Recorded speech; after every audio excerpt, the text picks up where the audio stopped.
Mr. Chris J, how we doing, man? Good to see you.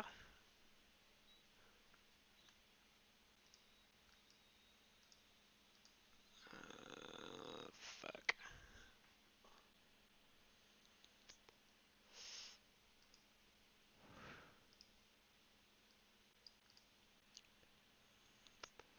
David Butler, good morning, good morning, good morning. Haven't even gone to bed yet? Hey, man. Money doesn't sleep? I don't even know which camera I'm fucking looking at. It's not this one. Okay. This fucking piece of shit. I spent like $200. $200 on this motherfucker right here. Fucking dog shit. Fucking dog shit. Nate Watkins, John Gray, Piard, good morning.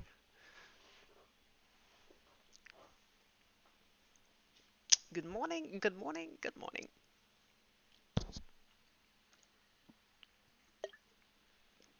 Ay, ay, ay, ay, ay, gentlemen, gentlewomen, good to see all of you.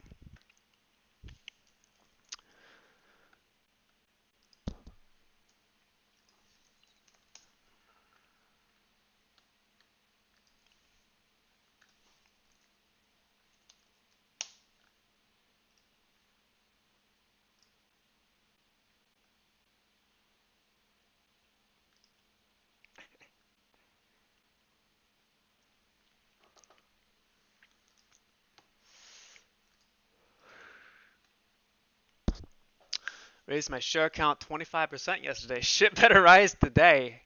Good fucking shit, man. Good fucking shit. Still extremely optimistic on everything. Um, the uh, the GameStop crypto dividend is going to be extremely interesting. Extremely interesting. That happens today.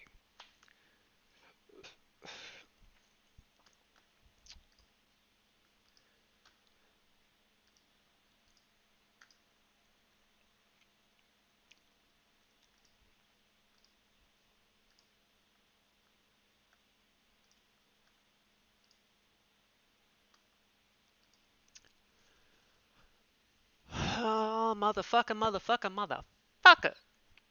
How's everybody doing? Did we get a good night's rest?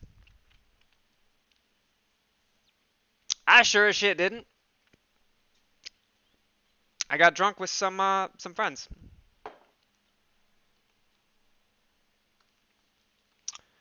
Shaq. Good afternoon, sir. Ma'am, sir.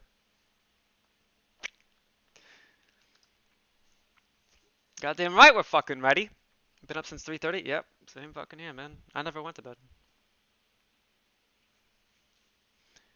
So when you want to cash an option when it's selling way over the strike price, you get extra cash that exercise the shares, right? Sorta. If I'm understanding the question correctly, um, if your option is way in the money, look at the delta. The delta is resemblant of many things. It represents how much your option gains value uh, per dollar increment. It also in tandem with that represents how many shares that option has control over. Um, so if you put it this way, if the delta of a call, let's say, Mr. Don Davis, good morning, sir. Good to see you. Um, if your call goes in the money or approaches the money, right?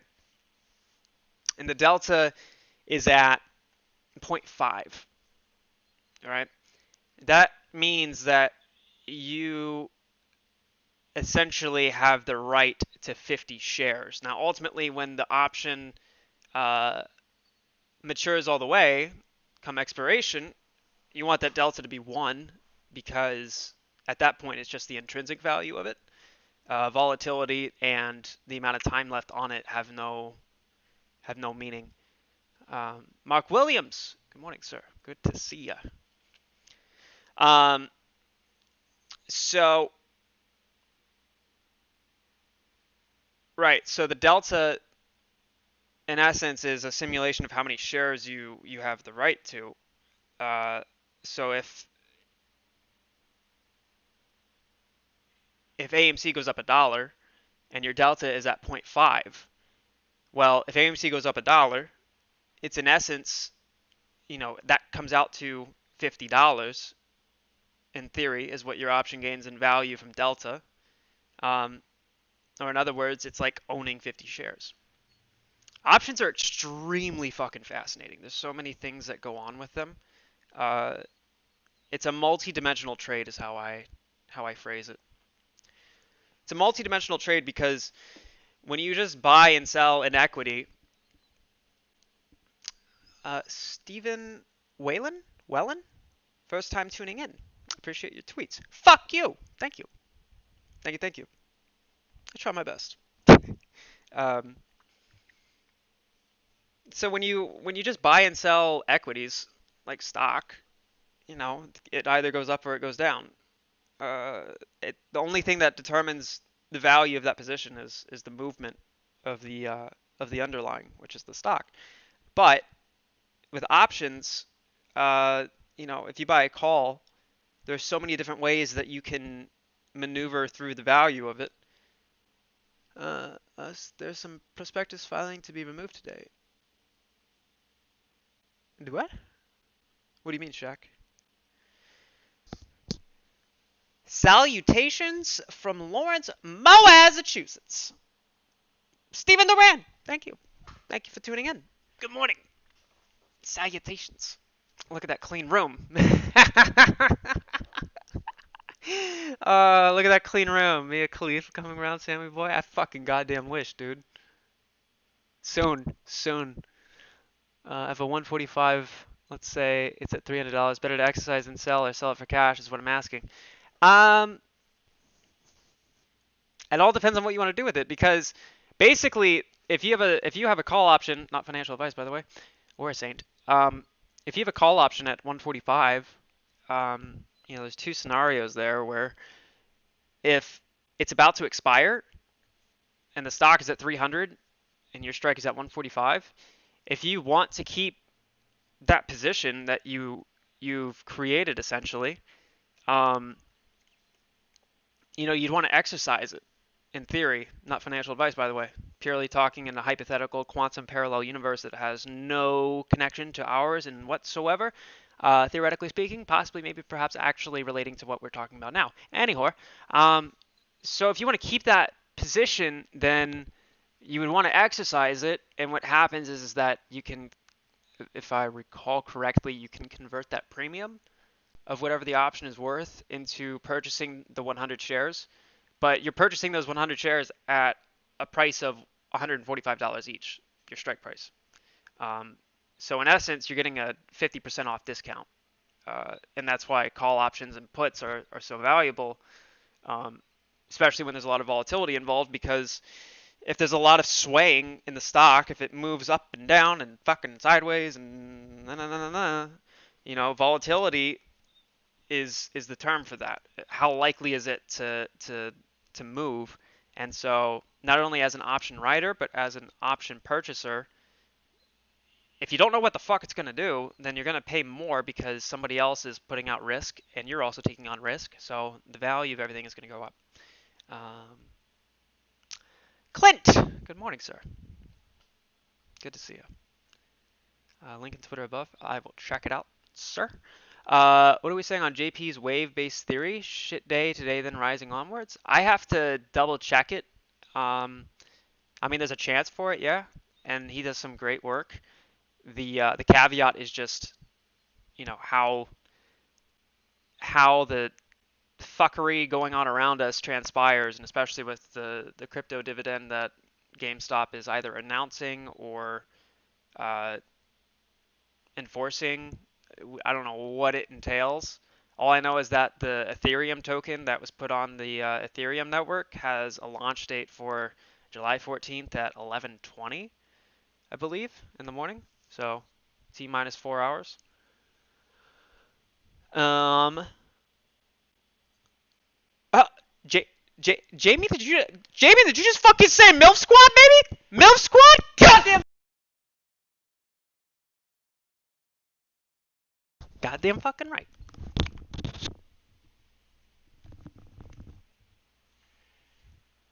Daniel Finn, good morning. Good afternoon, I mean. Jesus fuck, can't read. Good morning, good morning, good morning. JB Stocks, hey Sammy, doing great. Fuck you! Thank you. David Carl, good morning. Shit, dude, I love you more, JB. I love you more, dude. The man, the myth, the legend. You got the first part wrong, because I'm a fucking god, bitch. Feels like we've had a less volatile pre-market. They seem less aggressive, yes. This is the melt up that I was talking about from yesterday when I tweeted. Did you see the DD about them creating synthetics by using the IW? Yep. Actually, I talked with Charlie about it. I was talking with him about it. It's very, very, very interesting. I'm gonna look into it very, very soon. Alex Carranza. I hope I just pronounced that right. Otherwise, I'm getting fucking banned. Thanks for busting your ass and looking out for the community. No, thank you, man. Thank you, thank you. Thank you, thank you. Let me check that link, Shaq.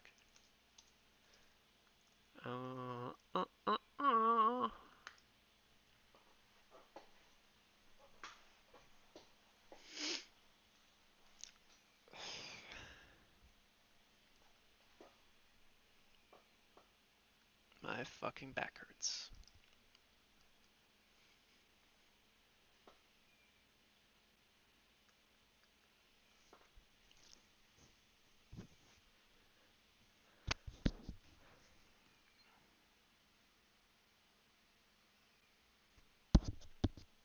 Shaq, are you talking about this tweet from JB? That's right here. DTCC does not want to be on the hook for paying margin calls or admits JP Morgan from the club. JP Morgan does not want to does not want to be on the hook when margin calls. Paying the Fed hedges are fart. Oh yeah, so Shaq, let me know if this is what you were referencing to. David Carl, yeah. Good morning. Good morning from Germany. Goddamn right, we're not fucking leaving. Who said we were leaving? I didn't hear no fucking bell. Anybody hear a bell? 'Cause I didn't. What's your prediction for today? I have no fucking clue. I have no fucking clue. Yeah, the GameStop thing is the contingency for that prediction, and I'm not well versed enough to know what the fuck it's entailing. Sam, thank you for your energy and research. Between you and Charlie, I'm learning a lot. Props, keep up. Hey, thank you, man. Thank you. That's what it's for. That's what it's for. That is what it's for. The fact that everybody's willing to congregate here and fucking support this madness means the world. So thank you.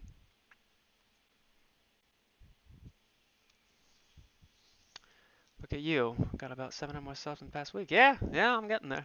I'm fucking getting there for some reason. Alright, this is the first time I've ever done this. I want all you motherfuckers and cocksuckers and degenerates to click that like button, por favor, to fuel my ego and mania.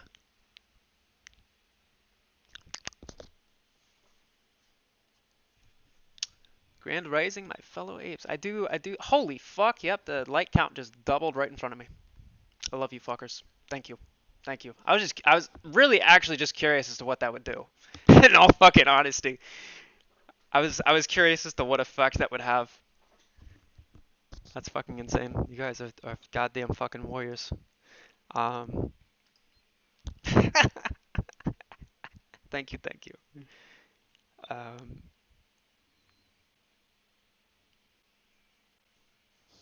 The BAM model calls for a dip today, but strength going into. I can see that. That's kind of what my own model was coming up with. It was supposed to be sooner. It was supposed to be like last week, but again, there's something else going on, and in lieu of the events that are happening today, it kind of makes sense for the way that I've factored everything to be thrown off a little bit because they're all going off of just pure TA, um, but I'm factoring in not only the TA but the events going on in the background and things that don't have anything to do that no indicator and no trend line can rationalize. Is that an owl? Oh no, that's a squirrel. Fuck you, bitch. I thought it was an owl. I wanted it to be an owl because I love owls. Na, na, na, na, Who the fuck? Rock Ride. Rock Ride? Rock Ride. ROC Ride? Riley Reed? Thank you, sir. Ma'am?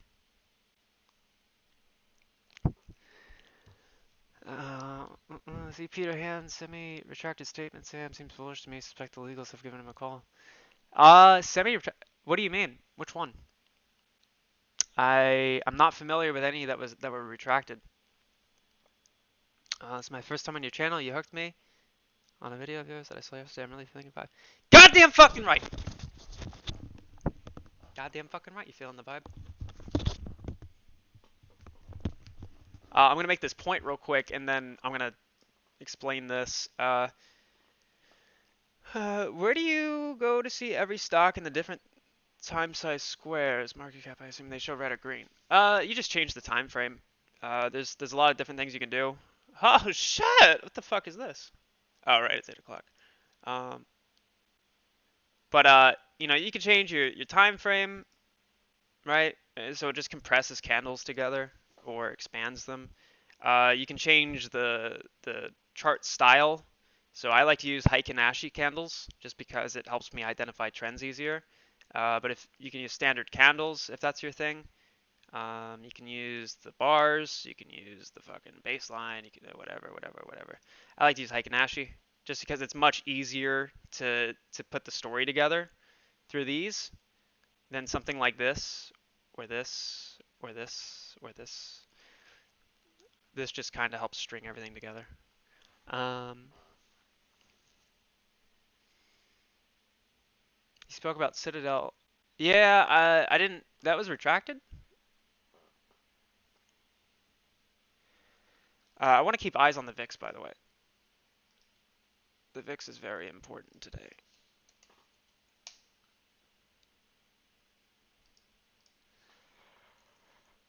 I'm gonna put SPY right here.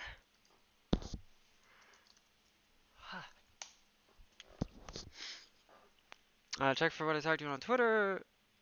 That's the end. Okay, we'll do. We'll do. It's the retraction. Got it. Um.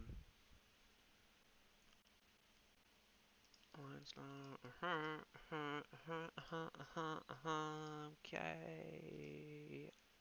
Perfect. Um.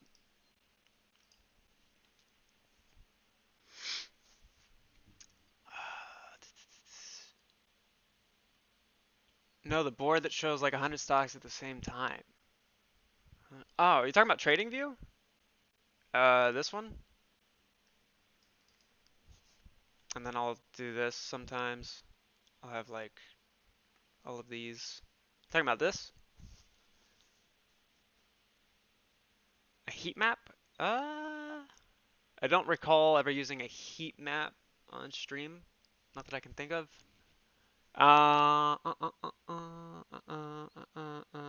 Okay, Brandon, I'm gonna check your tweet real quick, and then after that, motherfucking, after that, I'm gonna go over this DTCC JP Morgan thing. Is audio okay? Can you guys hear me all right?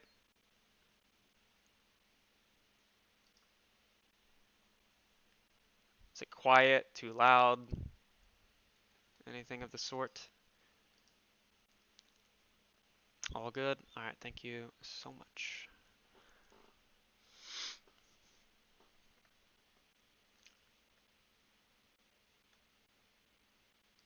It's been pointed. Oh shit. Alright, so regarding my post yesterday, regarding Citadel, it has been pointed out to me that in the absence of specific documented evidence, several of my points in my recent AMC posts were erroneous and should be retracted. Citadel and Virtue are not friends. That's fucked. Oh god. Oh, I hope they didn't come from. And in fact, direct competitors in processing equity market trades. I had previously indicated they work together to dominate the retail equity market. Second, Citadel does not have the ability to dictate price during slow or high volume trading. Jesus Christ.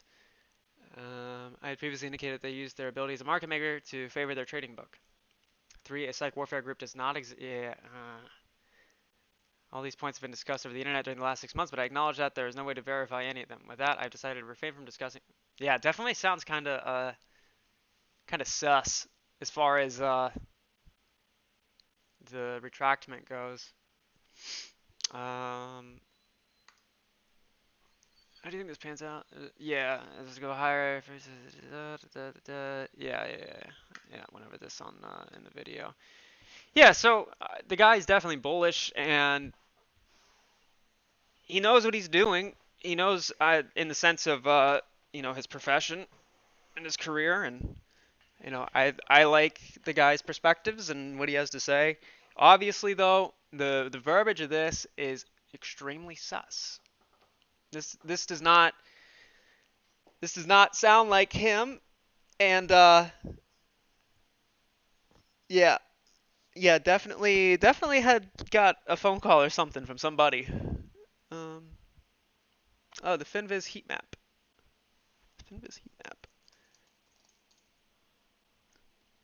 Oh, I know what you're talking about. Yeah, this is actually in Webull as well.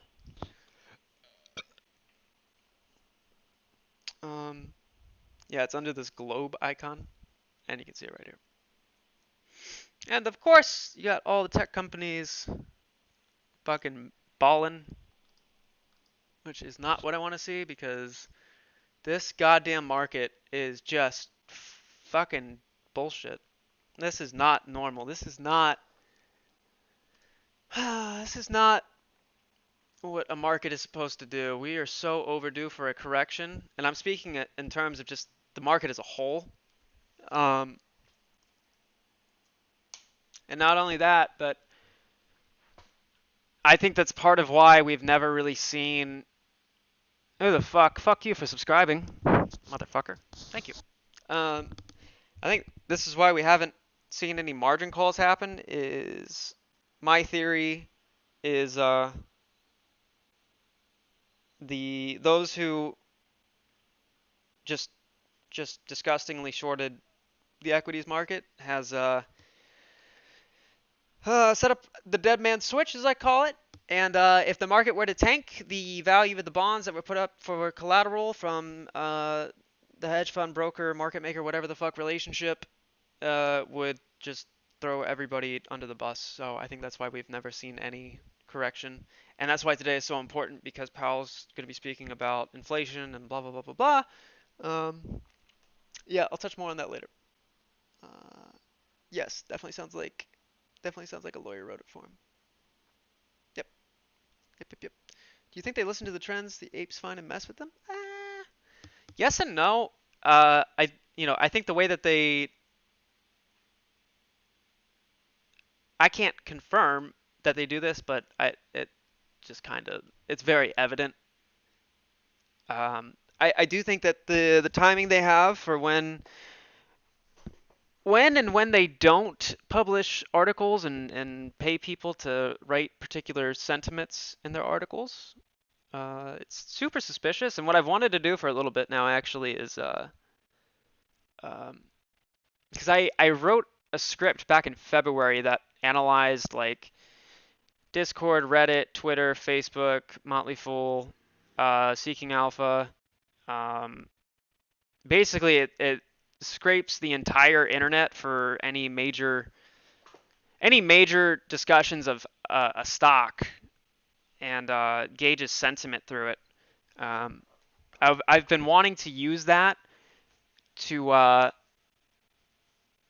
gauge, because it seems like when there's a lot of FUD coming from people like the Motley Fool, it's like a leading indicator as to when you start to see upward movement. It ties in really, really well timing wise, where it's like they know that they have to cover whether it's for failure to delivers or whatever reason, and so that's when you'll see the meme stocks are bound to crash and oh my god, you stupid meme stock investors, you're not understanding fundamentals. It's not a goddamn fundamentals play, and everybody's been saying that. But anywho, the timing of it is super fucking weird. Uh, yeah, so volume is good. When you scream, it almost blew my speakers. Sorry. Read the prospectus filing being removed today. Wait.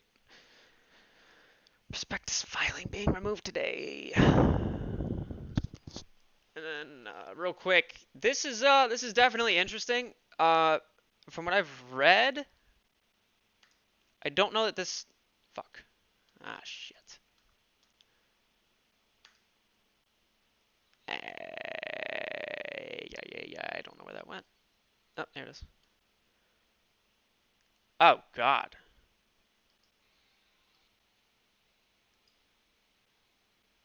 I fucking hate the internet.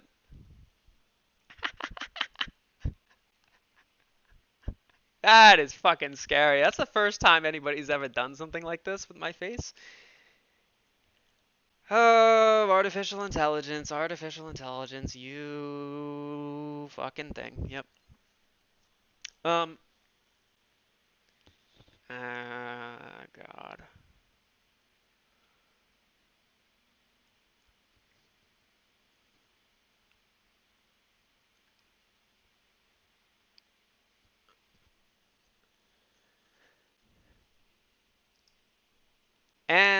Yeah, and these so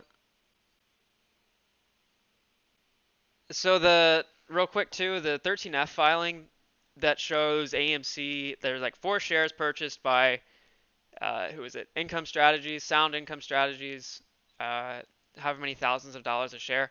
I don't think that was the actual share price of the trade. It has to do with how a position is aggregated onto paper. Um,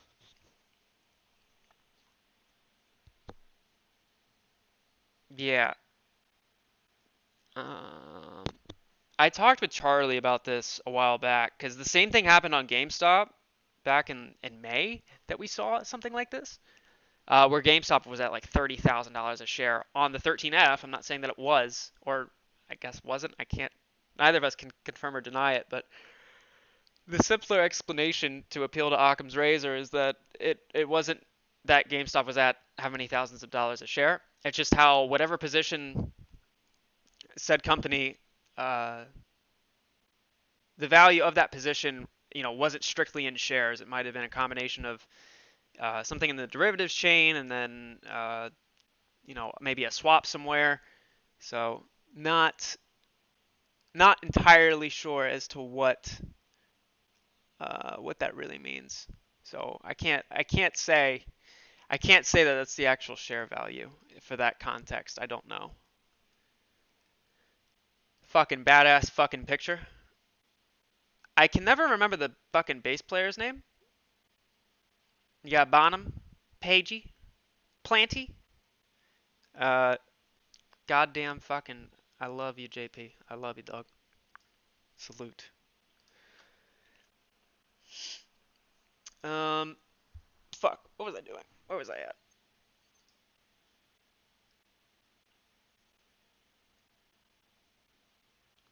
Motherfucker. I don't remember what I was doing. John Paul Jones. Jesus fuck. Every time I forget. Thank you. Thank you. Thank you. Got some trash bags, eh? Yeah, finally. Finally. Let me get back to chat. The rabbit hole on Reddit got stupid on the 4 share thing. It's got to be a mistake. Lots of tin hats last night. Yeah, I mean, again, I can't. At the end of the day, there was some position that netted to that value. It's just, yeah, I don't know. I don't want to speak on it anymore, just without being fully aware. So, Yeah, the JP Morgan DTCC situation. From what I read, yeah, they're not. Uh, this doesn't have too much to do with stocks.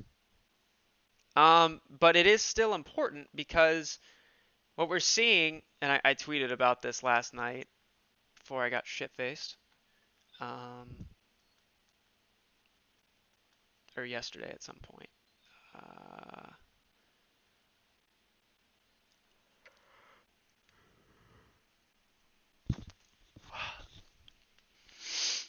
this shit had me fucking wheezing. This shit had me fucking dying.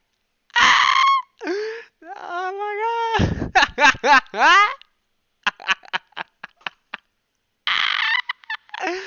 And then the fucking follow-up tweet.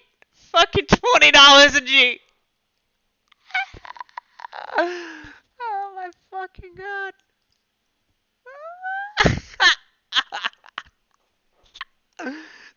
The fucking kiss. That was me. I was in public. I was getting a fucking coffee as I'm reading this shit, and I'm fucking like wheezing, and I have people turning around at the fucking Starbucks line like, is this kid okay? Oh fuck. Okay. Yeah, right here. So, uh, raising interest rates is what will start margin calls. By deflating the value of the dollar, you're also increasing the intrinsic value of debt owed. JP Morgan, Wells Fargo, Bank of America, and others are all closing credit lines, ACHs, and any forms of financial exposure they are preparing. So what this means is that when you have those who are suspected of foul play, uh, slowly removing their exposure to anything relating to what had foul play committed upon, it's a very, very, very, very, very, very, very obvious sign that something is about to unfold. Uh, there was a photo floating around of back in 2008, Wells Fargo had closed personal credit lines.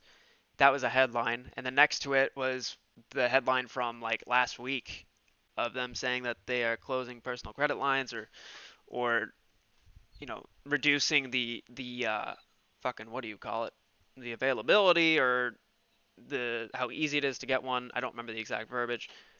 Oh fuck. Okay, it's fine. So it's always the first ones out that are the quietest and the calmest, and that's what we have to fucking be aware of, my friends. Is who's getting the fuck out first.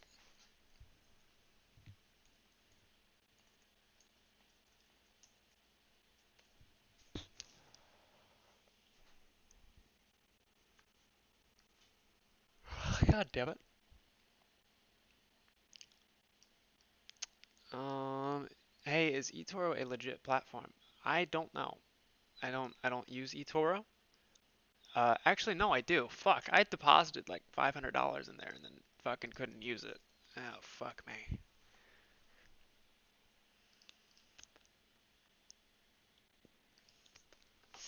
I forget what the fuck I was doing when I opened my eToro account. But I ended up not fucking using it.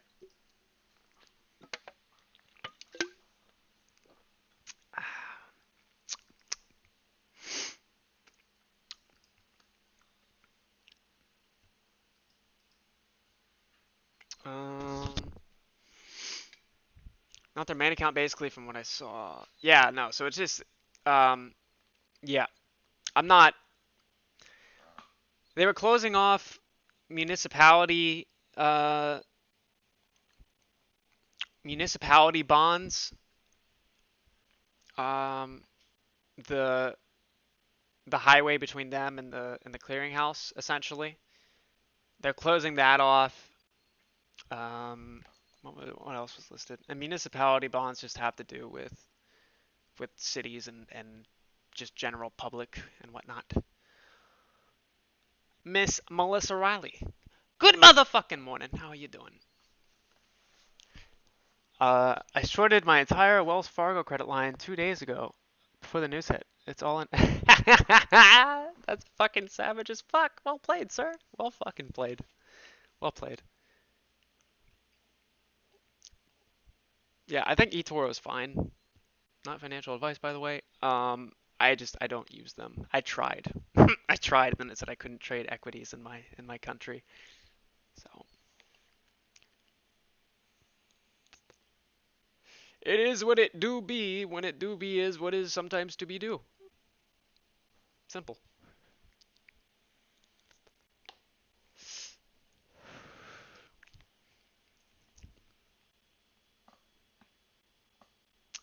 It is currently 8:19 in the morning. Market opens in 1 hour, 11 minutes, and fucking 8 seconds, my friends. AMC at 38.10. Fucking GME at 178.33. And SPY, for some goddamn fucking reason, just will not go down. It is at 436.28.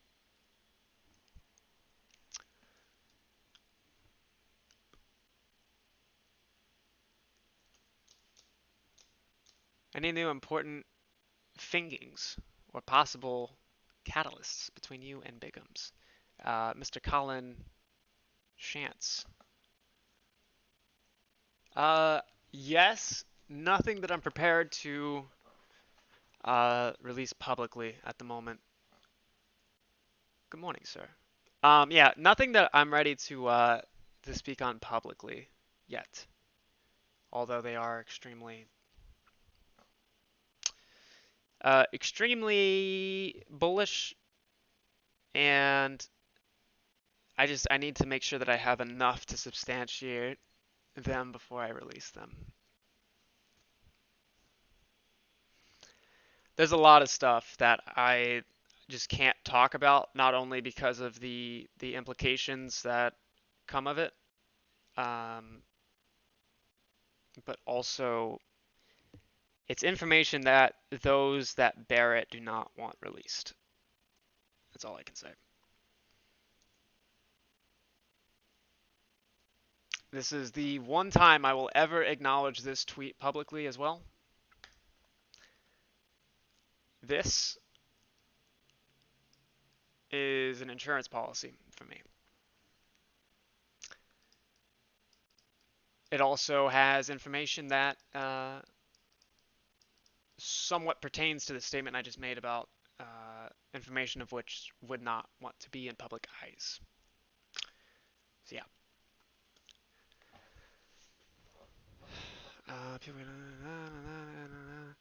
Get to that later.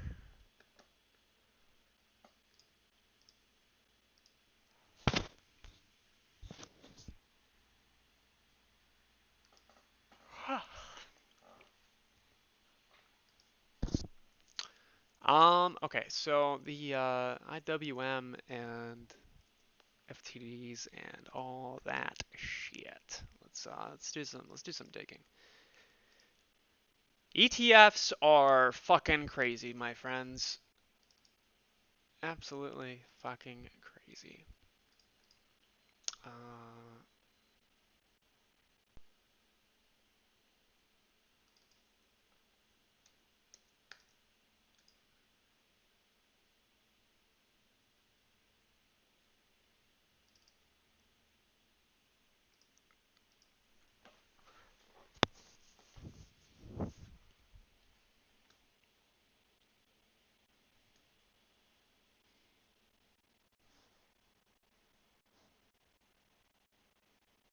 Have you got some sort of dead man switch?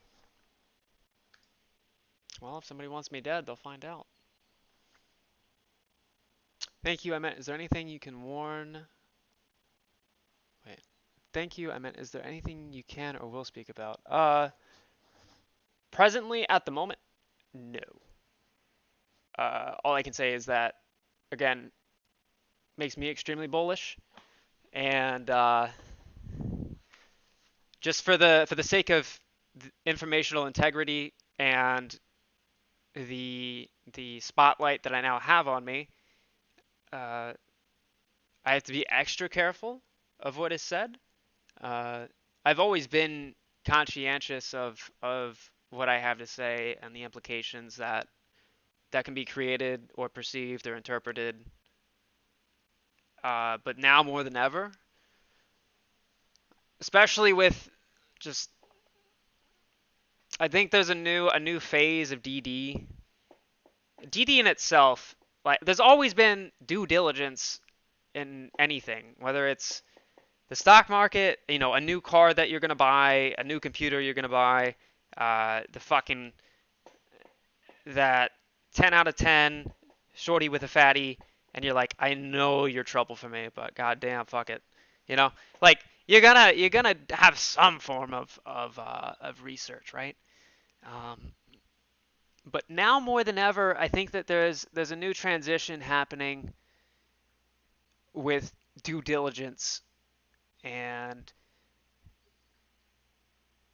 it's been super fucking weird for me because I always used to stalk Reddit and Twitter and all these fucking forums to find like a new piece of DD so I could just think on it and obviously be aware of what's going on.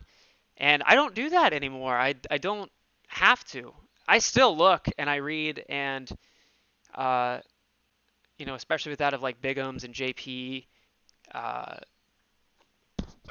shut Mikey, all these guys who I've always described it as this is just one big puzzle, and one part of the puzzle is dark pools, another part of the puzzle is bonds, another part of the puzzle is graphs and charts, and another might be FTDs, another might be legal filings, and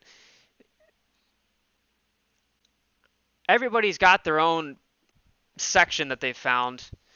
Charlie's is the SEC filings and how everything's intertwined. Bigums is dark pools and bonds now. Uh, Mikey, same thing, but more so dark pools. And I'm the guy that's kind of like just fucking retarded as shit and wants to look at everybody's puzzles and try to evaluate what it means as a whole. Um, and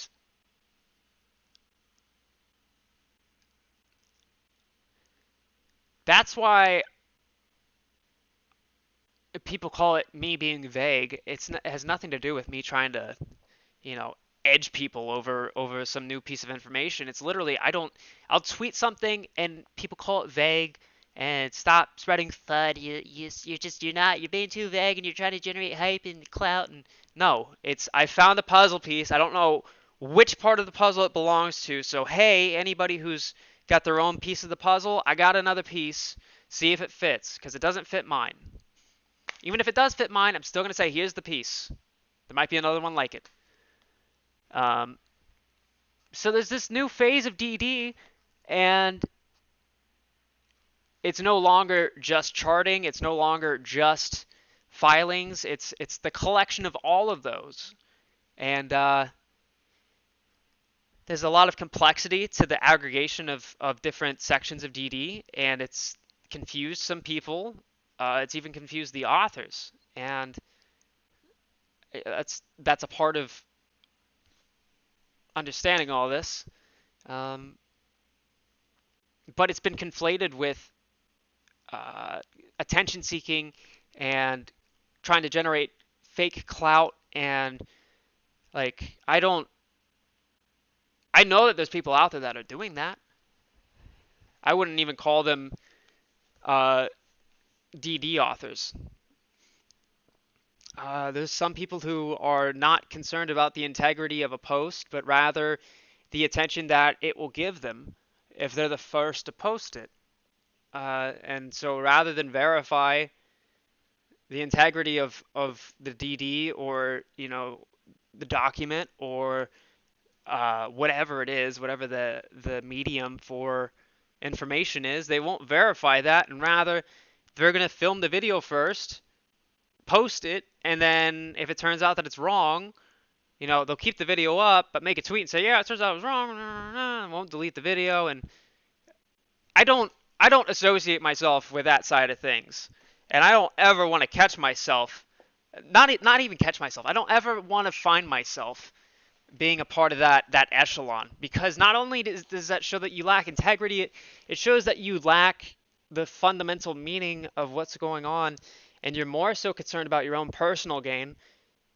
Not only that, but you're risking now not only the integrity of those who are actually on the good side of this, you're risking the integrity and the validity of the collective mindset that everybody has. Not financial advice, nor am I collectivifying any form or group of investors, by the way. Um, but now it's like, if you have some semi out there idea, you're gonna get called a shill and you're attention seeking, and it's like, no, that's not any of it. I went for fucking over a month without any attention to my posts. Think I give a shit, right? But now after I have a little bit of exposure, it's oh, he's fucking trying to get attention, and he's no, it's fuck off. Sorry for the rant. Let me catch up here.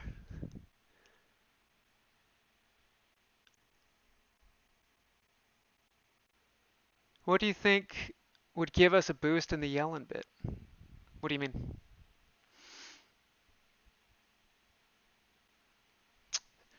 Starring Eli. Thank you so much, man. Thank you so much. I appreciate you. Again, anybody who thanks me, I'm doing it for you guys.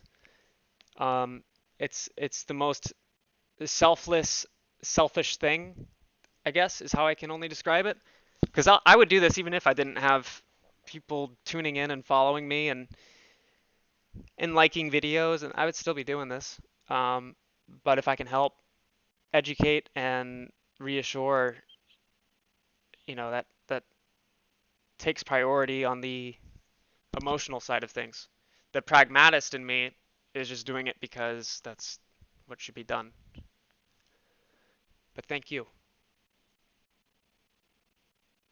Green Stick Rick, salute, sir. Thank you. Jamie, who would have thought one of the 71 people could be Citadel watching you? You're the Derby branch? Oh, you're talking to somebody else. I respect that and I understand, and thank you for the information. Yeah, see, like what Colin's saying, it's okay to disagree, and if anybody criticizes anything I have to say and isn't an asshole about it, I'm happy to sit down and listen to what they have to say, and if they can empirically and objectively and maturely disprove any of my claims or any of their criticisms are valid enough, I will accept that and I will acknowledge it, and I have no problem making it public. It's about being a gentleman,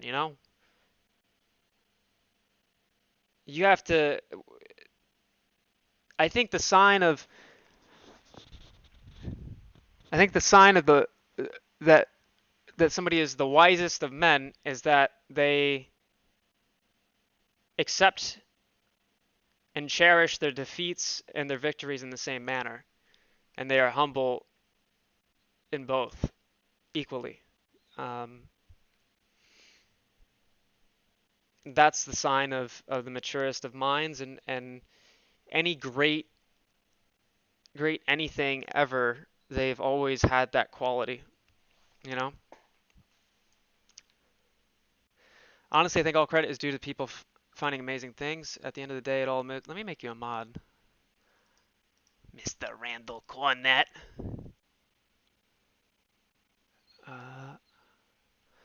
Thanks for stopping by, Randall. Good to see you. At the end of the day, it all moves in the right direction. All love for everybody contribute. Yeah, some people are gonna get it right, some people are gonna get it wrong, and as long as you admit to being wrong and aren't a pompous asshole when you're right, that's the best way it can be navigated. Could you show the tweet one more time so I can find it and read it? Which one? Sorry. I'm pretty sure you put that message in chat like 5 minutes ago, and I was too busy verbally jerking myself off. The underhanded actions of the hedge fund is not as obvious. Thanks to so many people actually investigating, tracking, and monitoring all the naked shores is so complex. Grateful for this team. Yeah, thank you. It's just it's a process and it's a science, and if it's treated and respected as the science that it is, not only is it the most efficient in that regard, but it's also just the it's just the best way to have it. And some people mis misvalue uh, the process and forget that it's all just a fucking ride. So chill the fuck out. Um, Hi, dude. Do you ever sleep? No.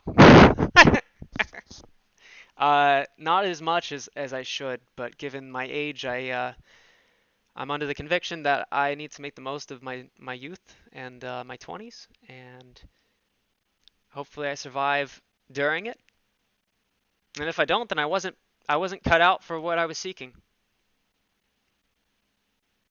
And that's the way it is, and that's how I wouldn't want it any other way. Debate is required to figure out what's what. Yeah, exactly, exactly. People are so fucking like, oh, it bugs the shit out of me, especially like in my generation in particular, um, where it's like, if somebody has a difference in opinion, that somehow there is a motion that transpires with it of, oh, we're not on the same page, or there's a discrepancy between how we value things, and so, oh, they're a threat. They're a threat. I can no longer rationalize with my upper higher functioning brain, and instead I have to resort to my inner lizard brain instead and treat them as a threat rather than as a potential cooperant or somebody that I can seek resolution with. But instead they're now a threat, and I have to be irrational in how I react, and that sucks because I tell people all the time, I'm like, don't ever misinterpret um, me challenging what you have to say. I'm never going to challenge who you are, because that's not how you have efficient debates and dialogue.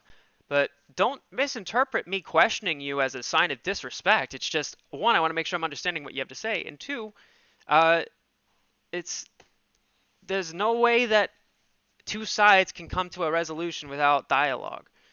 Look at the fucking Cold War. If there's ever been the most perfect example of why dialogue between difference in opinions within parties is so important, look at the fucking Cold War. It almost destroyed the whole entire fucking planet because nobody would talk. Um, Loom 26, thank you so much, man. Thank you, or ma'am. Thank you, thank you, thank you. The one where you said this is the one and only time you'll mention it. Oh, yeah, this right here. Yeah, yeah, yeah. Cold War is still going? Yeah, yeah, yeah, it is.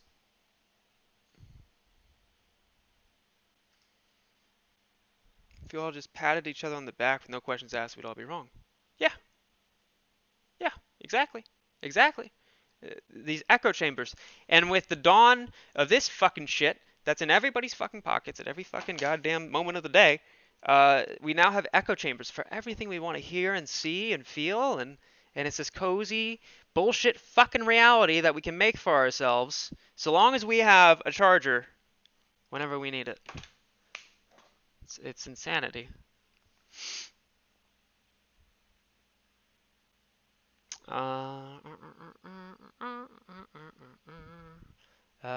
Just China. Yeah, yeah, yeah, yeah, yeah, yeah. The hell is this? Oh God, sir, I respect you, and I have no ill intent towards you, but showing level 2 data from Robinhood is, I don't know. I don't feel good about it. I don't feel good about level 2 data from Robinhood. You could be selfish and keep it all this to yourself, so thank you for sharing. I think the things you are working on is unique and fascinating. We could be ignorant and still get money, but I'm too curious. Thank you, Lori. Yeah. I mean, it's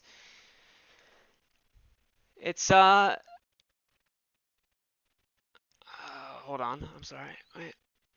Bandmaster showed up after the user was built audiences with his miracle elixir. I'm not here for FUD to create division, but do hope apes do better research into the people that appear out of nowhere and refuse to show their face, and now and do the same thing 11 years ago. Uh,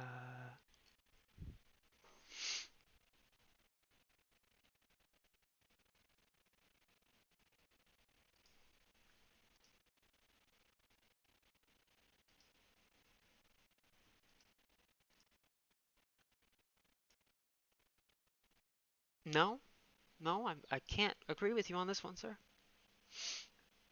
But if you're right, you're right. And if you're right, I have no problem saying you're right. But I do not, uh, yeah, yep, next. Uh, yeah, so yeah, I could be selfish, but, um, that's just not who I am, you know? Like, I, I'm trying to build this table that everybody that has ever given a shit about me in my life can have a seat at and eat from. And I don't want any limit to how many chairs this table can have. So I want to do the same for everybody else and everybody else who has the same philosophy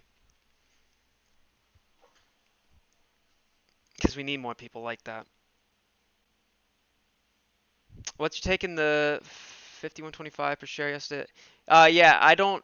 I talked with Charlie about this a couple of months ago with GameStop, where we saw something the same, where GameStop was being reported as $30,000 a share on a Fintel report or a SEC filing. And when we dug into it, I don't remember the process of how we came to the conclusion, but basically it was just an aggregate of a position made. Fucking shit. Excuse me.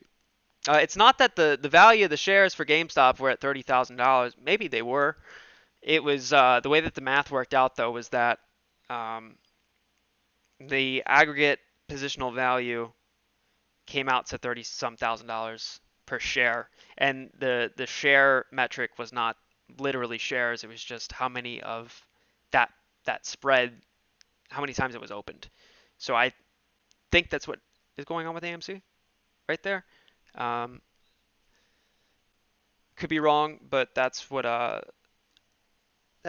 my understanding and past knowledge brings me to. You've got a bed in my you've got a bed in my postmaster's place when you come to the UK. Hey, thank you, man. Thank you. Anytime, God forbid, you ever come to the States, I do not recommend it. I'm getting fucking banned. But if you ever do, I forward the same respect to you, and I deeply appreciate it. Thank you. Thank you. Thank you. Yeah, of course, Danny. And again, I could be wrong on that, but uh, somewhere in the GameStop filings, you'll see the similar thing, and even like uh, blue chip stocks, you'll see the same thing. Uh, yeah, yeah.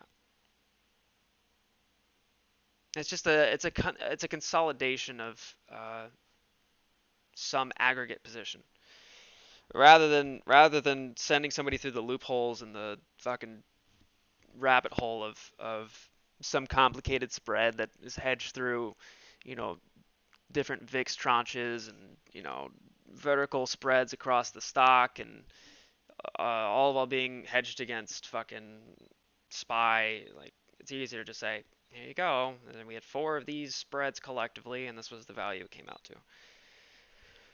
VWAP hugging is interesting. Yeah, it is. In fact, where are we at? I should have this. Oh, shit! What the fuck?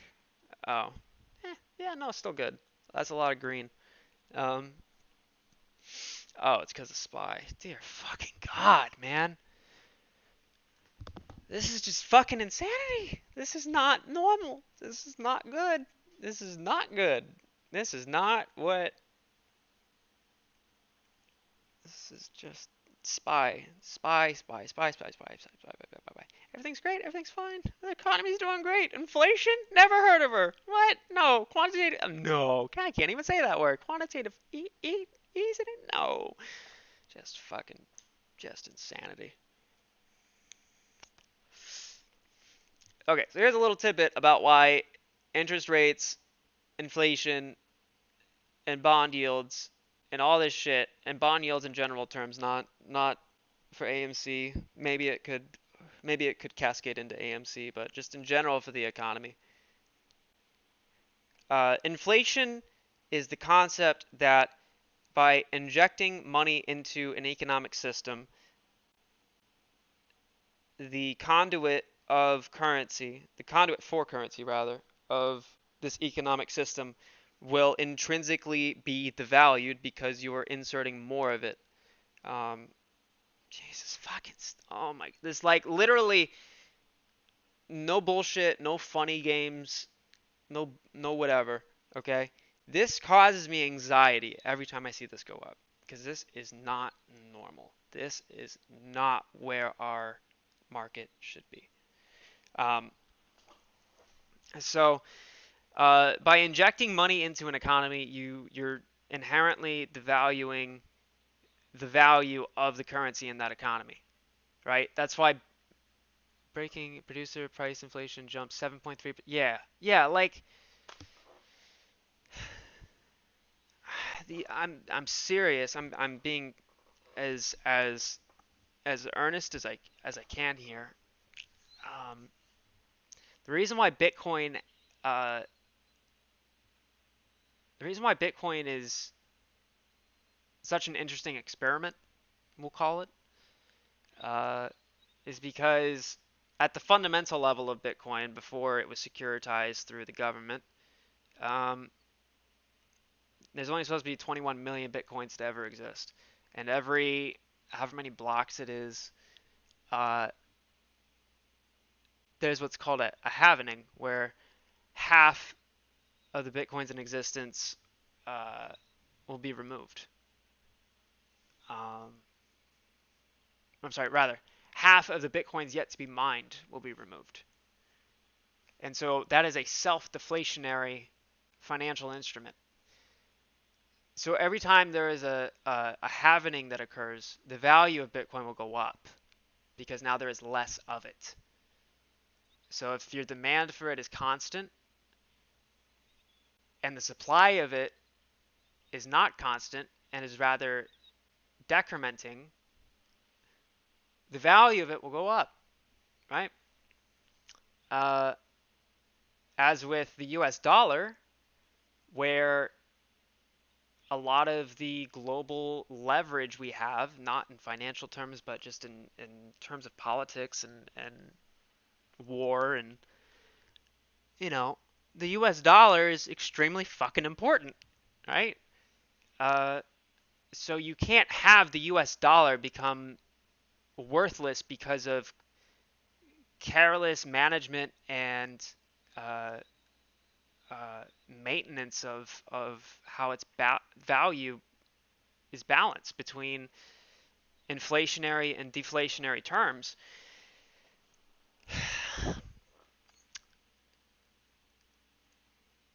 Think of interest rates as like a short squeeze, right? It's a short squeeze on those who have a lot of debt, for those who have a lot of money owed, and not people as in people like you and me. I'm talking about the 1%, the banks, the hedge funds, the whomevers who have a debt that's outstanding. We know that as you inject money into an economy, you're devaluing the currency of which it's based on. So when you then uh, undo that, right? You can't just take money out, right? But what you can do is increase the rate at which the debts are paid back. Either increase the rate of it or the frequency of it. By doing that, uh, you're restoring value to the yeah, okay, right, yeah. There's Powell. Powell with the money printer. Just keep it going. Just keep it going. Just it's fine. Everything is fine.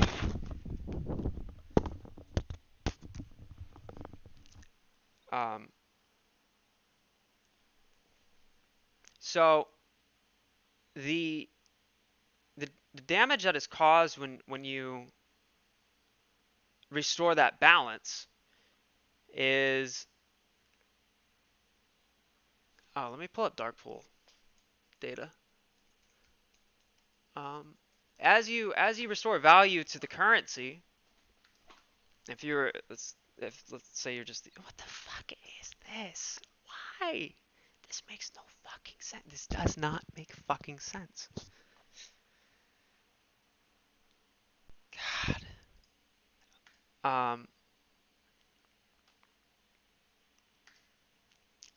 so um,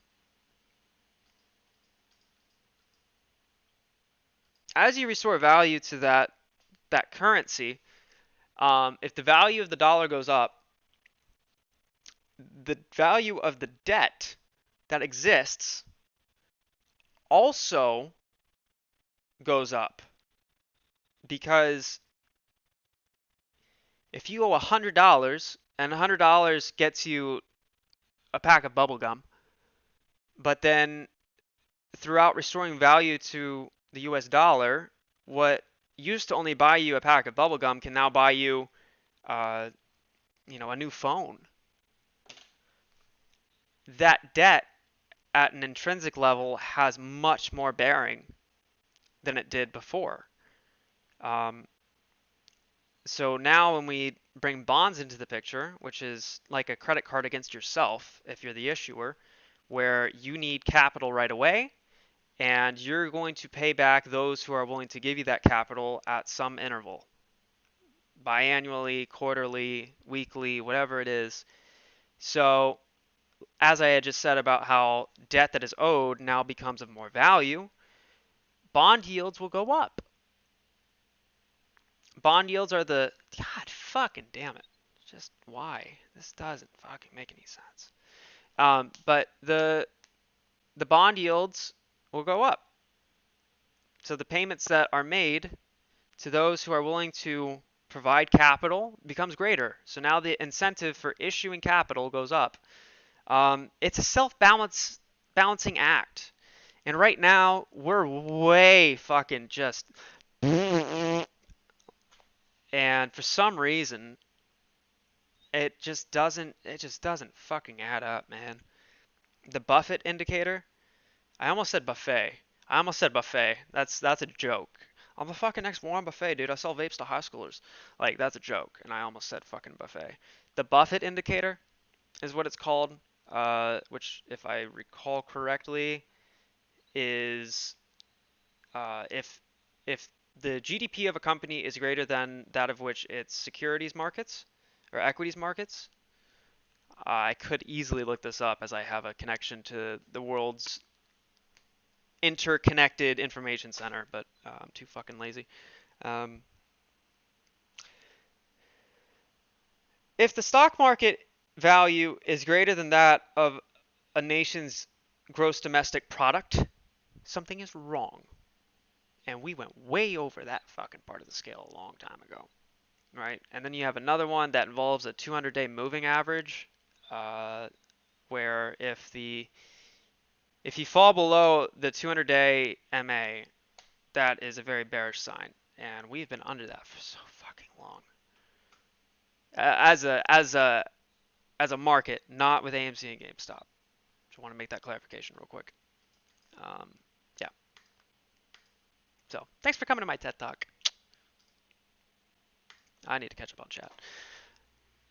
Federal Reserve Chairman Jerome Powell said Wednesday that the economy needs to improve more before the central bank will change its ultra-easy monetary policy. Wait, say that again? Wait, what? Federal Reserve, Powell said Wednesday that the economy needs to improve more before the central bank will change. God damn, are you fucking serious?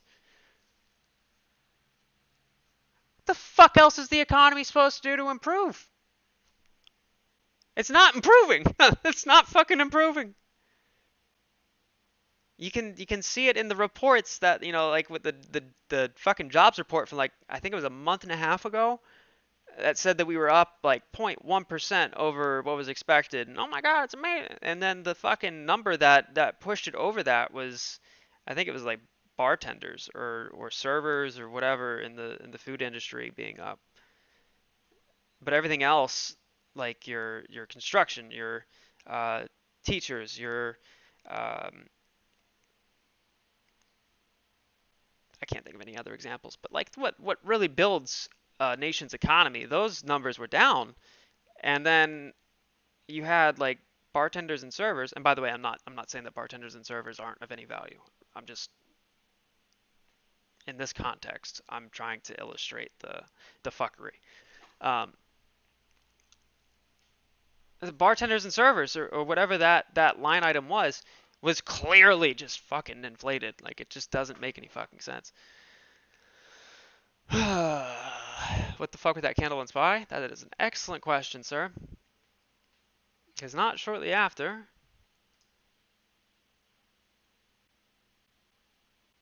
you saw this thing go up. You saw AMC go up. Just a lot of weird shit, my friends, my fellow soldiers. A lot of weird shit.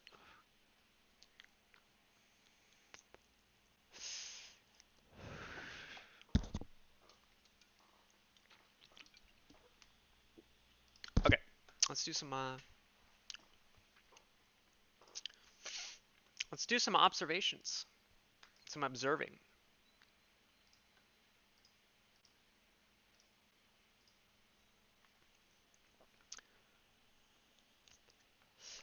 Um,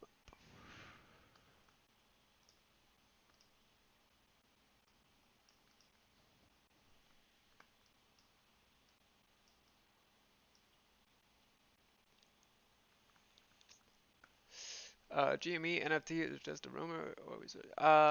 So the launch date, there was an Easter egg. There was an Easter egg in the token itself that is on the Ethereum blockchain that I think it was a transaction or something of some sort where it decoded to a launch date and then a Unix timestamp, and the timestamp comes out to July 14th, 11:20 a.m. Um, and GameStop is based in Texas, so that would be Central Standard Time, so 12:20 a.m.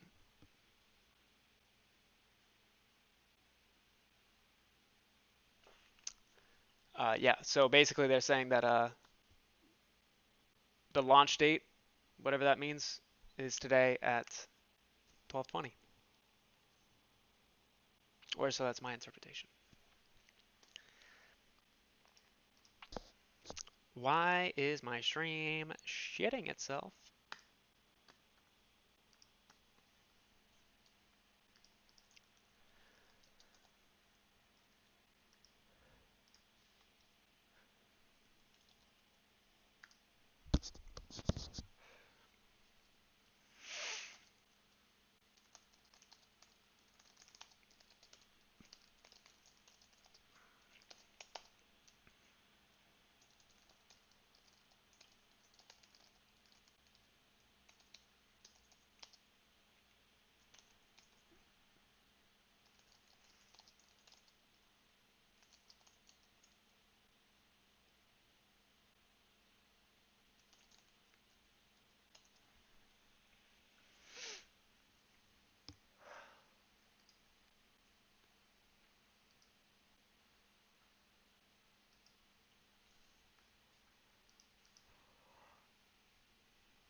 Jesus Christ, Fed Chairman Powell will tell Congress the sharp rise in inflation will fade.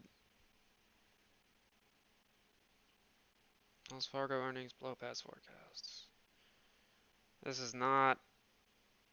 This is all fucking bullshit, people.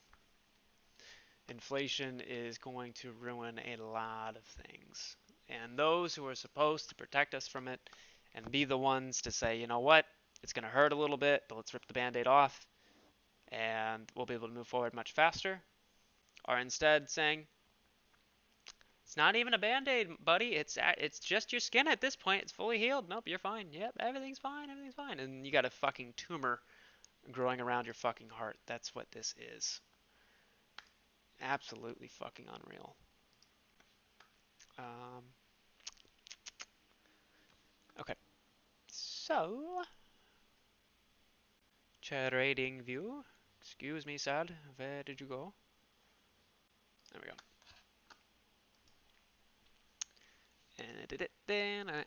Hey, what happened to GE NFT today? We're gonna find out at either 11:20 a.m. Eastern Standard Time or 12:20 p.m. Eastern Standard Time. 69 watching? Not anymore. Boo. Are you doing SPY and HYG plays? The problem is timing them because who knows when the market crashes? Do you have any technicals to analyze that? There are some technicals you can use. The uh, the, the the problem is that ultimately it's not technicals that are going to determine what causes the crash. Rather, it's the factors that dictate the market that will cause the crash, if that makes sense. And technicals can't illustrate that with 100% certainty. You might see, like, you could use something like OBV or the accumulation distribution indicator to track what market sentiment is in the volume, because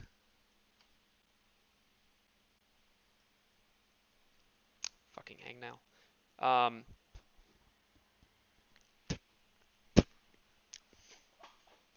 Through for example, the accumulation and distribution indicator, you can tell if a sell-off is uh, authentic or not, because I'll do it here.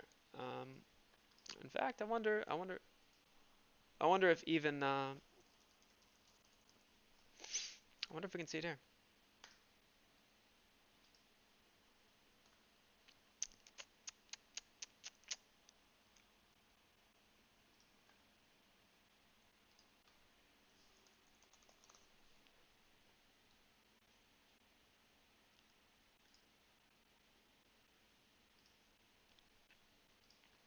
Yeah, so let me move this up a wee bit.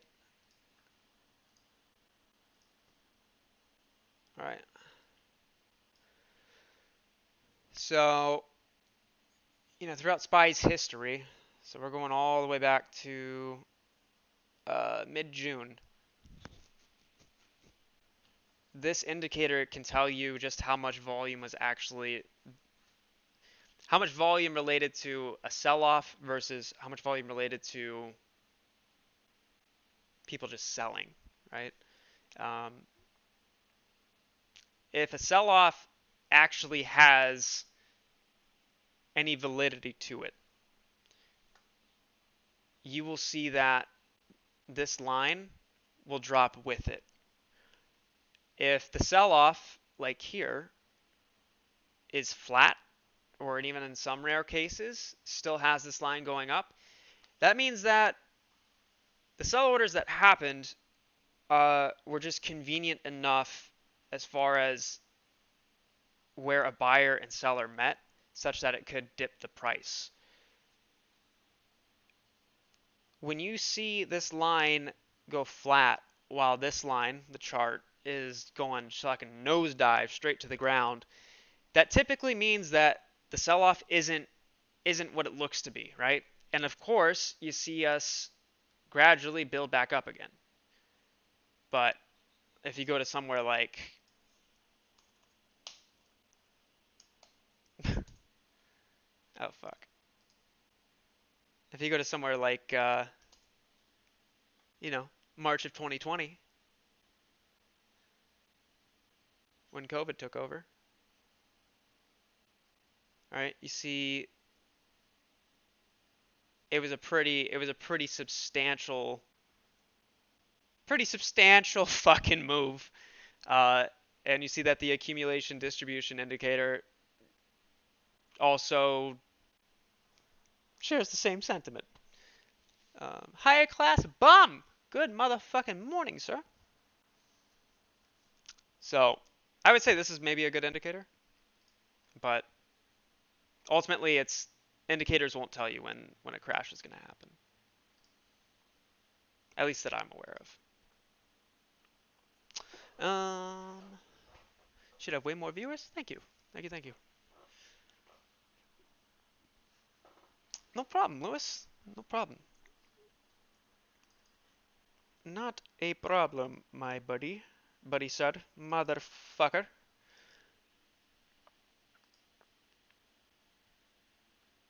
So here's something interesting. All right, so I'm comparing HYG. I'm sorry, not HYG. IWM and AMC.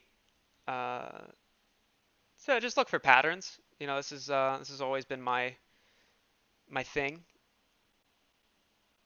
Patience, the flock will come. Quality work. Thank you, thank you, thank you. And you're absolutely fucking right. Absolutely right. And we all know that clearly the markets are not what they should be. Um, yeah, this is extremely interesting. Let's go ahead and do this and do this. Okay, chat. We'll do some interactive learning here. I want anybody's observations regarding patterns to be openly shared. I will not castrate you for any opinions or observations, right or wrong, um, unless you're Dan Davis. And uh, let's see if we can knock some things out here. So real quick, just so you understand what the fuck you're looking at. The top chart is AMC.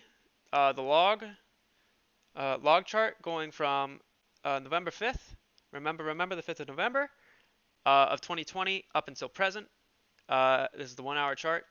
Down here you have the correlation value, uh, respectively, same time frame as that of which it's being compared to, which is IWM, the ETF that has the most holdings and exposure of AMC. So let's see what you got, cocksuckers.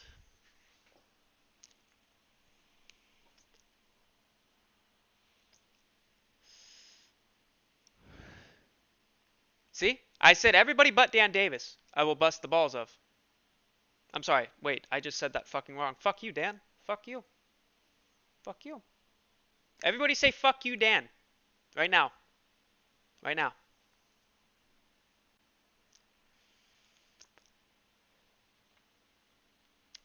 Chivvies! My man! Hello!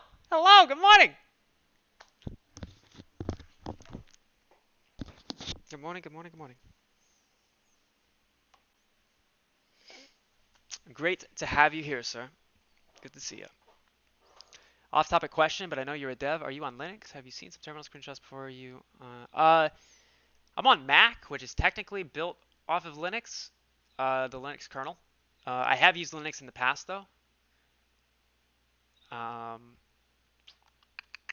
Yeah. Ubuntu, whatever, whatever the actual pronunciation of that is, has always been my go-to flavor. And then for like development projects, I'll just use the CLI form of it, or I forget the term, the non-GUI interface version of it.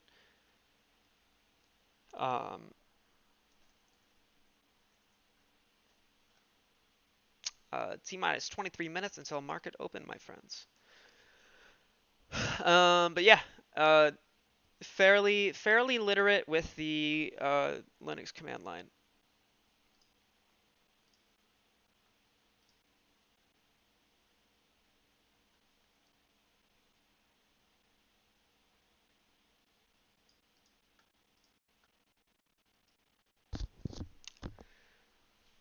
Let's get back to the chart. So yeah, real quick again, before I go over this, if anybody has any observations of what's going on here, because I do already see a lot of things happening, of which are very interesting. Drop them in the chat. I will not bust your balls or castrate you about your observations or pattern identifications, so long as you're not Dan Davis.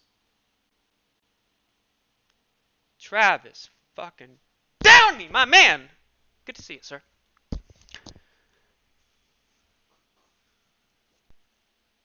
It looks very Italian, if that's what you mean. God damn it, Dave! Fuck! Dave! Are you serious? That's all you got? That's all you got?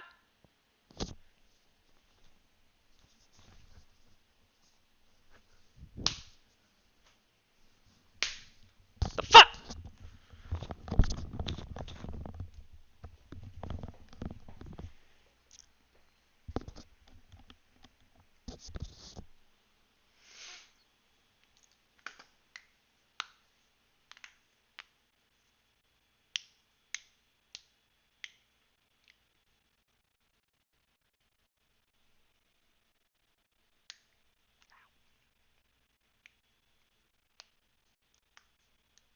Are they Rambo?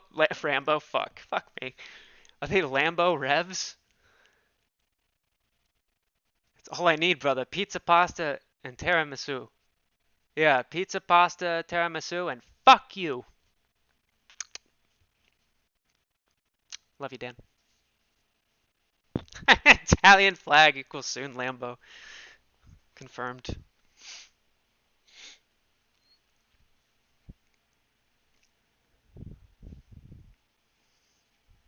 This chart makes me hungry. I actually have a burger from 7-Eleven and more 7-Eleven pizza in my fridge. And yeah, I too am getting a little hungry. I still believe in your theory on FINRA report dates, aka green candles. Yeah, also, just since you're talking about that, any of these green lines, these vertical green lines, are FINRA short interest report date, exchange receipt dates, right? And again, down here, this chart is the correlation between IWM or between AMC and IWM. So in other words, anytime it's above the center line, that means it's positively correlated, which means that they're following each other. Anytime it's below, that means that they're negatively correlated, which means that they're trading inversely of each other.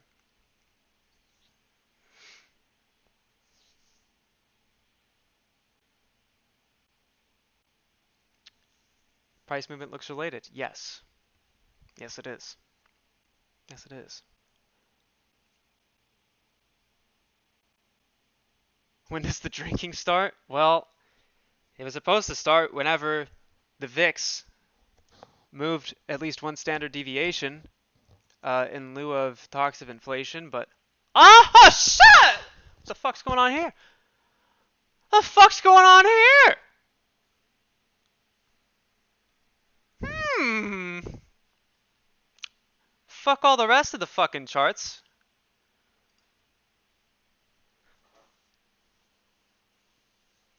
Hmm.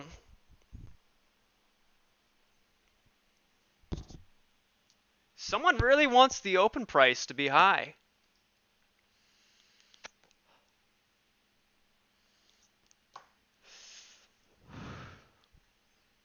Okay. Let me see if I can. Let me see if I can.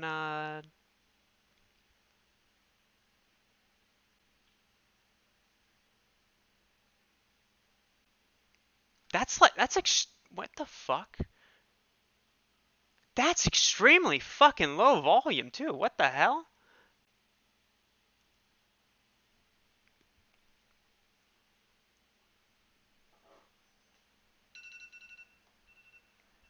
Oh, there's my alarm for it because I called it. Yeah, no, I wish.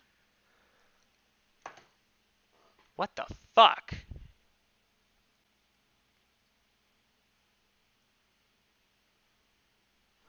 What are you doing, Bucko?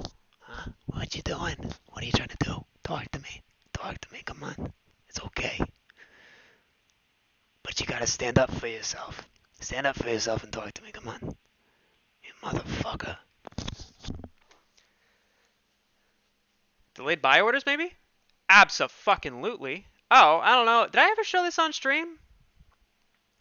Just for fucking argument's sake here. And I swear to God, if one of these fucking clickbait bullshit fucking YouTubers steals what I have to say here, I'm gonna be fucking infuriated. Look at this. This was for last week. This has to do with the retail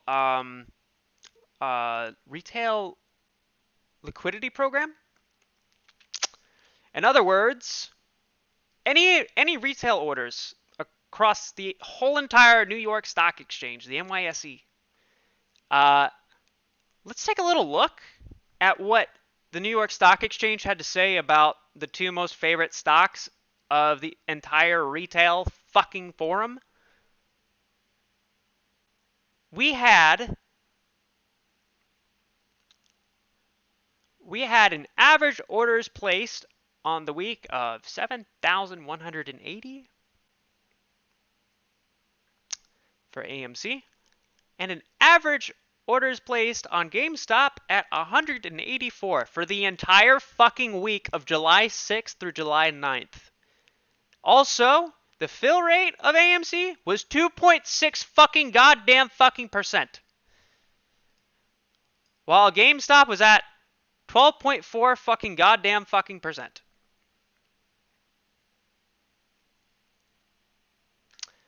The daily shares placed on AMC was just shy of 6 million. And for GameStop, it was 36,000. But if I recall correctly, our average volume on AMC is 158 fucking million. And this is reporting that only 5 million of those were from retail.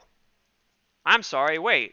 Are you trying to tell me that only a fraction of percent of the volume is coming from retail? Because last I checked, we're not fucking selling! And we're only buying! But somehow, stupid fucking alarm, but somehow, for some fucking goddamn fucking way, there's, what is that?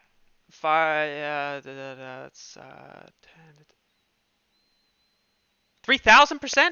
3,000 fucking percent of that on reported volume? Okay. Akit. Alright. Very fun.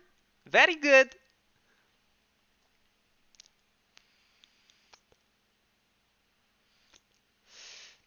Shivers joins chat. Bar goes boom. Coincidence? Nope. Nope. Nope. Akit.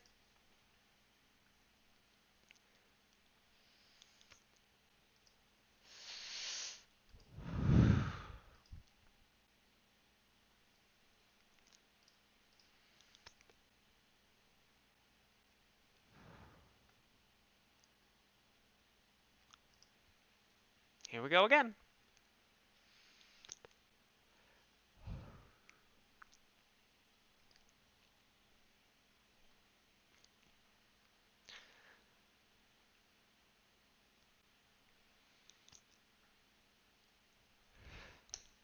Like I said, go ahead. Go on.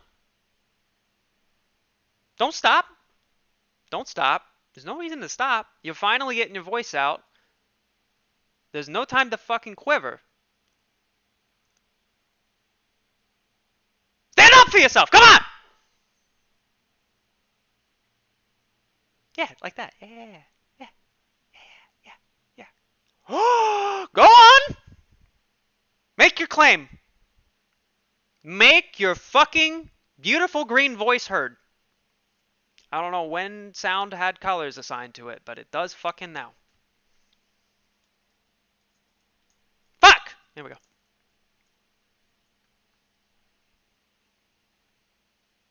Actually, let's get a front row fucking seat. Let's look at the one tick data.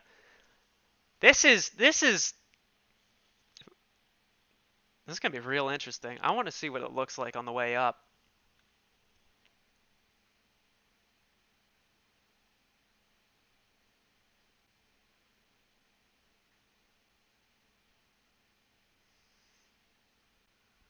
You see how every time there's a buy order placed, there's a pattern of selling that happens immediately after? This is what high frequency trading looks like. And this is only what gets sent to lit exchanges. God only knows what it looks like on ATSs, OTCs, and dark pools.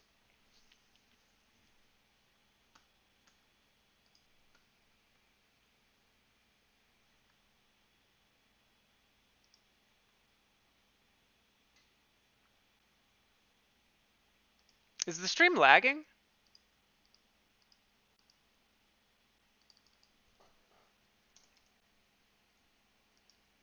I just lowered the bitrate a little bit, so hopefully that helps.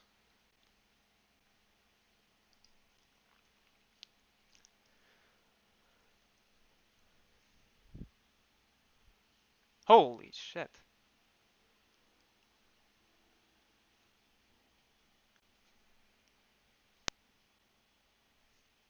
Okay. I'm gonna go back to the 1 minute in a second. But look at how, like right here, there was no selling that happened immediately after buying. But then you have this buy order here, and you have selling, selling, selling, selling, buy, buy, buy, sell, buy, buy, buy, buy, buy, buy, buy, sell, buy, buy, buy, sell, buy, sell, buy, sell, buy, sell, buy, sell. This is the pattern you will see going into this next cycle. Look at that. Look at that. There's your wedge. And mind you, this is like a 1 second chart is the best way to think of it.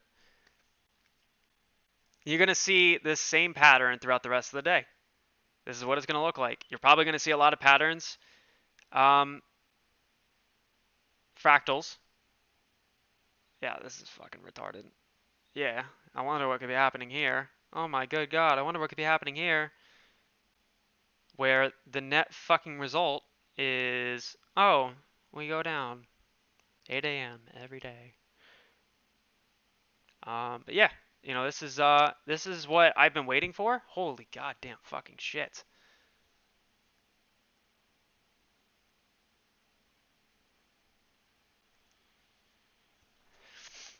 This is what I have been saying that we were overdue for, is movements like these. And not only that, but these types of movements that ultimately sustain. Again, very similar and reminiscent of that occurred in late May into early June. And you see how the volume or the candle looks like it's alive, like it actually is moving and not just jumping incrementally, like a fucking like a I can't think of any good examples. That is fucking buy orders being sent to lit exchanges. When you see movement like that, that looks natural, fucking fuck off.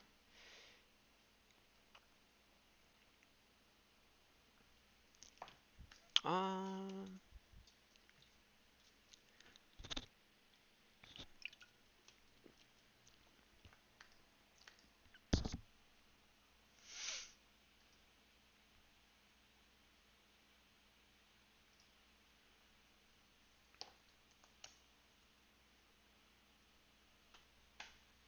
Where the fuck is my wallet?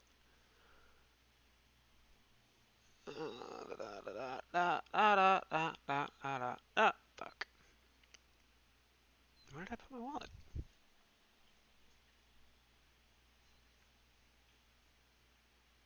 It's right fucking in front of me.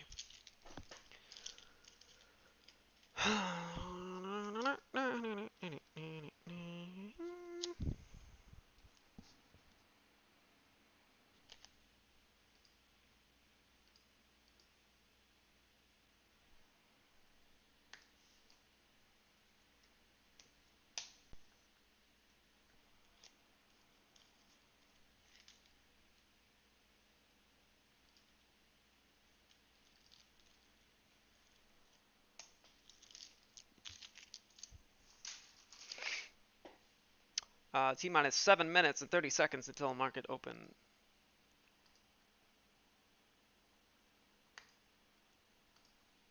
I didn't fucking realize I was paying $100 fucking a month for this shit. God damn. It's a good service, but fuck. And my card's being declined. That is fan-fucking-tastic. Alright, we're gonna use quant data in the meantime then.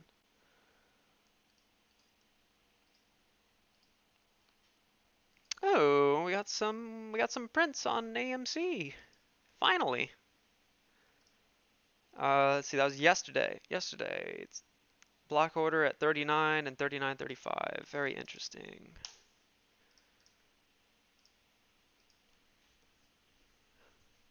Very fucking interesting indeed.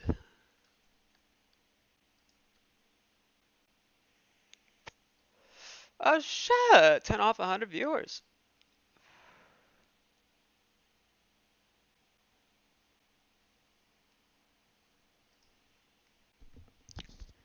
Is something wrong with the stream quality? I'm seeing a few people talk about the quality taking a shit.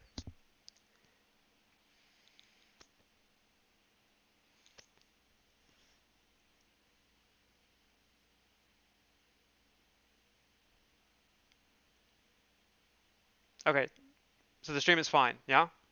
Because I don't remember what I just asked. I don't remember if I asked if there was something wrong or if that it wasn't fucking Jesus Christ words.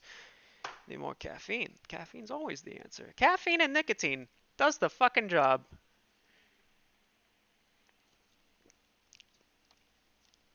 Everything's okay? No, it's fucking not, man. Everything's not fucking okay. Thank you.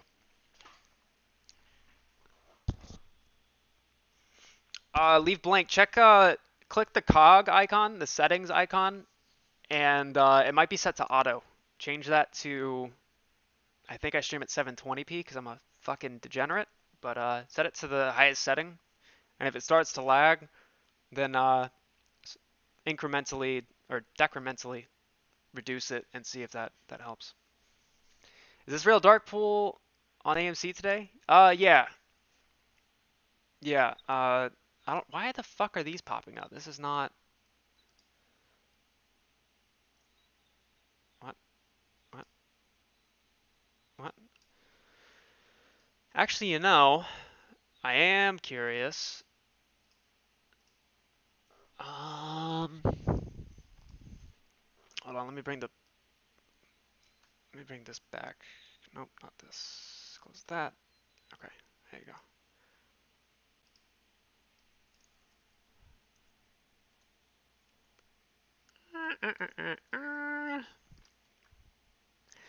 Stop, cocksuckers. Fuck.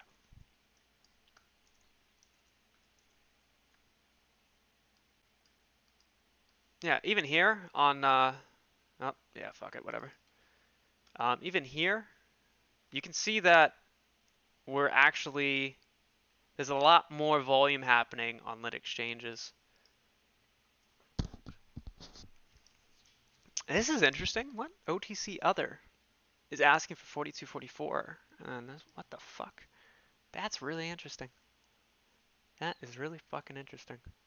Huh. Fuck. I can't. Uh, I do want to pull up old Jimbo, see what he's doing. Jimbo is doing something. I can't tell because this is a terrible fucking view. Everything is way too fucking distorted. Nope, still fucking terrible. I have no sense of proportions. There we go. Fuck you, Rain Black! Thank you. Yeah, Jimbo's doing some shit. Jimbo's doing some shit.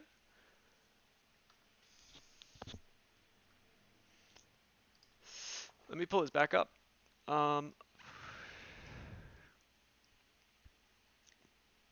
Yeah, for some reason, my card is being declined when I try to renew my Black Box Stocks membership. So otherwise I'd be using that, but Quant Data is still a good service. Let's do. I want to get GME on this as well. So we're gonna do this. Yeah, fuck you too. Roll Tide, Alabama, brother. Thank you. I'm so getting fucking banned from this platform. Fuck off! No! Don't you start. Don't you start. Don't you fucking start. Don't you fucking start. Thank you, sir. Thank you, thank you, thank you. I think ultimately you're gonna write me off on your taxes or something. And I wouldn't want it any other way.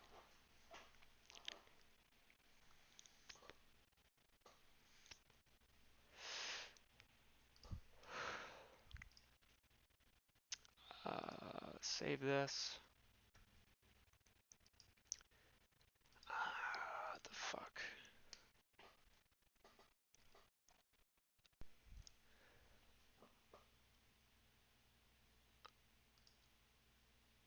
Why is it pulling these? What? That's an interesting candle.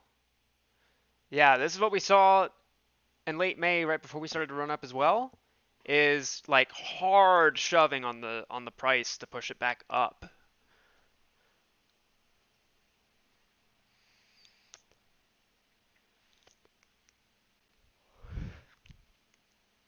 T minus 53 seconds, ladies and gentlemen.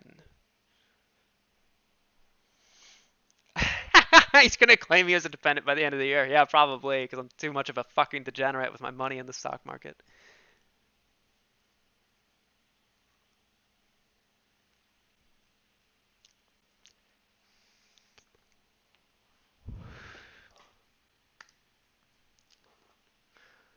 T minus 30 motherfucking seconds. I need to install this audio driver real quick so that I can have desktop audio, because Mac just blows donkey dicks. Just fucking sucks. And OBS can't add desktop audio. All right, here we go. Let's see it. Yeah, no, wrong way, bitch. Wrong fucking way. Wrong fucking way. There you go. There you go. There you go. Yeah, like that. Yeah. Yeah, keep going. Whoa.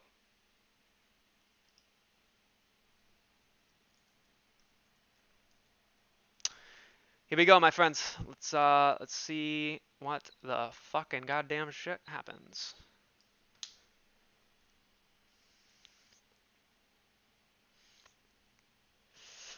Holy fuck. I want to switch to standard candles just so it's easier to see what's going on price-wise, because Heiken Ashi candles are a little weird as far as pricing goes.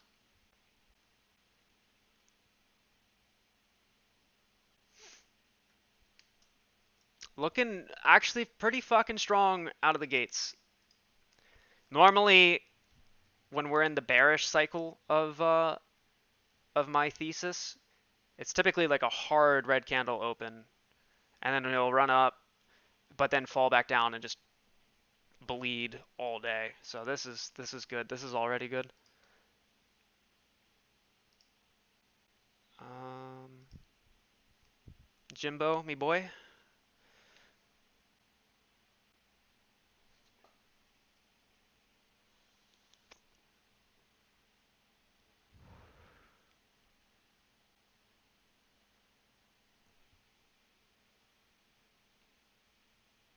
Good fucking god. Yeah, there's a lot of aggression going on. That is fucking goddamn for sure.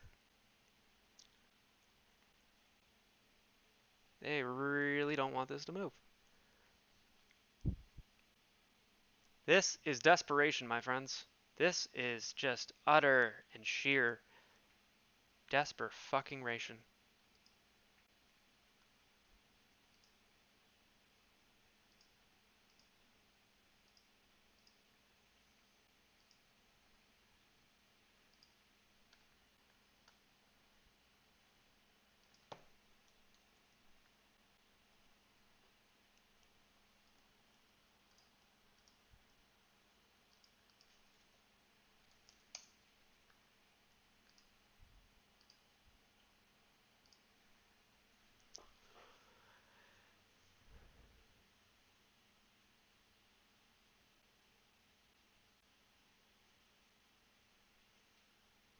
Let's pull up trading view.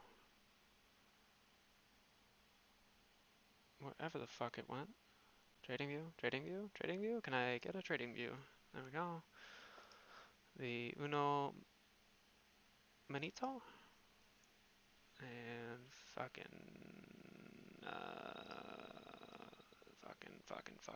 shit. What is IWM doing? Ha! Ain't that some shit?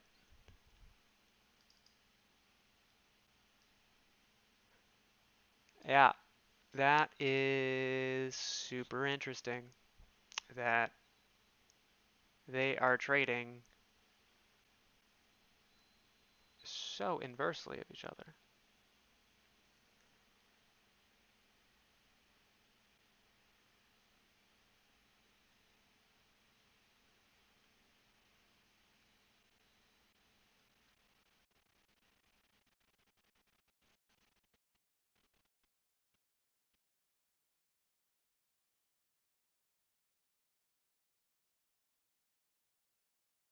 That's fucking insane. Yeah. So this is the ETF that AMC is in. That is highly suspect of containing FTDs.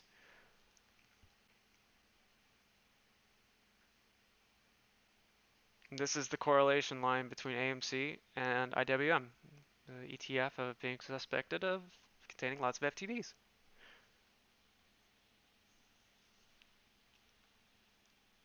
So the value to look out for with this correlation chart right here, or indicator rather, is the R squared value. The closer that is to 1, the more accurate the measurement is.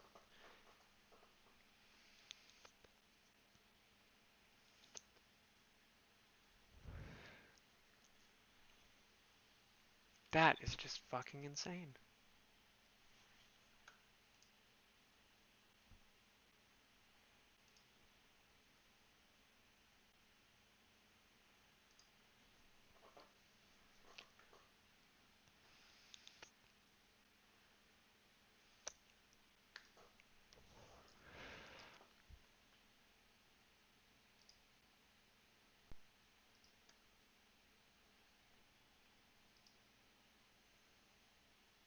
Okay, so yeah, a lot of. Let me do this. God, man, what the fuck? Um,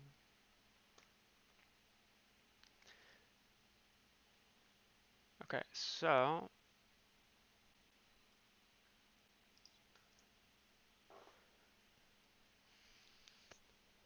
Good lord.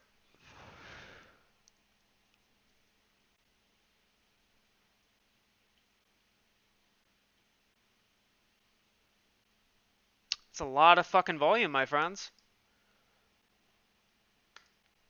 This actually looks like it's not just gonna go fucking sideways and bleed all day. Um,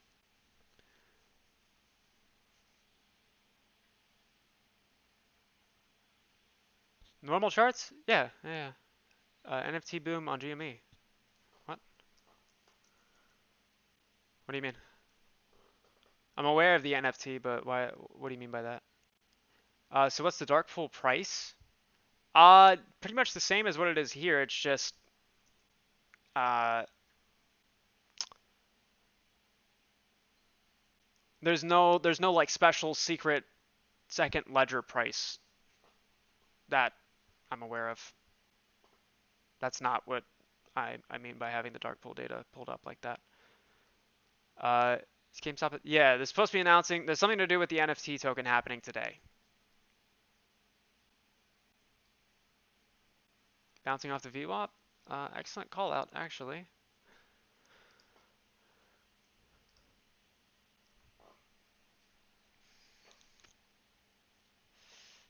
Game token apparently realized today. What do you mean by realized?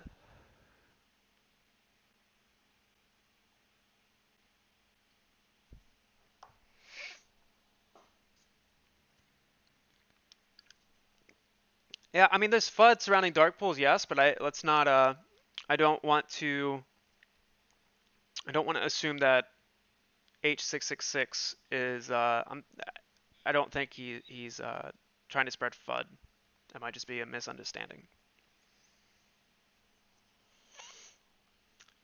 Oh right, yeah, yeah. The launch date that was found on the blockchain, or the token of the blockchain, is set for today at 11:20 a.m. Eastern Standard Time.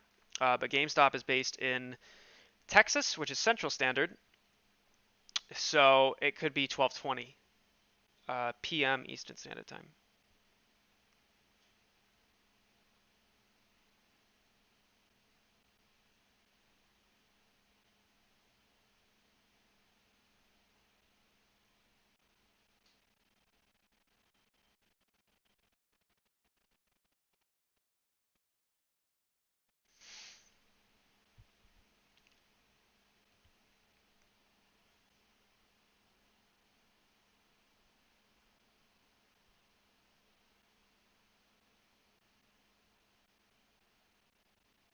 16. Okay, 2 days.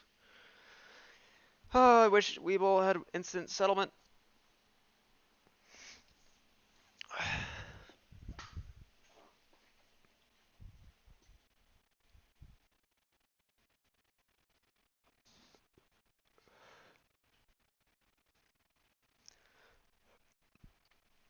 Oh, right, the secret price thing. Yeah. Yeah. I mean, there very well could be, but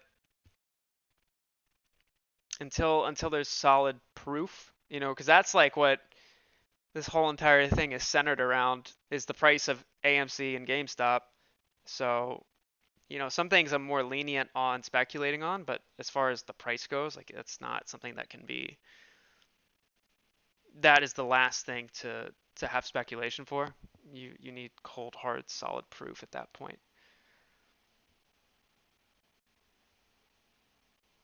Thomas Crisati? This is getting so obvious in public. At some point, how can the SEC just not get involved? Great question. Great question. I am constantly asking myself the same thing.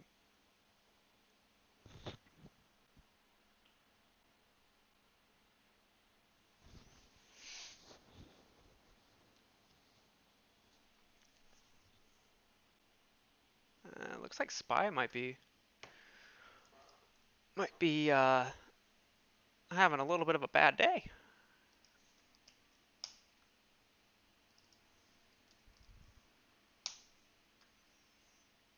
Just fucking kidding. God, this is just fucking amazing, man. The fact that Spy, which is funny because you have UVXY going up while Spy is going up, which typically means that there's a red move expected on Spy. That's interesting. Do you have access to live sell data like retail versus hedge fund and banks? Sorta, but not to the expectation that you're looking for. SEC probably are involved. Yeah. There's always you know, you can't just throw together a lawsuit overnight. Especially to the degree of this. This is there's gonna be fucking movies about this.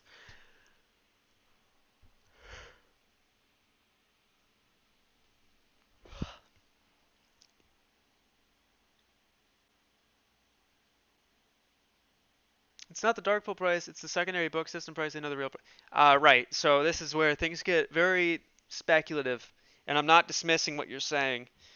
Um, the only people that know this theoretical secondary price are those that are trading on that secondary price, and there's just no way of knowing because unless you are somebody who is at the seat of the trading system that has the secondary price,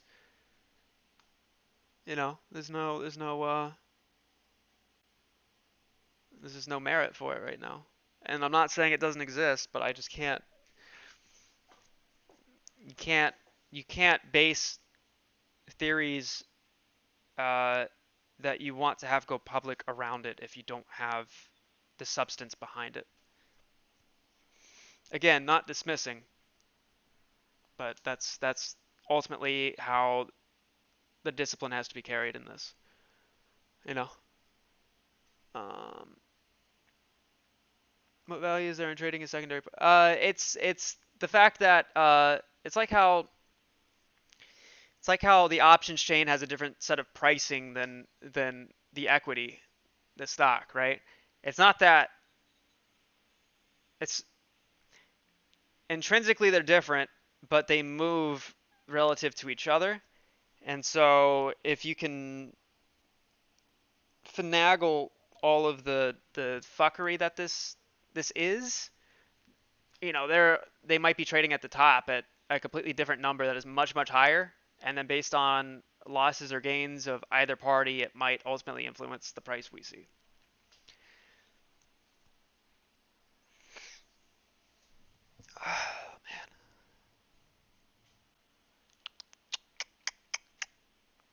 Did you manage to get any help purchasing that short database? I had some people reach out and I responded, and they have unfortunately not gotten back to me. Understandably so, because it's fucking $2,500 a month. So I totally understand. But yeah, no, it is what it is. Let's hope we get a quick. Yeah, yeah, no, I'm still optimistic on the day. Friday after Friday, them suppressing prices keep calls on the money. I've been questioning things clearly had a full control of delaying what it be. Yeah, you still have to. Shiveries has databases. Shiveries. Shiveries. Any database that I can get my hands on, I will happily engage with. Um, yeah, Phil. So I'm not outright dismissing the idea that there's a completely different price going on in the context that you're referring to, but we just don't have any hard data on it, right? We just don't. And I follow the same. Let's hope SPY breaks below VWAP, by the way. That would be nice, because this shit should be like way down here. Way down here. This is fucking BS. Um, there's so many moving parts to this, Phil, and there's a lot of parties involved with a lot of money on the line. Um, I can understand the basis of the secondary price that's going on, and there are some forms of that I believe are happening, but I don't have data on it. I don't have any substance for the claim, and so it's you just can't go around talking about it if you don't have any way to provide merit for it. The reason why you see price suppression on Fridays is because that's what market makers want, and they have the dough to move it that way, whatever way they want. And so they are able to maximize profits off of it going up or down. And based on whatever part of the cycle that they have set up for themselves, they're either going to move it up or down. There have been Fridays where we have been extremely green, even amidst the fuckery. Dan, I think the concept is like what a man for price would be without sorta, yeah. It derives from that, but it isn't strictly that. Not sure if you previously mentioned, but did you read Peter Hand's? Yes, I did. Yes, I did, and it sounds very much like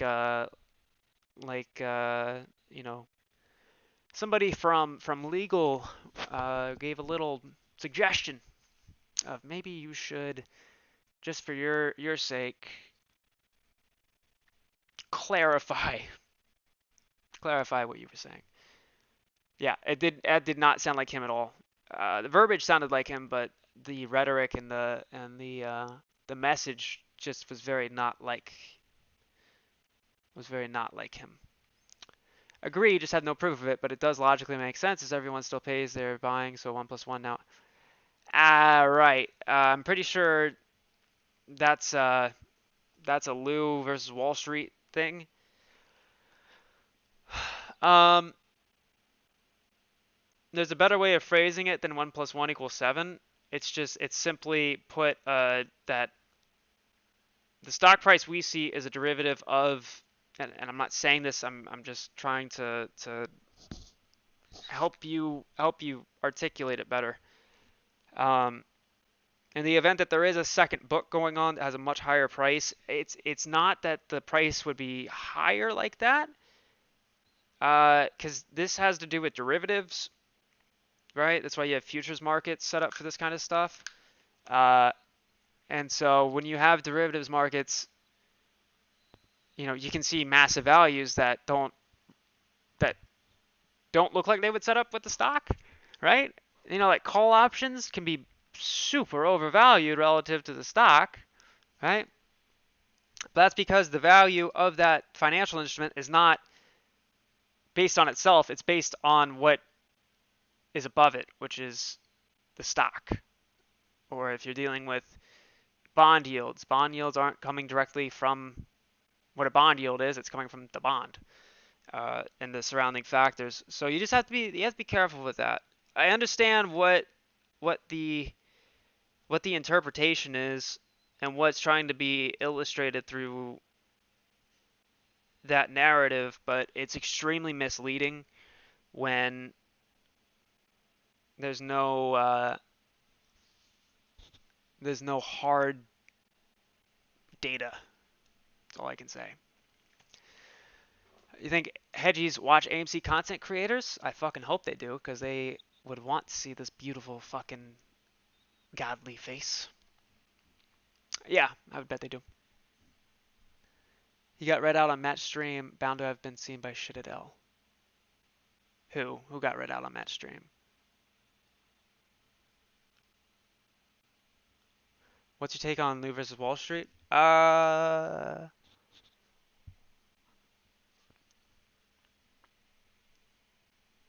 took some time to try to give him the benefit of the doubt on my own personal views of him. So I watched some of his videos, read through some of his tweets, and I mean, he's not dumb. You know, I think he is actually a fairly smart guy, but the means of which he articulates and illustrates ideas and some of his personal behaviors are of which I don't like. Um, you know, I'm not here to shit on the guy, so I'm not going to bring anything up, but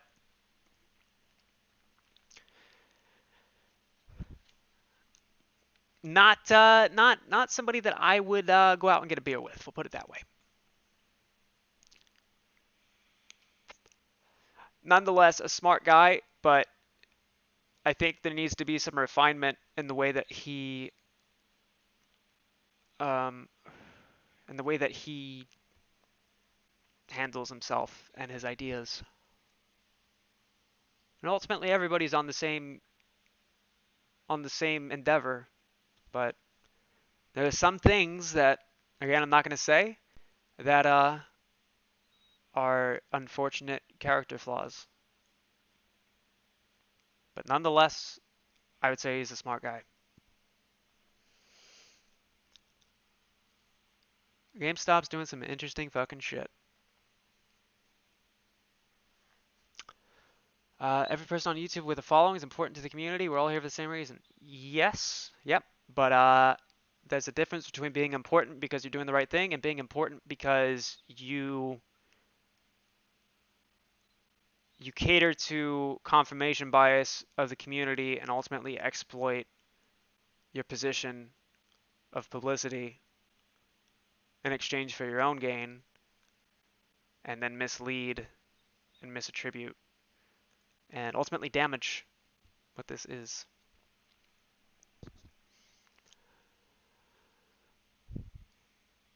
JQN 2022 Vegas 8 meetup. Invite you to drink.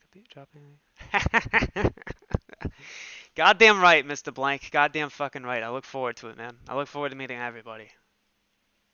You guys have no idea what you mean to me. No idea. No idea. I'm not in the right headspace to address what you guys have done for me and what has been built from this and how it's only been around for going on a couple weeks now, if that, this following. So I don't even want to try to give that thank you right now, just because I wouldn't be able to give it the respect that it deserves, just because I'm not in the headspace for it. But really, like, you guys just are Fucking insane. Thank you.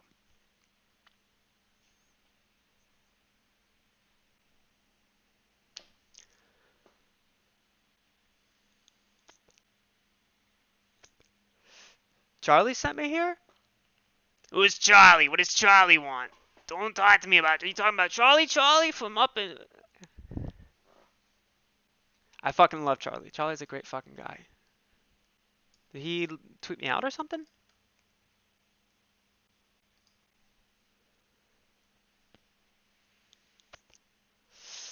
I'm here with you even after the quiz. Fucking same here, man. Same fucking here. I'm.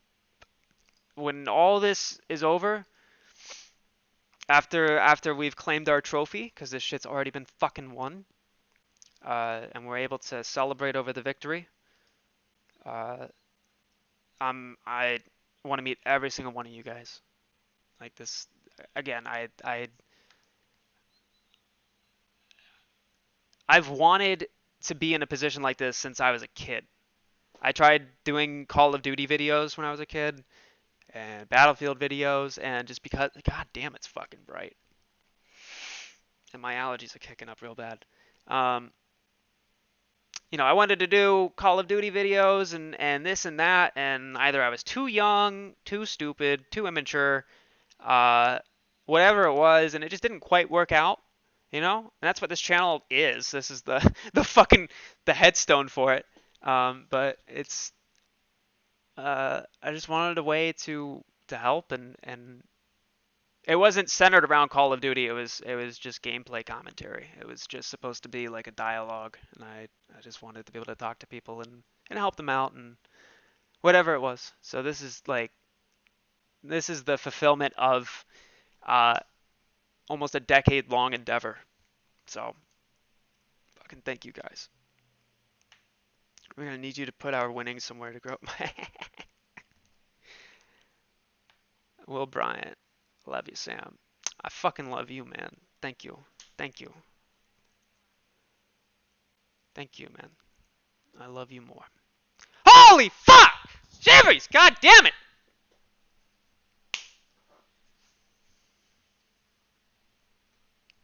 This is what I mean! This is what I mean. I don't fucking deserve it. I don't deserve it. I'm just a fucking idiot with a microphone and an internet connection and a fucking computational device of which is capable of encoding video at a live rate to then be broadcasted to the fucking internet. That's it. That's it. It's just a means of conversion from my fucking crazy fucking mind to audio and video for whatever reason you fucks decide to watch. Plain and simple. This is not what it should be, but it is. And I fucking love you guys for it. Fuck you, Shivers. Fuck you. Thank you, man. Thank you. Fucking salute to you, sir. I owe Shivery so many brews. This is, fuck. Oh, I don't have the ab capacity for this. I'm too fucking tired. I got shit-faced like 4 hours ago with some chicks, and I am still drunk. Whoever subscribed, fuck you. And thank you. For some reason, going horizontal like this just fucking really, really, really, really pointed out how much whiskey I had. Oh no. Not good. Not good.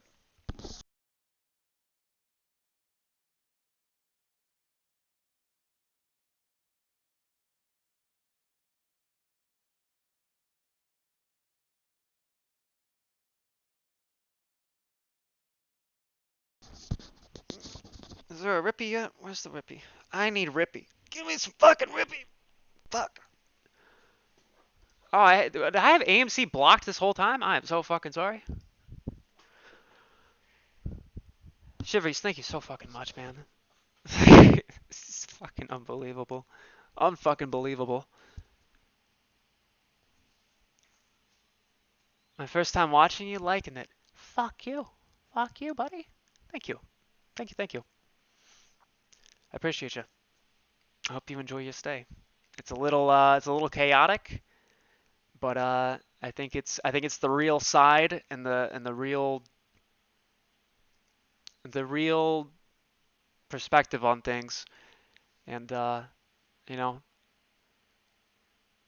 I think a lot of the content creators out there that are just can be a little too rigid as content creation styles go, and I just don't give a fuck. So this is what this is how this is how you and I would talk in person. I talk like this with my parents. I talk like this with the fucking DMV. I talk like this with my friends. It's no different. I'm the same fucking person wherever I go, and that's what this community and this fucking movement deserves.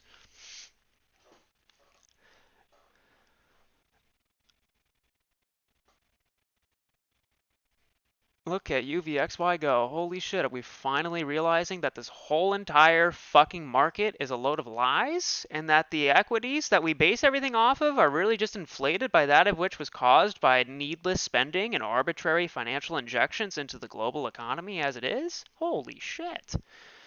Um, I'm definitely down for meetups.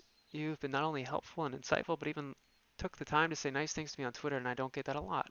Made me feel good. Shane, thank you, man. Thank you. That's what I mean. It's like I'm.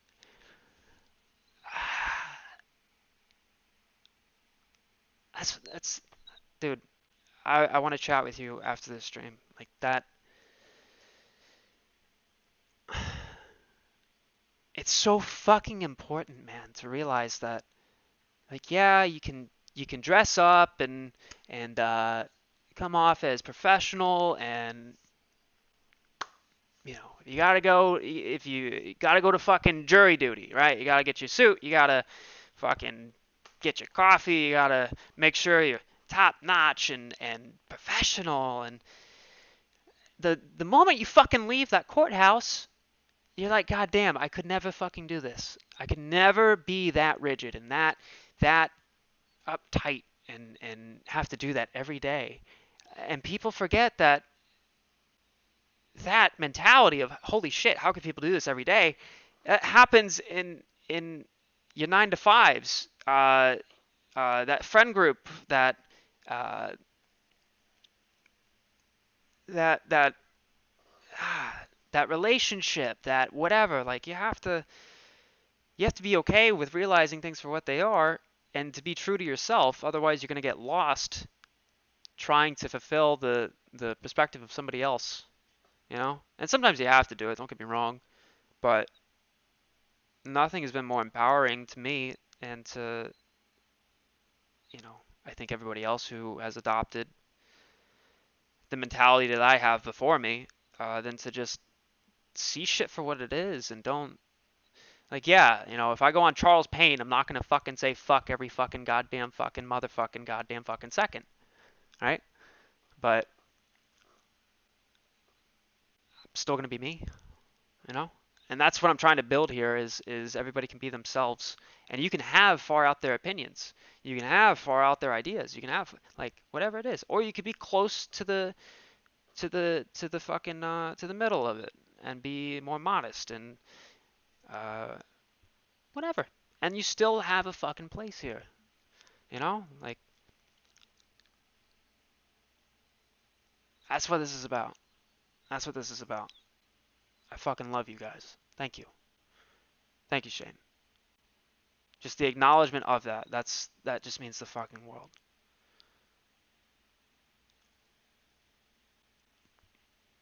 Your content is priceless. This fuck off. Fuck off. I'm starting to fucking tear up, cocksucks. Don't fucking make me tear up. I fucking love you guys. Thank you. Thank you.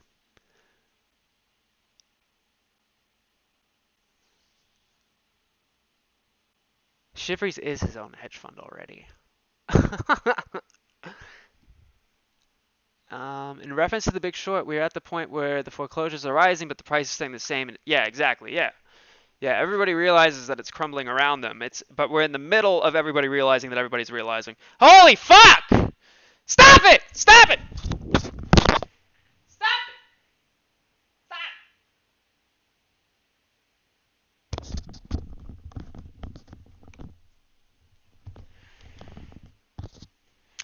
you, Harrison. And Shivries. Thank you. But stop it. Stop it.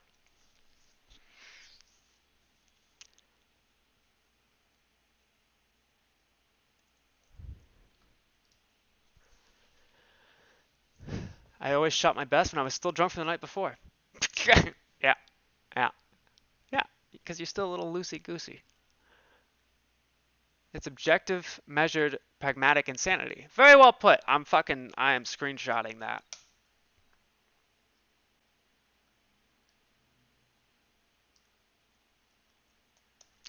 And tweeting it. Very well articulated.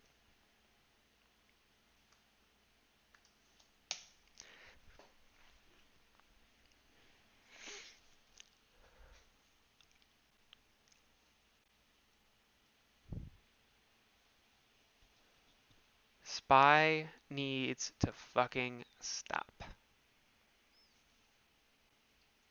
Okay, real quick. You see how the chart of AMC and GameStop looked like SPY flipped upside down? And why UVXY looks like SPY flipped upside down? It's because these three trade inversely of this piece of fucking shit. The golden child who got everything they ever wanted and turned out to be a spoiled little bitch of a fucking kid. Yeah, that's why. So imagine when the market fucking corrects, because it's been so overdue for God knows how fucking long now, what happens to the top two in particular? Can I get...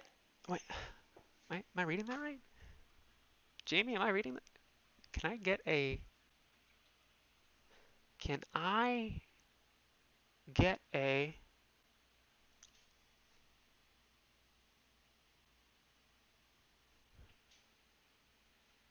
Can I get a... Oh, shit! Amen, brother. Amen. I'm lost financial freedom. I can be a solo. Why am I fucking sex daily today? I am lost financial freedom. I can be a polo drawers showing blunt blowing motherfucker not giving a fuck. Yes, exactly. Someone does not want SPE to go down and keep summing it up after lows. Yeah. It's market makers being market makers. And I'm sure some people were caught in the midst of what transpired. AMC Collector, my man. Thank you. Thank you. Harrison, fuck you. After AMC pops, I suspect you'll be getting big tips from all of us. No, I don't need it. No. No. No, no, no. No, no, no. Use that. Use that to help somebody else. Because I don't need it. At least after that. After this thing does what it's supposed to do.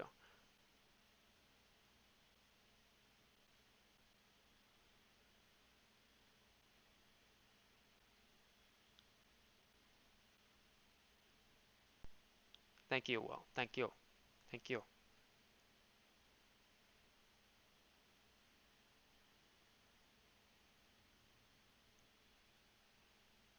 How funny that Peter Hand double backed on his Citadel comments. Makes me think he was really onto something. Yeah. I think he was onto something either way. But I think that the double backing was probably a legal friend of some sort, or even from his own company saying that, hey, you might want to, because you have to remember the dude's a portfolio manager or a portfolio manager, asset manager, whatever it is for City of Calgary, which is, from what I understand, uh, a big fucking deal in Canada. And so by one of the portfolio manager analysts, whatever his role is, now being publicly highlighted as having inflammatory comments about the market maker that handles 25% of all of the order flow in the market, could cause repercussions uh, that would be negative for not only him but his employer and that company as a whole. So just my 2 cents. U.S. Peter Hand got his headies all riled up and litigious. Lit, lit, that's the first time I've ever read this word. Lit, litigious? What? Applause for teaching me a word I've never heard of before. Litigious? What the fuck?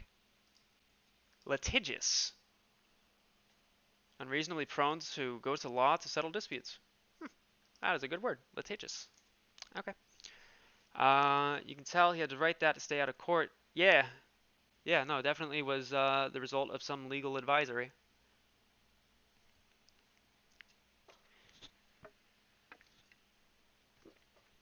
Give me 1 second.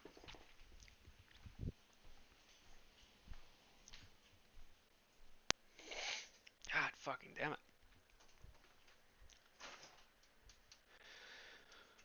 Ay, ay, ay, ay, ay, ay, ay.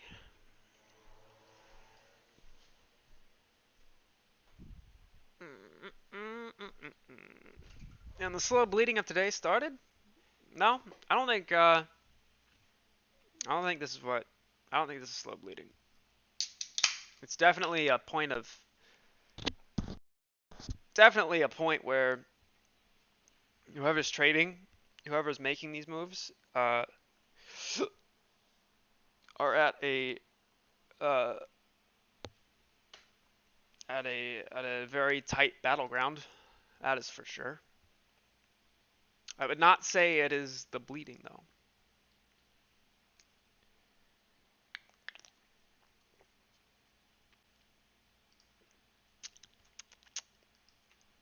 I think we're going to see a rippy very soon.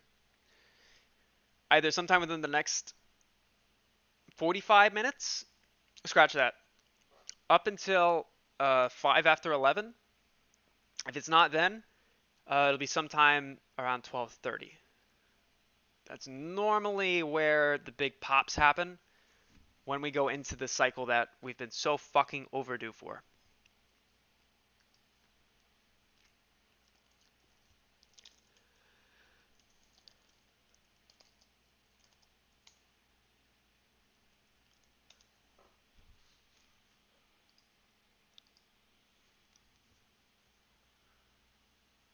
The market will crash. SPY can't keep making new highs forever when it crashes. Yeah, yeah. It's uncanny. It's uncanny. Um, and crashes are normal and they're okay, and it happens. And it's just the ebbs and flows of the market. It's fine. If you're always going up, it makes no sense to invest if it's just going to go up, because if it's just going to go up, it fundamentally ruins the idea of the market. The market is supposed to be the crossroads of natural financial selection, or financial natural selection. Words, fuck.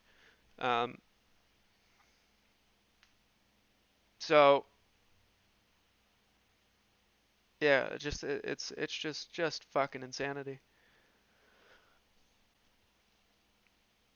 And like I tweeted yesterday, when the market tanks, all of the long positions that any of these short hedge funds and whomevers have will lose value, and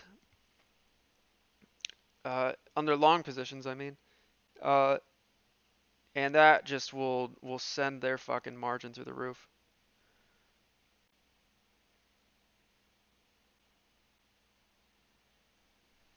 Um, Agreed. And any potential 1220 CST GameStop announcement would help set. Yes. I saw a lot of $32 predictions for 2 days from JP and others. Is this what you think as well? Uh, there's a chance. There's a chance. I don't know. I don't really get into that side of TA like that. He's very much a Elliott wave theorist. Um, Super fucking smart. Don't get me wrong. I'm not discounting any of his predictions. The only the only The only disconnects that he and I have are when I factor in the variables going on outside of this. Because, yeah, if there wasn't all of the catalysts in the background of SEC, DTCC, NSCC, OCC, ICE regulations coming into play, if there wasn't FTD cycling, uh, hiding short positions through the derivatives chain, if there wasn't any of this stuff, I would put money on it hitting 32, sure. But there's a lot going on in the background here that prohibits, in my mind, uh, just strictly factoring Elliott wave theory or any form of TA.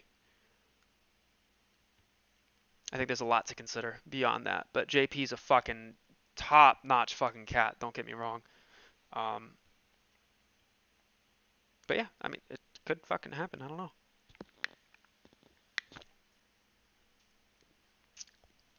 Just so I'm clear, I missed some of yours and Merck's conversation the other day. Are you guys predicting similar patterns? Yeah, yeah. I mean,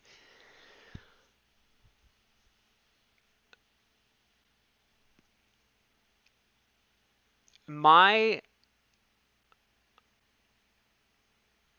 my interpretations and predictions are very, very, very similar to his, and vice versa.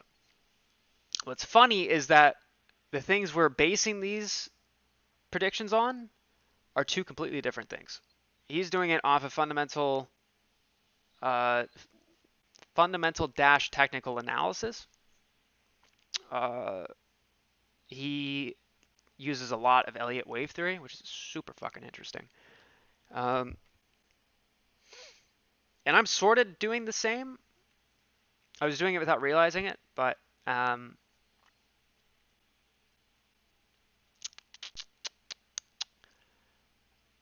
I've been factoring in all the outside factors of Jesus, synonymous wording.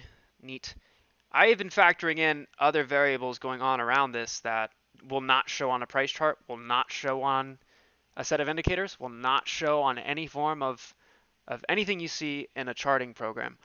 And fucking somehow we land at very similar conclusions, and it makes sense because the algorithms trading these stocks are the same algorithms that got us into this mess in the first place, and they're all looking out for what Elliott wave theory is based on. And ultimately, it's a self-fulfilling prophecy because trading algorithms are trading against, trades that have happened years ago and months ago and days ago and minutes ago, which were all the product of humans using Elliott wave theory. So um, yeah, definitely. I mean, there could be a bounce at 32, no doubt. Yeah, yeah, yeah, yeah. You got to pick one: slash with Axel or slash with Miles. Oi, oi, oi, oi, oi, oi. Depends. What year of Axel do I get?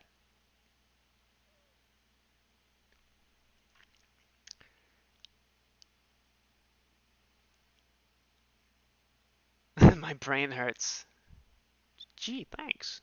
Good to see you, sir. I love JP's stuff. He's excellent, but yes, he does disregard a little. Yeah. I mean, he's got his convictions, and I admire the fucking hell out of him for that. So, um, yeah, no, he does a lot of things right, and he's just a fucking hell of a character. So, yeah, yeah.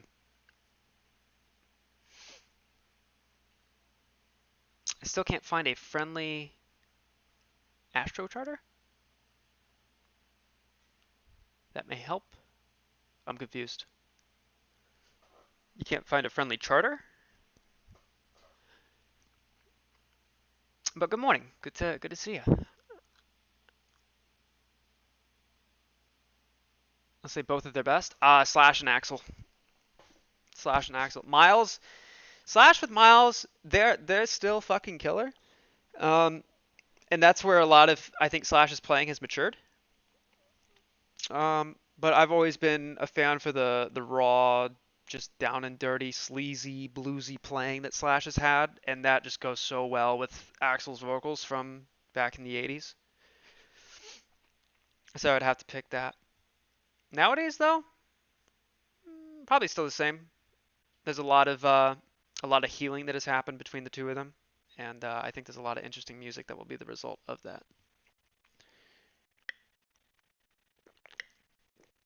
Bill Horton, good to see you, sir. What indicators are you watching to gauge the hedge he's covering on? FTDs and the way that they're being cycled. OBV, on balance volume.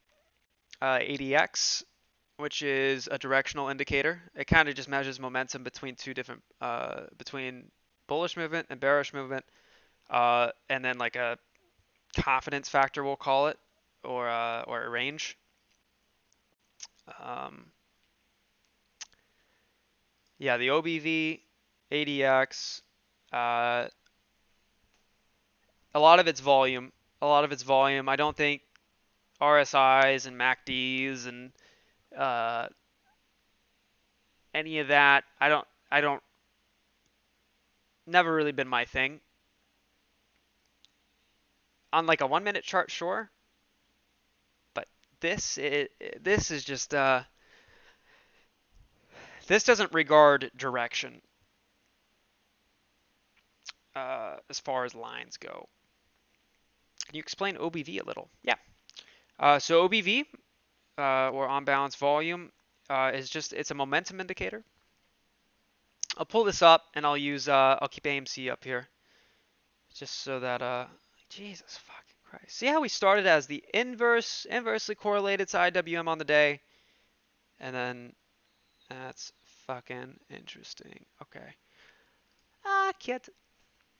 So we'll pull up OBV. So what OBV does, and it's going to show negative on the day. Oh, that's funny. What the fuck? Huh. So OBV, or on balance volume, essentially will factor in the time frame you're using. So if it's the 1 minute, the 5 minute, the 1 day, um, if the candle of that interval is green, then it will take that volume and drop it in a bucket. If the volume of that candle turns out to be red, it'll drop it into this bucket. And what this line does is gauges which side is more weighted. All right. So if you have a bunch of volume that happens on the sell side, then the OBV is going to go down. If you have a bunch of volume that happens on the buy side, the OBV is going to go up. So if you look here, we started to go down, and the OBV looks very reminiscent of that. And then we go back up, and that's when we turn green, and then back down, and back up. But what's interesting is that when you correlate the price to whatever level the OBV is at, you can end up determining what the sentiment is at an even different level. Oh my fuck! Sorry, allergies are getting me hard today. So if your OBV value is the same at a price level down here, and let's say the next price level is up here, but the OBV is the same, then you can assume that that movement wasn't of any actual value, because to get back up here but to have the same OBV as it was down here,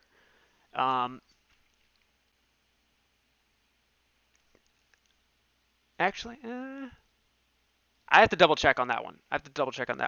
But it's just a measurement of where volume is moving relative to the price, and if it's as aggressive as the price movement itself.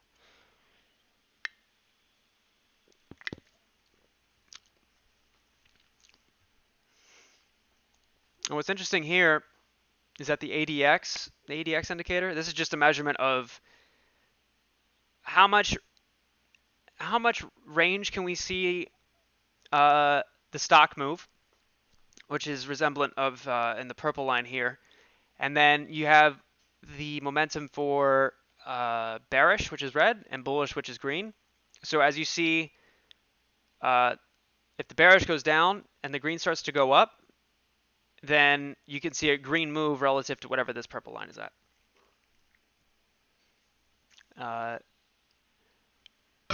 Shut. Yeah, so this is a good one. I just came across this recently. Uh, uh, uh, Do you hold a position in AMC? I cannot financially disclose that.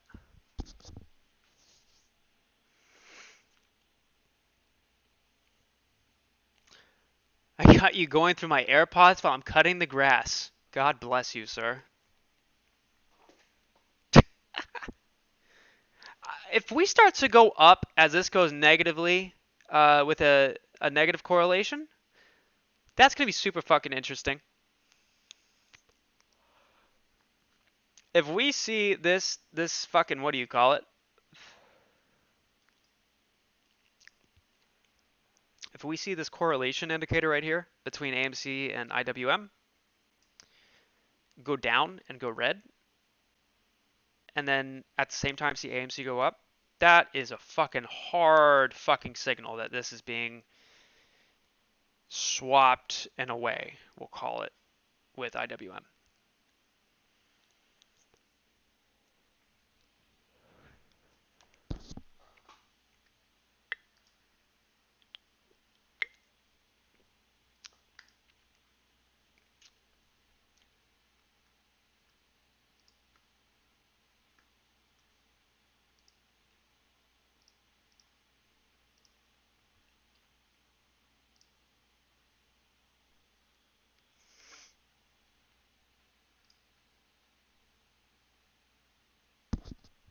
Have stuff to take care of at work. Back in a few. Best of luck with the stream, Sam. Hey, thank you, Shivries. Thank you, man.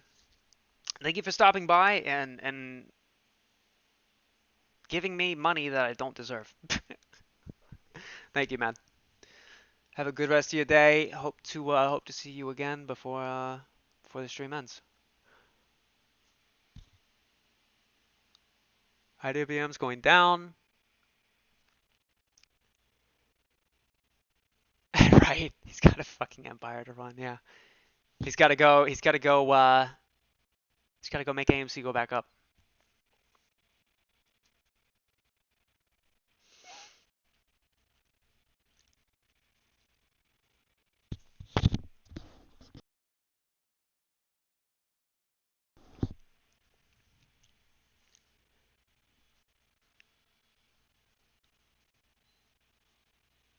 Buy calls when it hits the low today? Question mark. Not financial advice. If, let's say, hypothetically somewhere in a parallel quantum-based universe of which is very similar to that of which we are currently in, and residing and trading upon through financial instruments that is ultimately being coordinated via information across an internet of information, in this hypothetical quantum universe, I would say that hypothetically, possibly, maybe, perhaps it'd be a good idea to buy calls when it hits this low word that you speak of, but not financial advice, cannot confirm.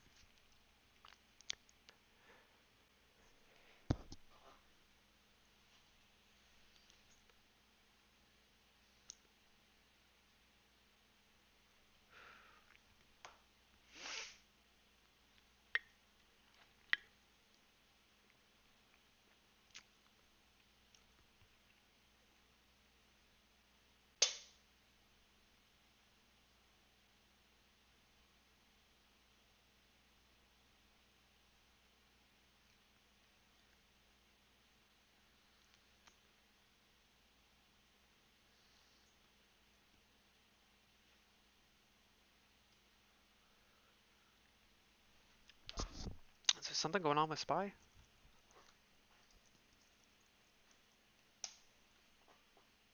I like to see.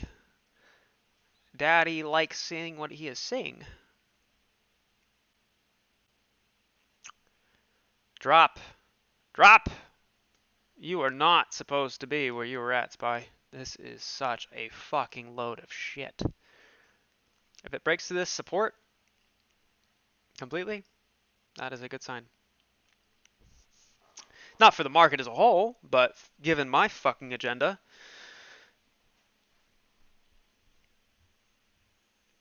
would be a good sign. Let me put IWM here.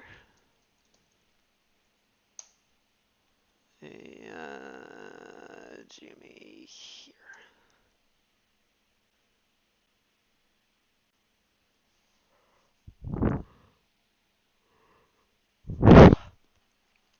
Holy fuck.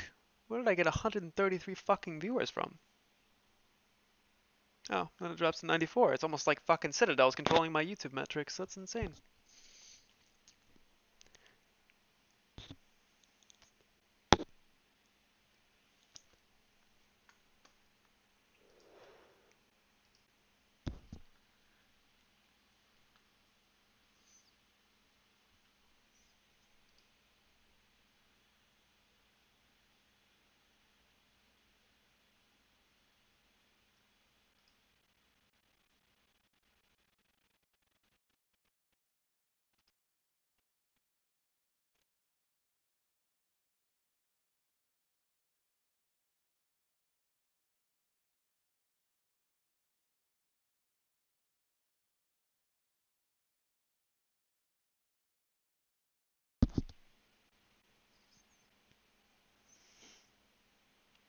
Get the fuck out. What? I know this is completely irrelevant. What the fuck? Of course it's a Florida man. Florida man. Only in Florida will you have suspects allegedly involved with that of the assassination of a president. Wow, okay. All right. Well, I just got put on 15 different watch lists. Oops.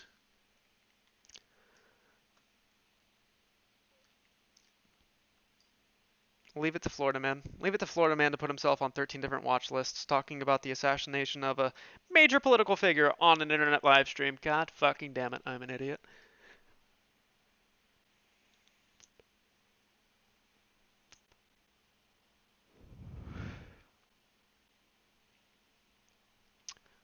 Lowering the whale chart a little bit. This? But this is Shivery's wall and Harrison's wall and Clint's wall.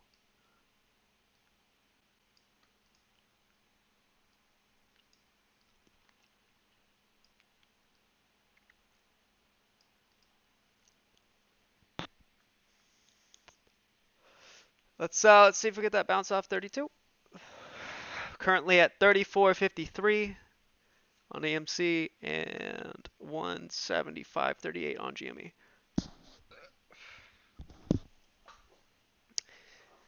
I feel like this is the pocket play by shorties. This is the last resort. I don't think we've ever seen downward pressure like this before. And this sustained and persistent. I don't think we've ever seen something like this before. This is just fucking uncanny. Again, still bullish. I don't give a fuck. But nonetheless,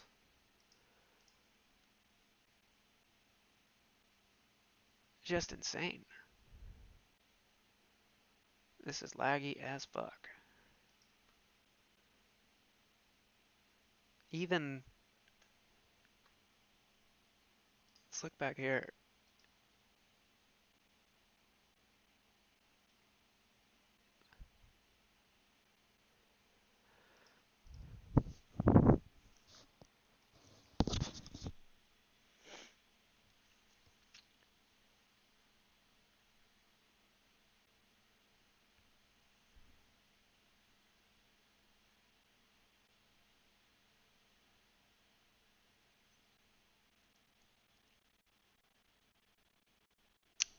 Fuck you, Ryan Rang. Thank you for subscribing, sir. I really appreciate it.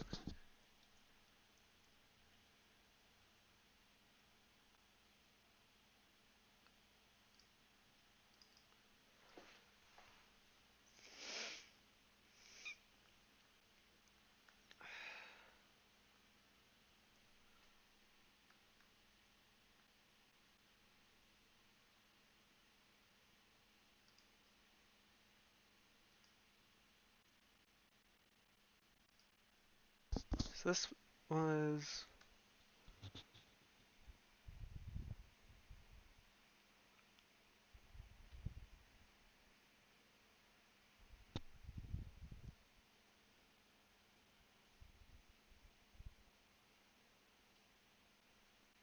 I mean, yeah, this is as far as fibs go, this is where we're due for the bounce.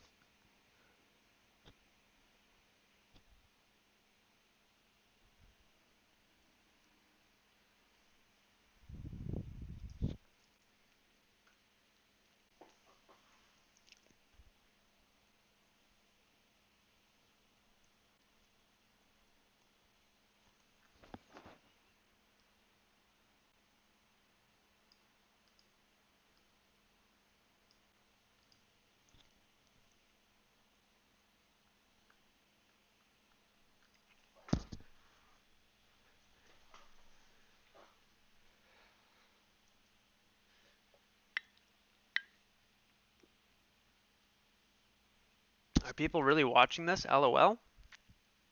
Well, Megan, to answer your question, I don't know why you would ask a question to then not get the answer, because to get the answer, you'd have to listen to that of which is being watched. So you tell me.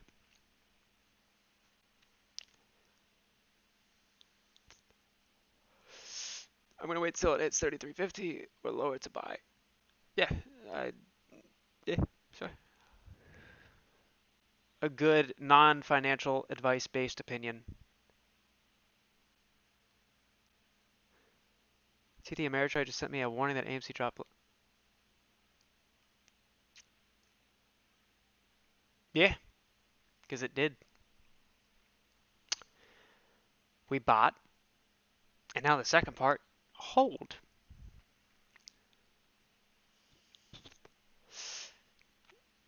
Daddy likes. This is what we call the inverse Rippy, right? This is good because SPY is so overvalued. What's funny is that these fucking Wall Street and reporting pricks want to say, oh, AMC is so overvalued and it's not based around fundamentals, yet the whole entire fucking thing they all jizz over is overvalued and not based on fundamentals because it's being fucking propped up with spit, cum, and duct tape by the Fed. While they then turn around and short meme stocks egregiously and get caught by a bunch of idiots on the internet red-handed. Oh, I see what you're saying, Jeff. Um, yeah, that's very interesting. Why now? Very, yeah. Is it really a surprise though?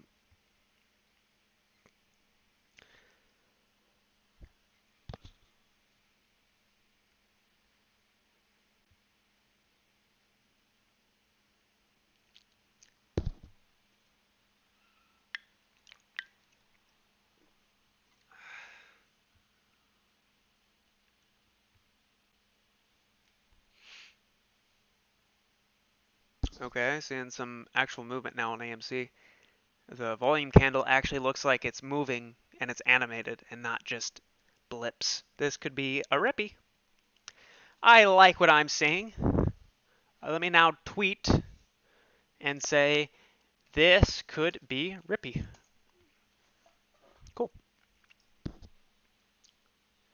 Yeah. You see how this looks like it's animated? Yep, this is something, this is movement right here, baby. This is, yeah, look at that. Look at these fucking green orders. God fucking damn.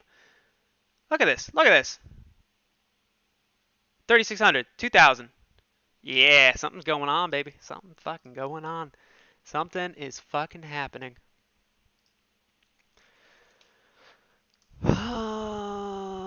Looks like Rippy incoming.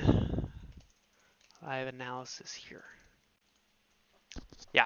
The candles actually look like they're moving and not just jumping and being non-animate. This looks good. This looks good. Volume's really picking up. And again, the volume, the actual candle itself, when you see it actually animated and moving smoothly, instead of just jumping periodically, it actually has smooth movement to it. That is volume and actual orders hitting lit exchanges. When you see jumps, like I was talking about, that's from other orders from other types of exchanges that aren't the lit exchanges coming in, and it comes in blocks, which is why the movement looks blocky.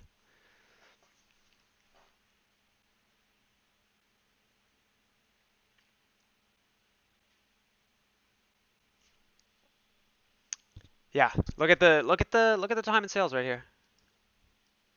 Look at these order sizes. Yeah, something's going on. Something's going on. Something's going on. Let me pull this up, see if there's anything going on.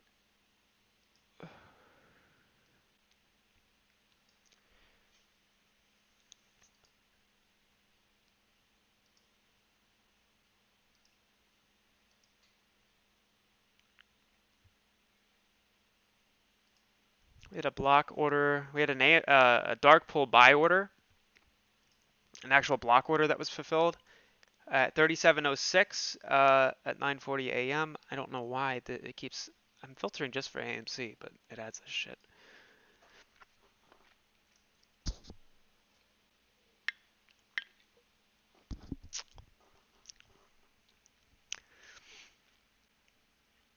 Let's see. I'm switching between Webull and Sam so I can see the volume. Yeah, it's all in the volume, baby. Why is the price not moving though? Great question. It's not moving right this second, but just wait. Well, this is sad. What is sad? Why are you sad, sir? There's nothing to be fucking sad about. We've already won! We're just waiting on the fucking trophy. I've always said it's like the end of Happy Gilmore, where he pulls off the miracle shot, and then fucking Shooter McGavin takes the fucking jacket and tries to run with it, and you have fucking the ogre dude go and beat his bitch ass and take the jacket back, right? That's BlackRock.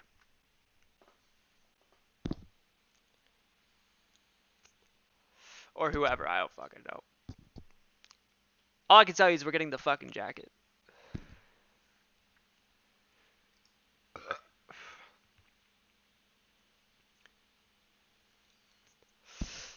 Anyone know when the NFT announcement's coming today? Awesome channel. Thank you, man.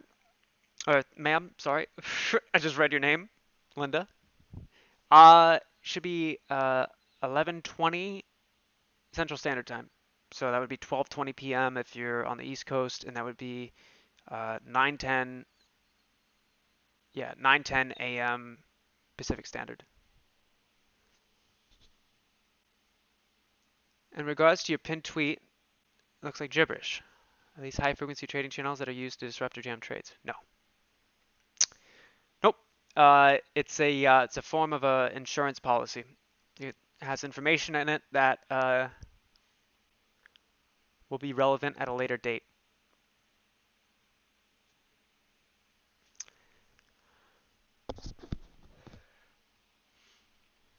Can we get MILF Squad on our jacket sleeves? Of course. Of course. Where will the announcement be shown on? I don't know. The price charts, hopefully. I thought it was 420. It's a Unix timestamp, if I remember correctly, and Unix timestamps convert to what the fuck is that called? GMT?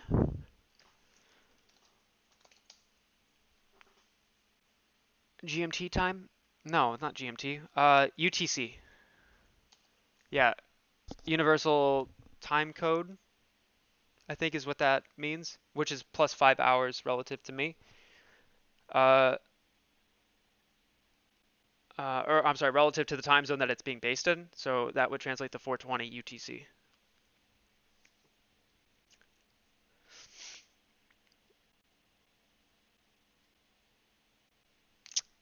Goddamn fucking right, Shaq.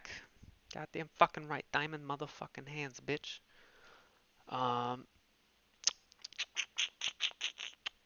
Just put 2K and AMC at 36. Should have waited. You're fine. We all know where this is headed. You are fine. Yeah, like okay, you're down 1%, if that. I think it's like 0.6% you would be down. Don't worry about it. Don't worry about it.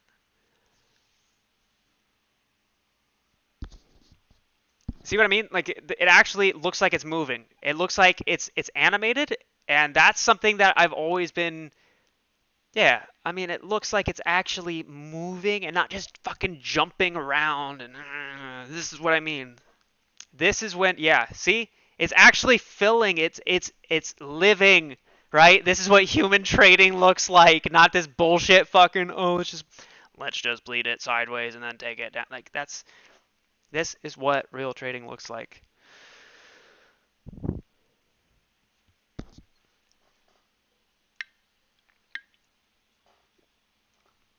Your average is 9 though. Good fucking shit.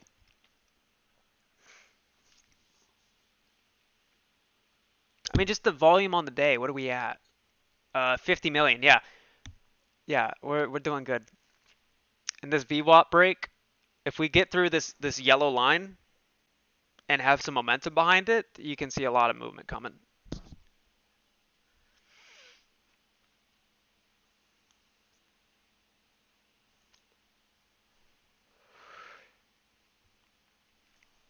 Can I fucking trade options on my TD Ameritrade fucking whatever the fuck now? Thinkorswim?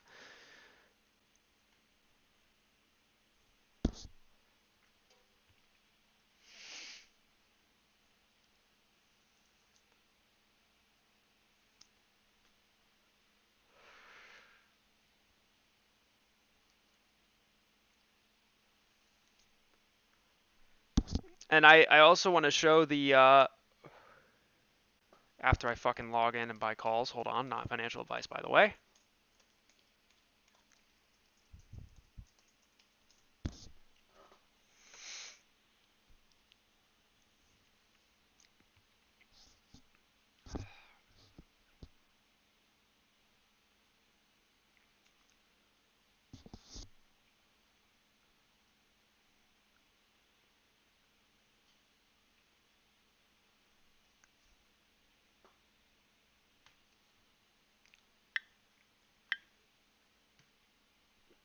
Uh-oh, nope, nope, nope, don't leak that shit. Don't fucking leak that shit. Nope, nope, nope, nope, nope, nope.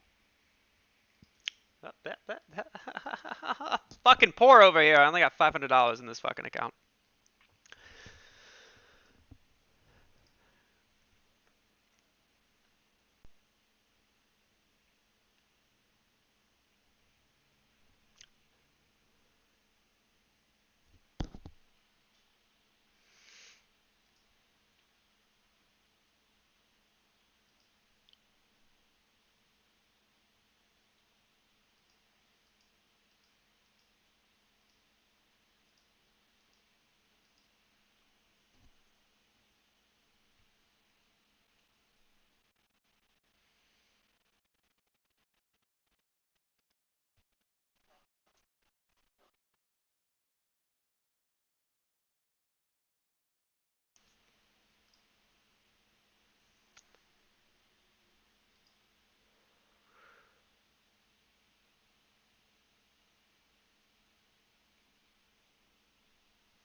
That's a rippy. That's a rippy coming.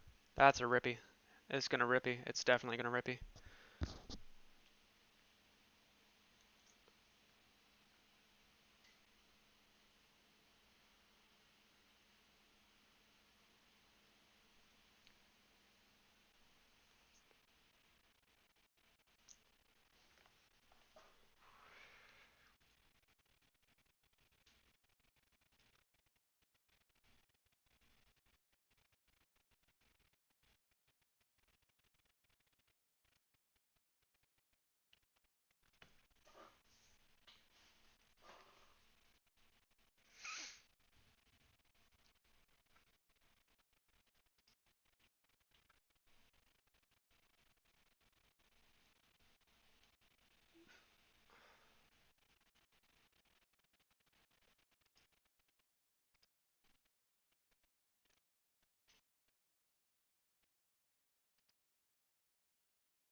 All right, I'm gonna go take a leak so I don't do it when this thing rips. Burb.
Where's the Rippy? Where's the Rippy? Come on, give me the Rippy.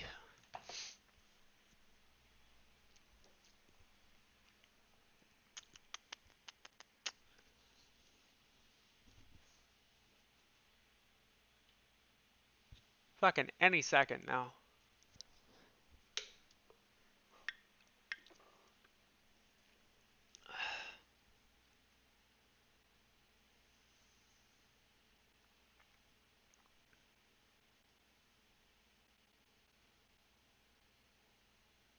Good fucking God.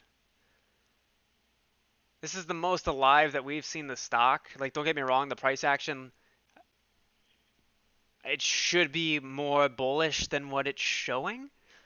Uh, but we haven't seen actual movement like this in a very long time.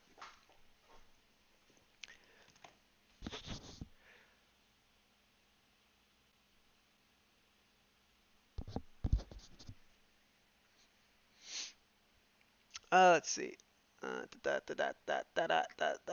just watched shares available to borrow go from 250,000 to 700,000. Maybe they're starting to cover. I mean, there's a good chance, but the shares available to borrow fluctuates throughout the day, and it could just be, you know, whoever either putting shares up to borrow or taking uh, shares away from being borrowable. Good sign either way.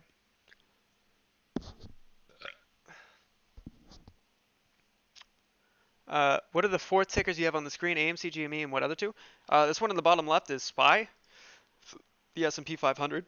So the top 500 publicly traded companies in the United States, and then you have UVXY, which is a leveraged volatility index, and this will typically trade uh, inversely of SPY, which is exactly what you see.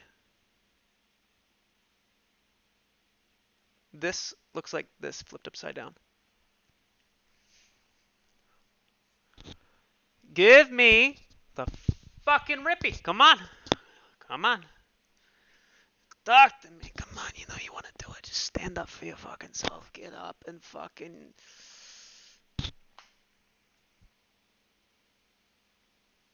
It really wants to fucking go, man. It really wants to fucking go.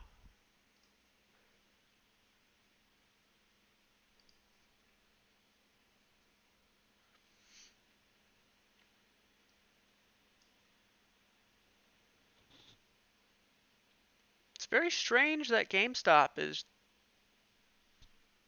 barely moving. Super low fucking volume, even for what it normally has volume-wise.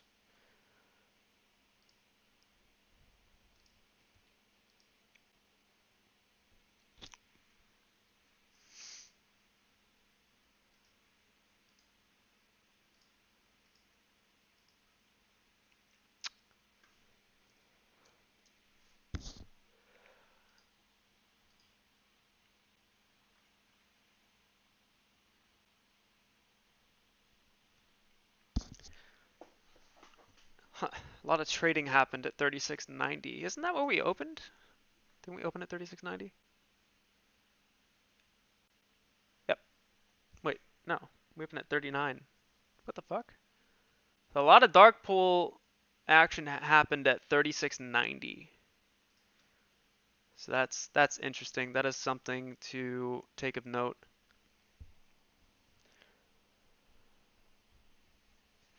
Top dog? Good chance. There's a good chance that we have a moon this week. Price targets are the surest way to commit uh, social media suicide. Take it from me personally. Okay, let's get the bust through VWAP. That's what I want to see.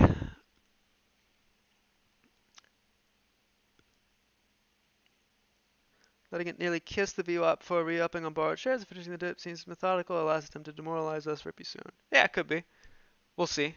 It all depends on the momentum going into the VWAP, if it happens, if it goes into the VWAP.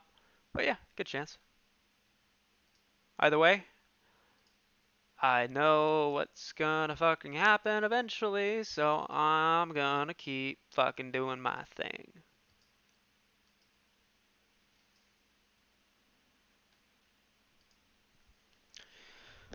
What platform do you use to see dark pool activity? I use Webull. Is there a certain subscription of level? No, so this is on a website called QuantData. App.quantdata.us is the domain. This is for a broader view of dark pool stuff. What I recommend is Black Box Stocks. It's $100 a month, which kind of sucks, just because it's definitely a little pricey, but they've got really good data there. I've also got my cigar prepared for in the event that we moon, and my fucking $250 bottle of Japanese whiskey.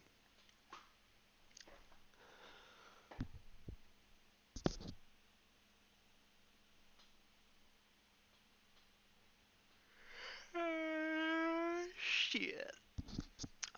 Dude, thanks for keeping Abe's calm and relaxed. Of course, of course.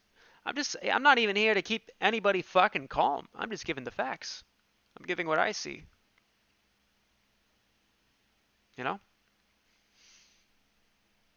Reassurance is nice, don't get me wrong, but there's a difference between reassurance and confirmation bias.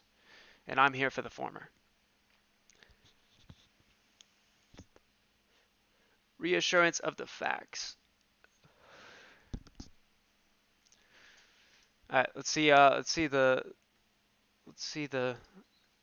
momentum here.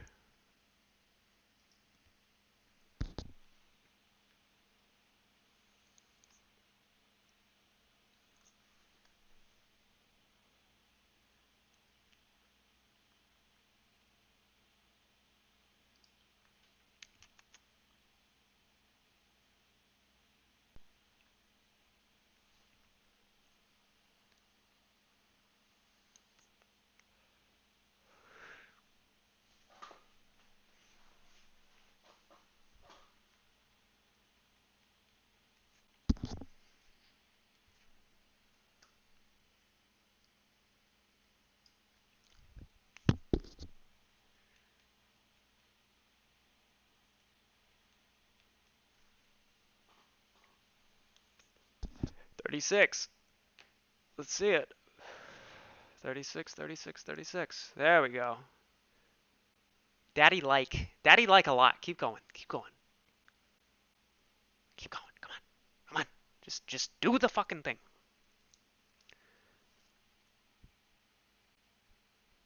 Oh, it they don't want it going above VWAP. The reason why VWAP is so important here is because that's what all of the other algos are looking at. is where does a stock's price sit relative to the volume weighted average price. So algos from big fucking money are stocking every single ticker on the market for when there's a VWAP cross. And of course, at 11 a.m., right? Let's see what happens here. You could, yeah, right here you saw like the rebalance happen on the level 2. So yeah, this is a algo transition phase, we'll call it. The strategies are going to change.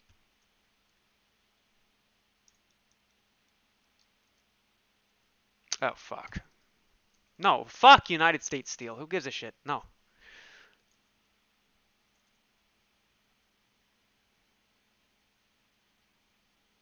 It's very funny that SPY is shitting itself, and at the same time, this thing is seeing some movement finally. Very interessante. Yeah, you got... Look at that green that just came in. Holy shit.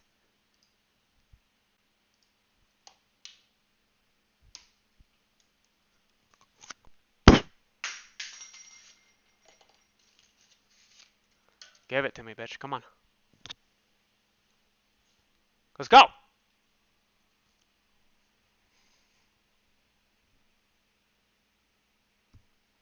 Fuck, where are my shades?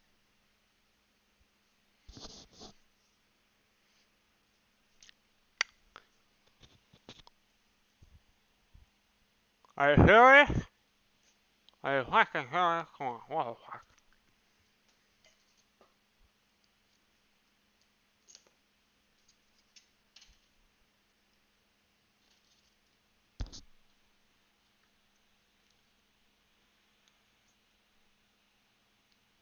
The liquor wasn't for celebrating. It was for when this bullshit happens. But it's fine. It's fine.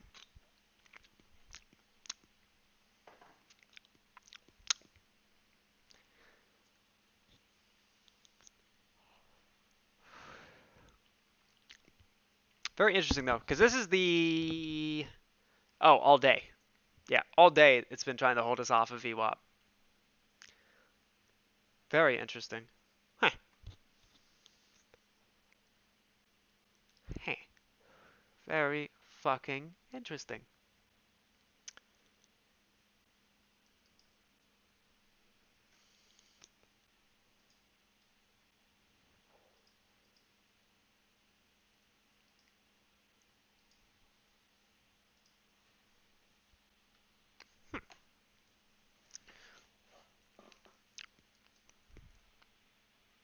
Let's see if we have an ADX bounce.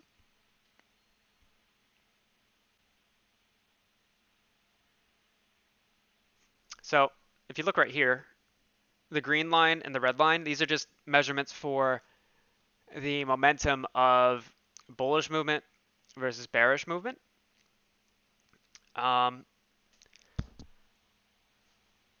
So when the bullish movement converges under the bearish movement line, that's obviously going to be a bearish move, right? And you see that right here. Look at where the timelines line up. All right, we crossed over, and then it goes red, and then we try to get back up, and we did for a second, and then bearish took back over, and we went down. Right here, looked like we were going to go up, and then the bearish line got the bounce. Yeah, right here. Unfortunately, we did not get the bullish bounce. But alas, they have not fucking covered. So who gives a shit?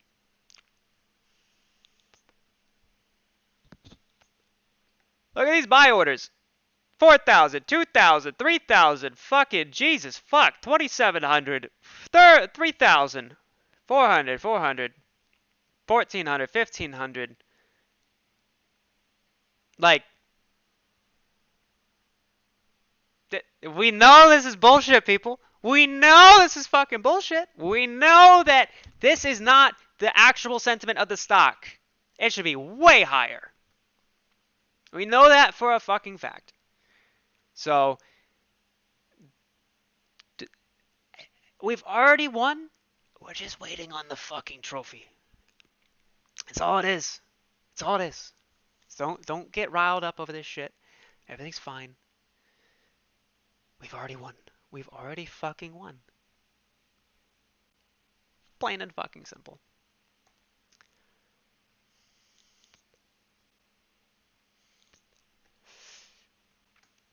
Let's make this real interesting. Let's do this.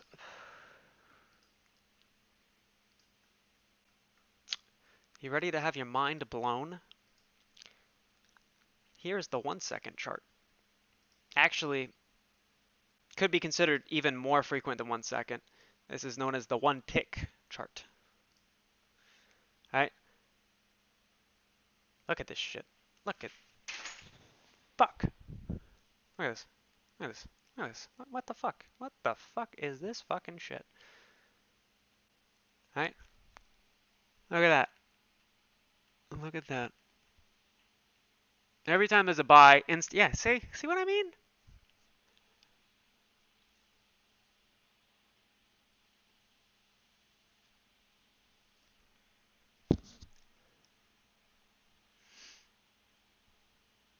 It's just fucking computers going back and forth at each other.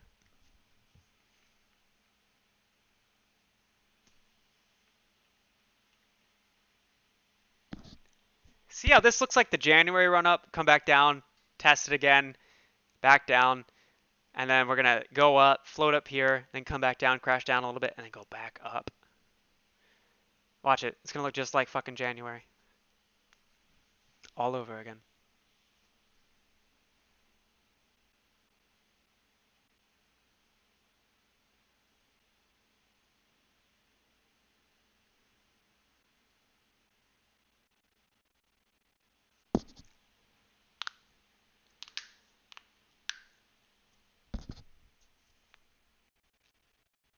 How are we gonna go? How are we gonna get past this repeat pattern though? We know it's manipulation, but all the regulation and the impending margin calls. Uh, Again, this is not them having a fighting chance at getting out of the shit show they started. This is them trying to mitigate the damage. And that's it. That's it. Even if this thing dropped to a penny, they would still have to go back and buy all their shares at a penny. But given how much they've shorted, by going from a penny to having that massive amount of buying pressure, would send this thing sky high. It doesn't matter. It really doesn't fucking matter. That's why this notion of diamond hands and hold and hodl, and it's not just a rhetoric. It's literally just put simply, they have to cover. So even if this thing drops to a penny, when they go and circle back to cover, it will drive the fucking thing up to God knows how high. So what happens when it goes to zero? Not when, if. And even at that, if is still pushing it because it's not going to drop the fucking zero. I mean, and let's think rationally. There's a chance some way somehow it drops to zero. Even if it did, somebody somewhere will give it value. Someone's gonna buy. But say it goes to zero. I don't know. I don't know. I don't fucking know, mate. I don't know right now, at least. And that's okay. I don't think I'll ever know, because it ain't gonna fucking happen.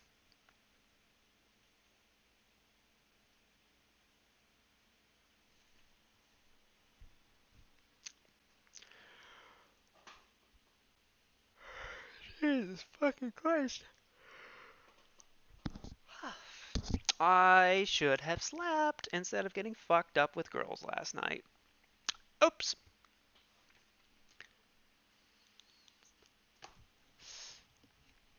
I've literally been emailing in the SEC. They have responded, but not with a beneficial answer, so I keep emailing. Salute. Thank you. Good on you. I just saw that. When will we see a spike in your estimate? When do you anticipate a spike? I was calling for around 11:30 earlier today. If not 11:30, then it would be sometime around 1:30.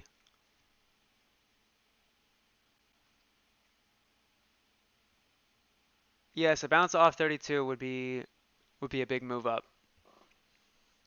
Just based on models of everybody else that have been analyzing this from a technical perspective, 32 would be where a bounce would occur. It follows with it follows with Fibonacci levels, Elliott waves, among other just technical analysis philosophies. They all point to a 32 bounce.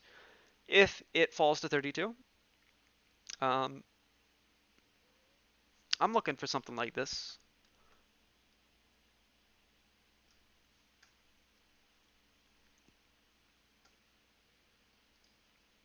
And no real TA involved.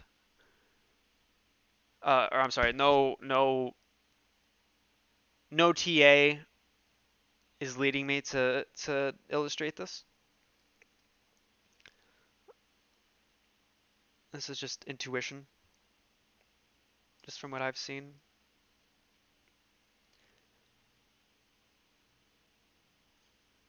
Something along the lines of that. And this is just fucking, just a feeling. It could be wrong. It might even be something like this.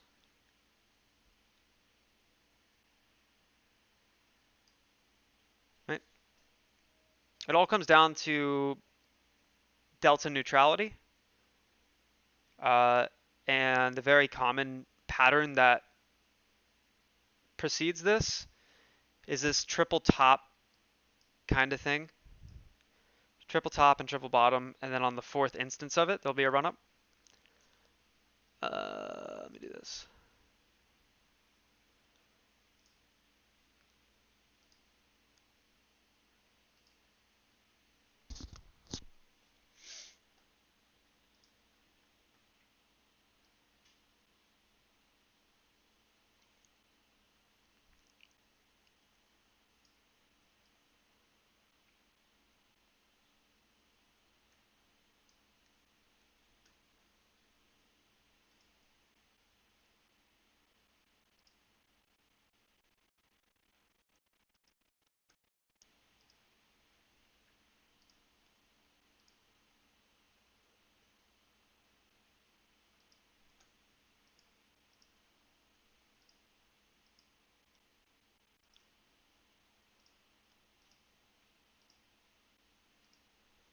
Yeah. So, and there's a good chance that we touch 32, and that's where we would see a big bounce. Uh, Literally appears to me that the police are stood outside of a bank asking robbers to come in and letting them. Oh, yeah, yeah, yeah. Or they could be letting them dig their own graves. Who knows?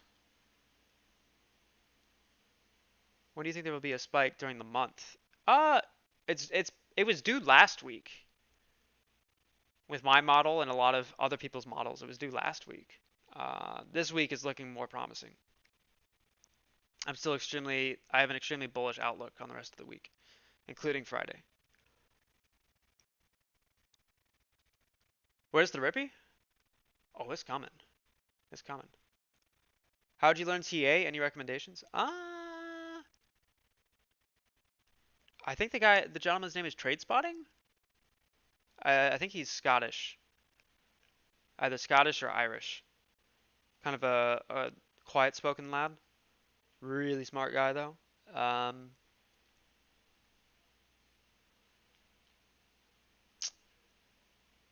and there's one more person that I learned a lot from that I can't remember the name of.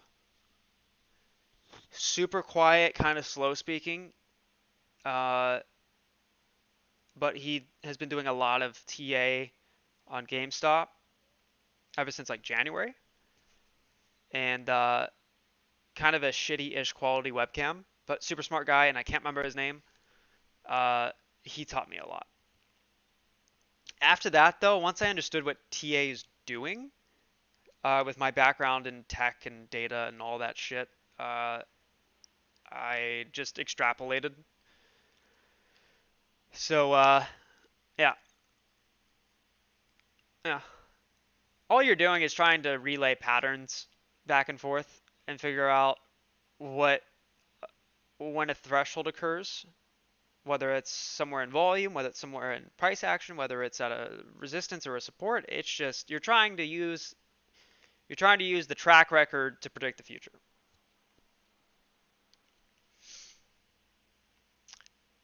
Yeah, Jamie from Trade Spotting. Yeah, yeah, yep, yep. Can shorts avoid covering? Absolutely fucking not. Nope, nope. You have the entire world watching what is happening.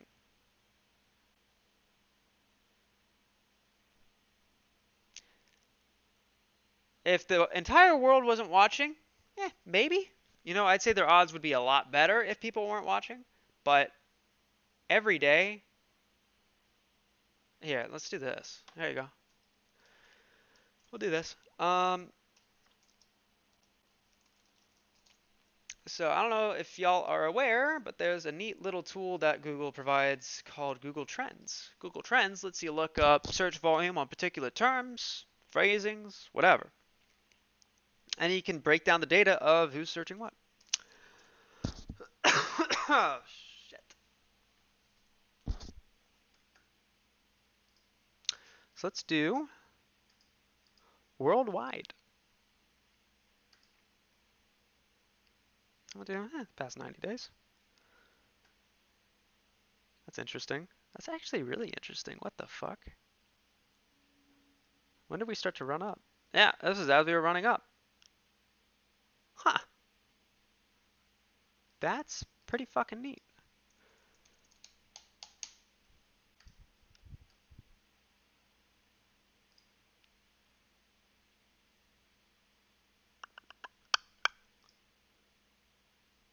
Hold on. I know this makes me look like a complete idiot because of what I just said, and then I show you this kind of fucking graph, but hold on.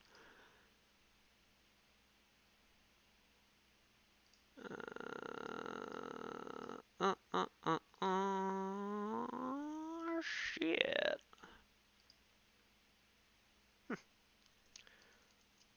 AMC short?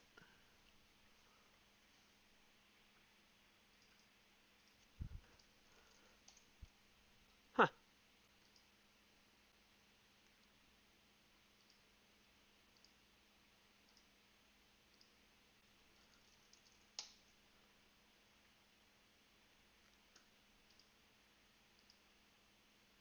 Ah, for fuck's sake, let me fucking search.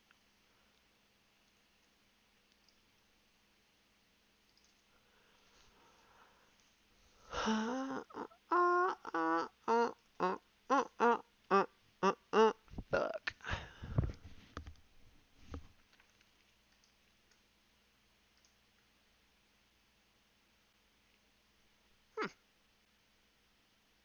That's extremely intervallic.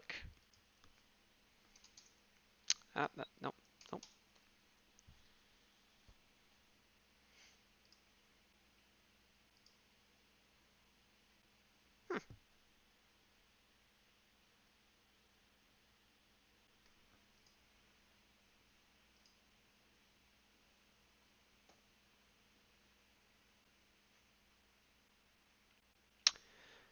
It's funny that this always bounces off of like the 20 to 15 range. Like I'm applying TA now to fucking Google search graphs.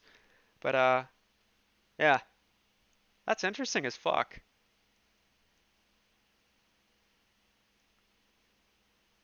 That's super fucking interesting. What about this?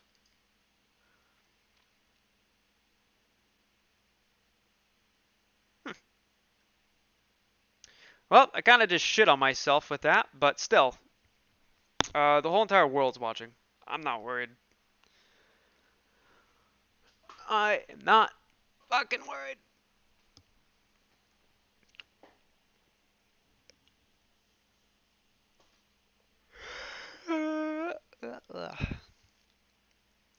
Can shorts be using ETF and IWM? Yeah, so IWM is the ETF. There's a lot of discoveries happening in that pertaining to how IWM has a lot of interesting activity going on that would uh, lead to the assumption that there's fuckery involving AMC.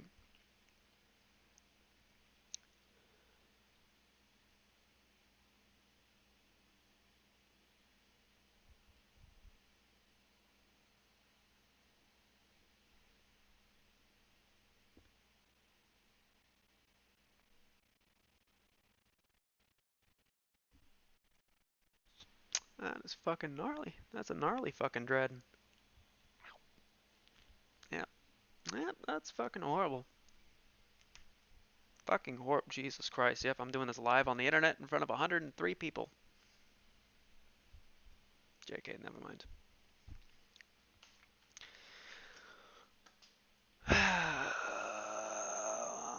um,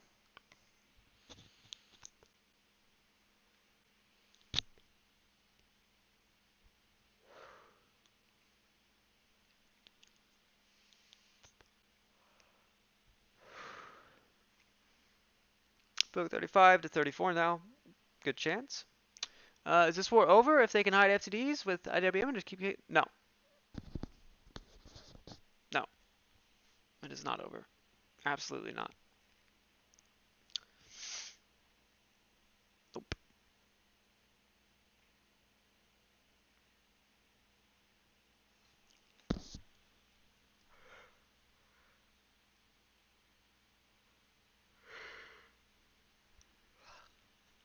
Like,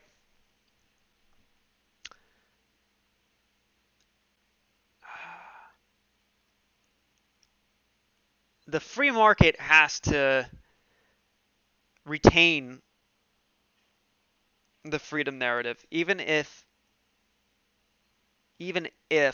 at all times, or if sometimes it appears it's not. As long as the little guy, retail, can feel like they are able to make money in the market, that is the foundation of the market. The reason why the house always wins is because the little guy thinks they have a shot. But when you catch the house counting the deck, and then not only did you just catch them, other patrons catch them at the same time doing it. And then those patrons start talking about it. And then those patrons start tweeting about it and doing live streams. No one's gonna want to go and play that game anymore, as they know they don't have a chance. Right? So you have to realize it's a conflict of interest for big money to let this slide and let them just kick the can down the road. If they were to just let that happen, they wouldn't have the little guy to bend over and take the money from. Right? Everybody is watching this. Everybody. I mean, these AMC and GameStop have become household names beyond that of which their companies provide services for. Right? Anytime somebody hears the word GameStop or the word AMC, it no longer strictly means movies and video games. Oh, I remember that, right? Wall Street Bets has its own recognition now, when it just used to be a forum of degenerates doing YOLO plays with their 401ks and Roth IRAs. So we, as the little guy in the casino, need to be reassured that we can win. And if this doesn't happen, no one's going to want to play anymore. Capiche?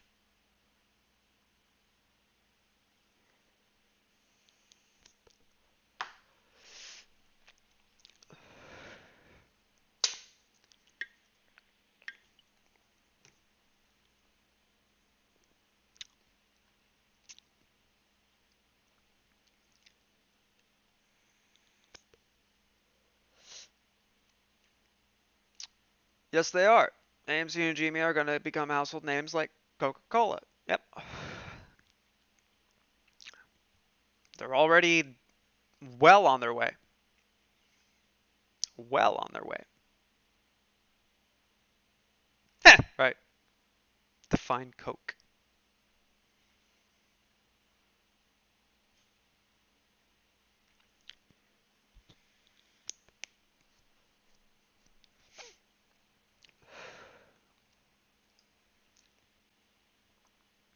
Well, I accidentally drew a straddle. That's what I did.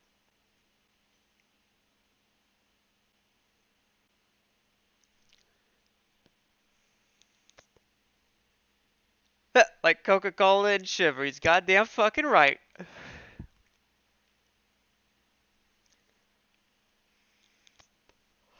I was telling my parents, I was talking with my pops. I'm like, I got a certain amount of donations from these people that uh, evidently give a shit about what I come up with on the internet.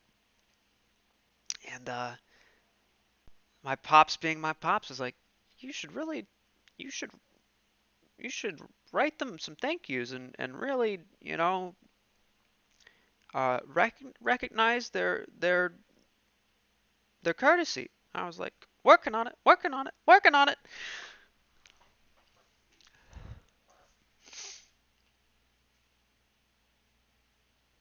What's going to happen next? We're just going to keep going back to $10. What? No. The day my Twitter bio reads AMC Millionaire rather than Stonks and Boobs. No, I truly made it. Yeah. Yeah. Yeah.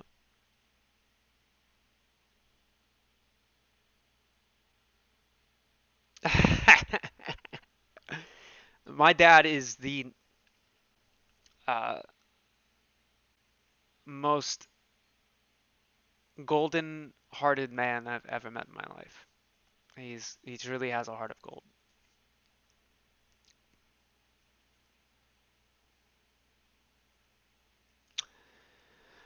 What prevents us from dropping significantly to that of price levels that aren't realistic given the nature of the movement that is occurring? Yes, Mark Williams, buying pressure. That is the answer.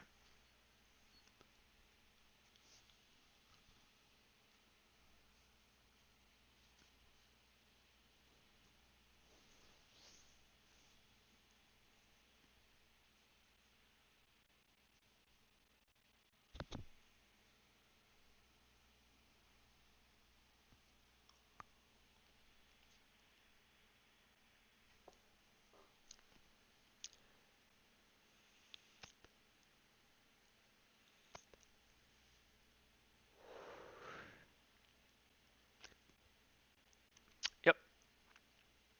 There is some form of delay going on between the buying side of the transaction hitting the market versus the selling side of the transaction hitting the market, with the latter seemingly transmitted first across the exchanges. Hmm.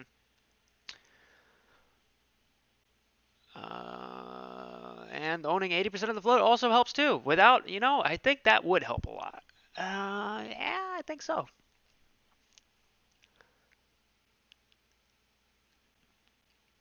Higher class bum coming in and clapping the lower class bums like that. Easy. Good fucking shit, my guy. Good fucking shit.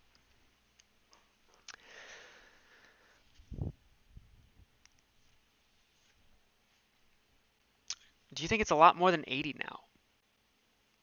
Is what more than 80 now?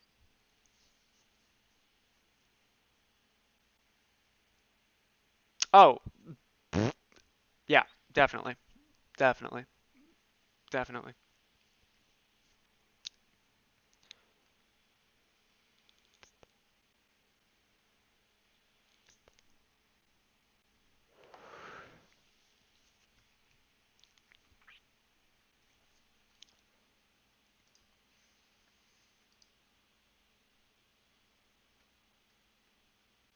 We are now on the 15-second chart, by the way. So everything is much more granular.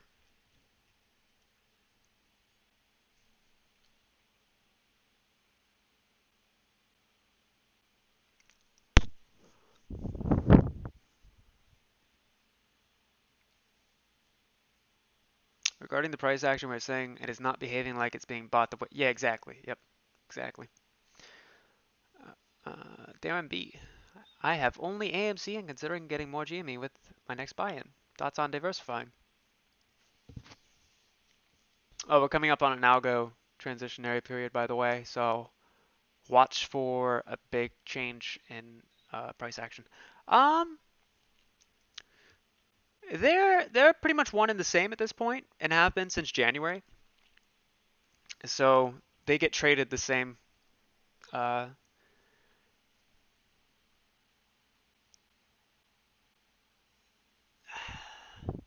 I'm not sure which one has more room to move. Personally, I like GameStop's fundamentals a lot. Um, and they're just further ahead as far as eliminating debt and uh, their drive to redefine themselves is much higher, at least, or that's one of their objectives. So that's why I like GameStop more. But I have a lot of monopoly dollars in AMC.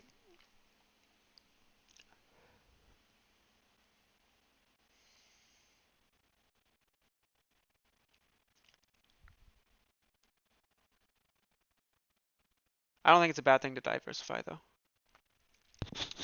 which makes it crazier that they can bend the stock at their will.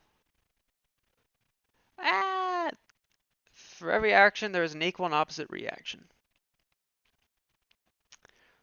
Brother, do you have brackets on this?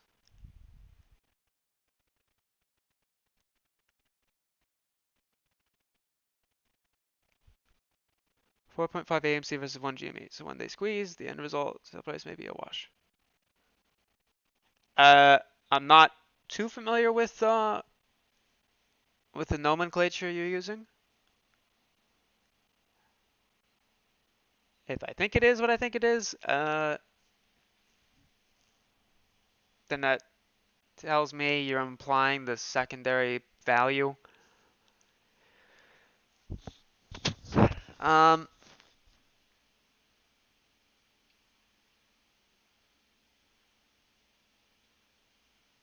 there's no way to quantify what the end result of either of these is. Um, yeah, yeah, I just, no.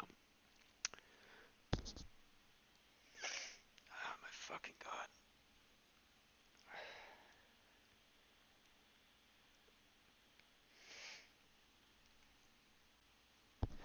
If buy orders are being delayed and they are using IWM to short the stock, how can we win?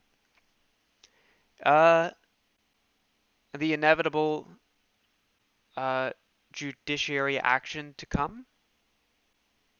and laws of the universe pertaining to equilibrium among venues of friction, be it physically through thermodynamics or financially through exchanges on the stock market.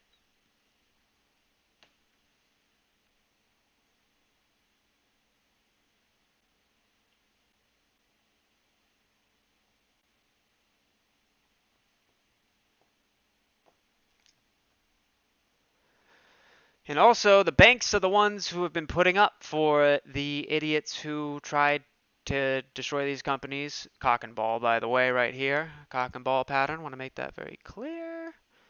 Um,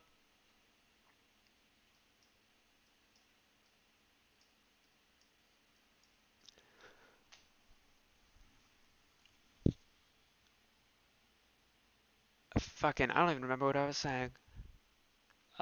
Yeah, no, it's just you.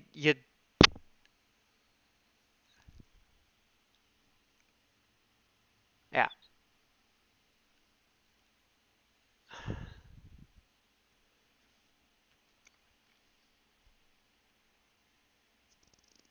there is no way out of this without lots of damage done to those who created the debacle they created.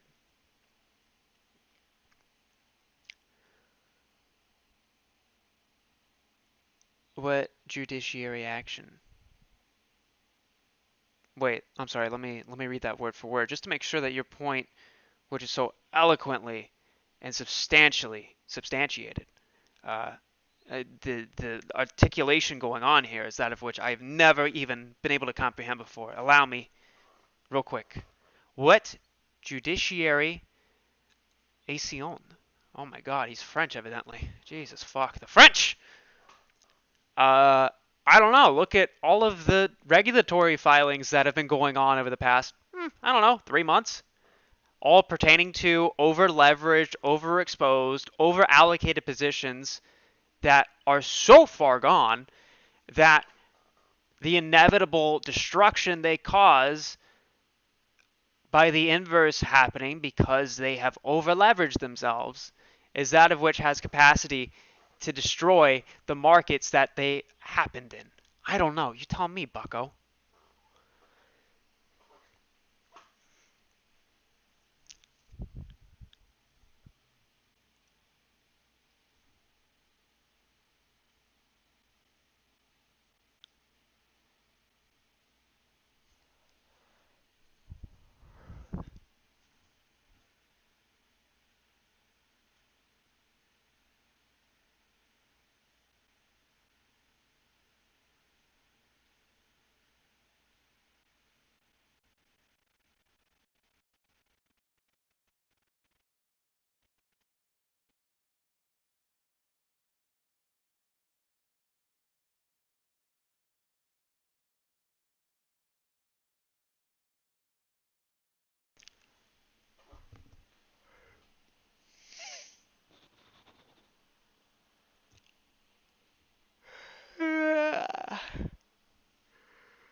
Oh man, Spy is really shitting itself. Das is good. Das is very good.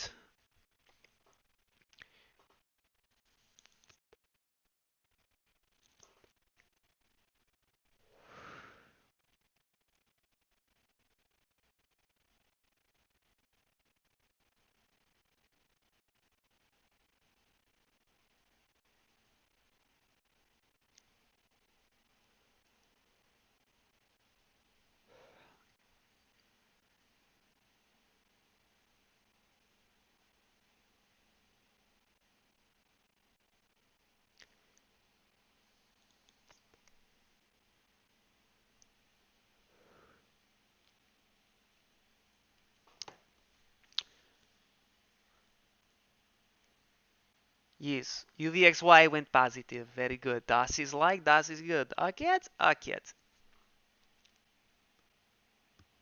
AMC setting up for a huge George W. Unlike, I respect that of which is the George W. What I respect even far greater is that of which is called the cock and ball. Okay? As you can see, we actually prematurely illustrated the cock and ball about 20 minutes ago, 30 minutes ago. A George W implies that the bottoms occur at the same level. Okay? The cock and ball postulates that for a double bottom to occur, one bottom will be lower than the other, that of which occurs in the cock and balls, right? One ball always hangs lower than the other. A cock and ball allows for an easier identification and reconnaissance process to identify when a double bottom is occurring, to maximize on the reversal of the underlying security going up in value. Buccilations 169.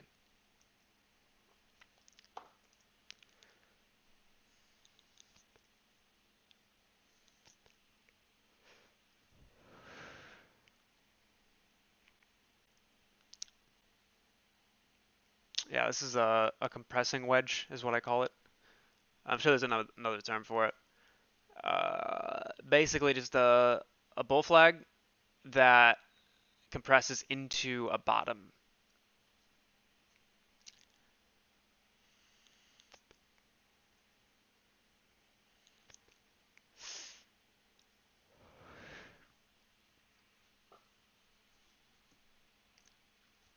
Yeah, UVXY is having a time.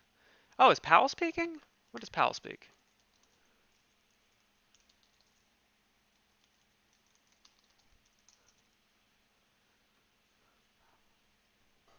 We all like a UVXY Rippy. Das is good.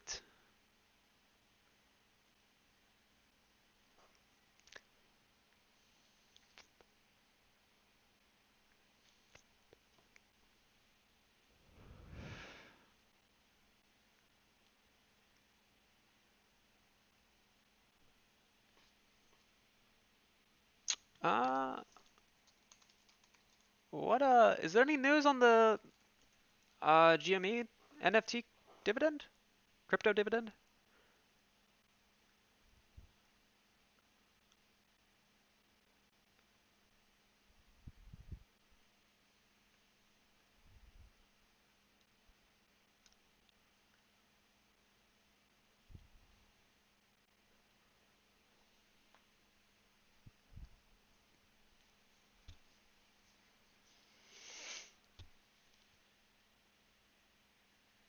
Holy shit.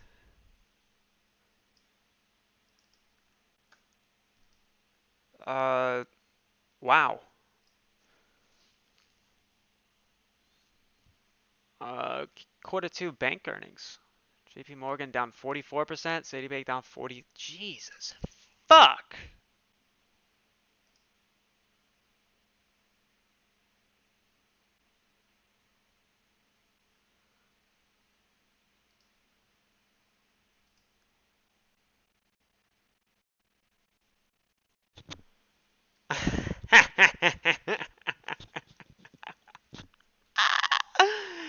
I love it. I love it. I love it. I love it.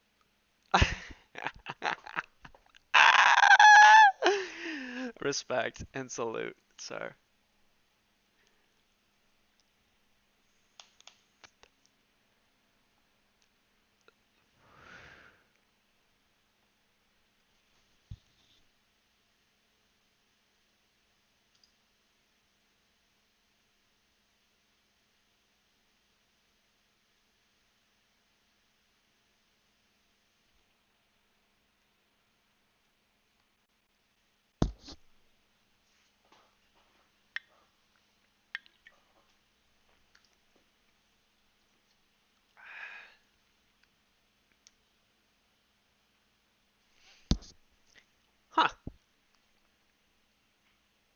So someone asked Peter about if Citadel had reached out to him or any employees. And the person asking, whom very respectfully and gentlemanly inquired, said, if you can't talk about it right now, feel free to ignore this. Thank you. I respect whoever the author is of this for doing that. And Peter's reply was, Occam's razor applies here. The most obvious answer, or the most obvious cause, is typically the correct answer. Actually, technically, Occam's razor involves the most simplest explanation is typically that of which is true. But regardless, we have our answer on that. Very interesting. Very interesting.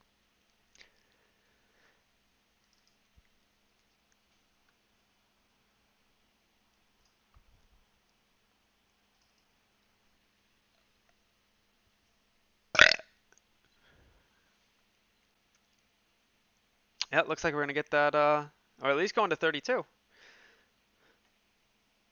At least going to 32. Yes, banks being down is good for what is happening. Yes.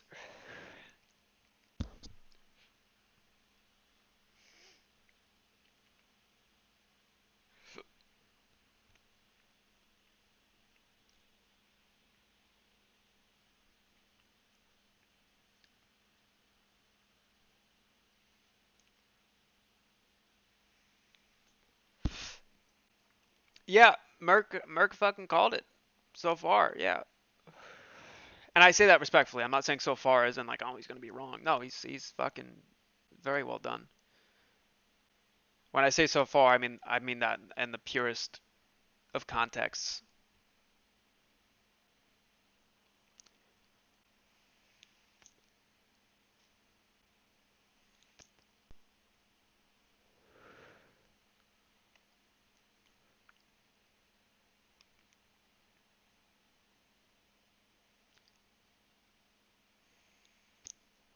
What happened to the SSR? Fucking doesn't matter. Fucking the short sale restriction list never fucking mattered. In fact, the short sale restriction list being triggered typically is when we would see volume transition into dark pools a lot. We would literally see the volume just go tits up after that. Which is funny because if the volume goes tits up after SSR is in effect, wouldn't that mean that most of the volume was shorting to begin with? Hmm.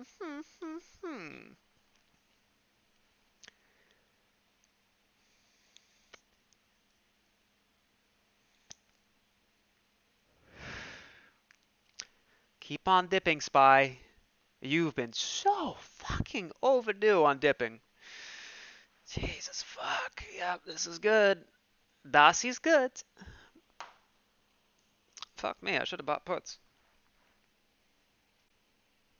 I should have bought puts on Spy.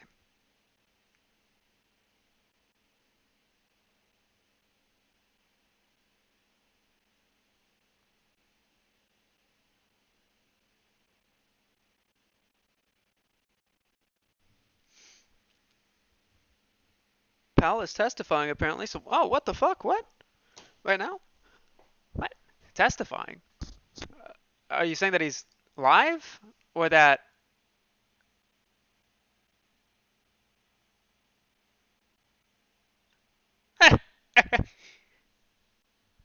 I switched over briefly to watch Matt's interview. Yeah. Like I said, Matt, I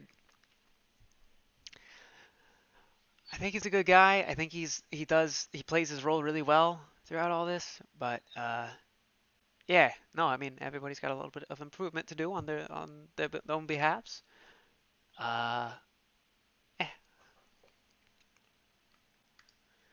Spy crash? Not yet. We're only down 0.08% on the day. Um, but yeah, there should be a rather substantial correction that occurs in Spy in the S&P. Yeah. I think Matt is a good guy too, but that was a poor interview choice. He's getting crushed by his audience right now. Well, tell him to come here. Tell him to come here. This is where all the action is at. You know, like what's more entertaining than watching me jerk off over my phone, looking at tweets Wow, this thing goes sideways and bleeds. Should be about soon though. Yeah, no, it's unfortunate.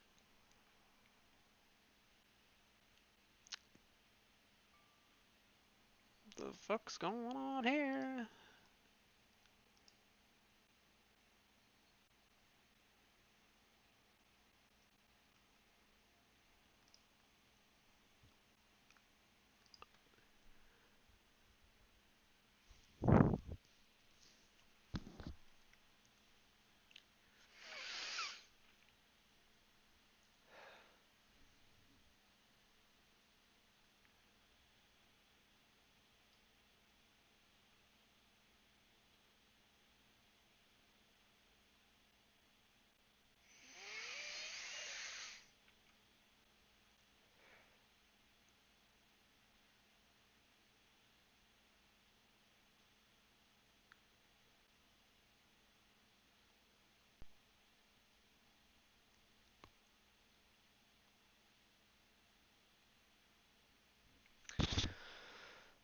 Go, Vix, go!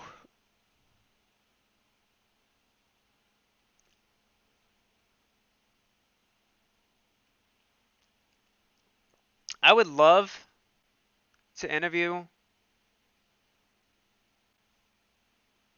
uh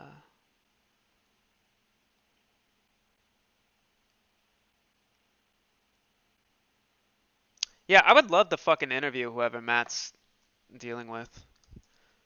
Um I have no context as to what is being talked about or who the fucking person is. But I'd love to talk to them nonetheless.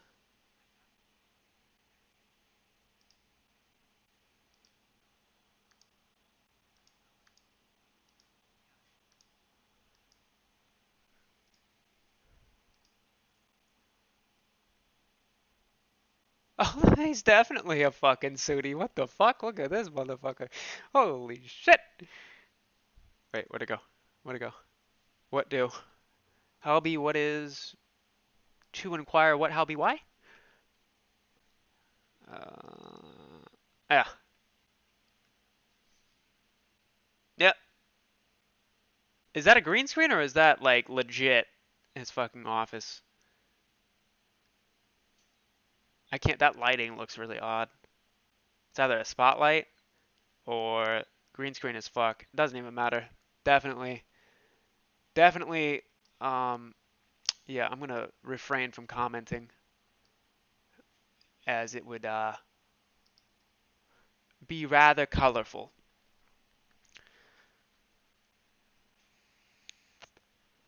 And honestly, listen, listen. I still respect, and I'm gonna get a lot of shit for this. But quite frankly, I don't care because this has to be understood. I still respect, and not at a personal level, not at a ethical level, but in terms of the game that we're in, I will still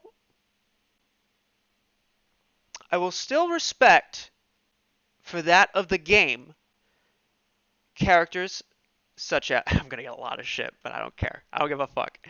I will still respect for that of the game. Ken Griffin? Uh, who's the other one? Gabe Plotkin? Um, any suits, whomever it is, okay? Because for this opportunity that we're in, this was only possible by characters such as them, okay? They know the game well. They've made a lot of money from it. They know what they're doing. This one time, though, they got caught. They played the game really well, and this one time, they were caught. So, as I had said previously, you have to take your victories and your losses, your comrades and your foes, all with the same respect and humility. Okay? So I will still respect those characters, and even the one that Matt interviewed, in terms of the game. As far as ethics and morality, uh, personally, fucking pieces of shit. But we're not in it for this. Right in front of me is not ethics, morality, or personal. This is just business. And that's what has to be understood. So I will respect them for that of which the game we are playing. But everything else, fucking way off the table. Fucking chessboard right off. Nah. No. Pieces of shit. But they played the game well. Right? So just remember that. This whole entire thing was only made possible by the same people that we as in a not identifying a financial collective group of investors, by the way. I'm speaking in terms, and have always been speaking in terms, of a hypothetical parallel quantum-based universe of which is very similar to that of which is our own.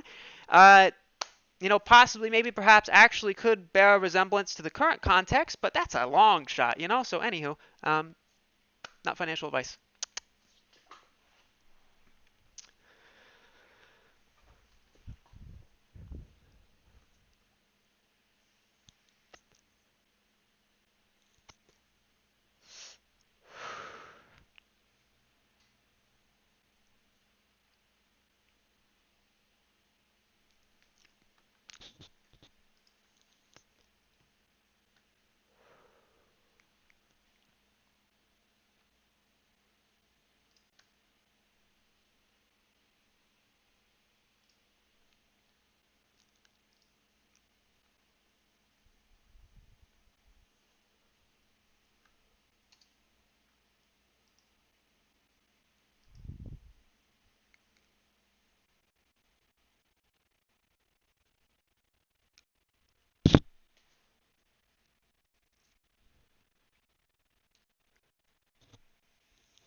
This is a rippy setup right here. This is a rippy setup.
He shouldn't have scheduled the interview too young to push back against a guest like that. He's always very polite to his guests. Yeah, yep. Agreed, agreed. Matt plays devil advocate too much. A fence sitter. Yep. What did Matt tell the guy when he said to sell?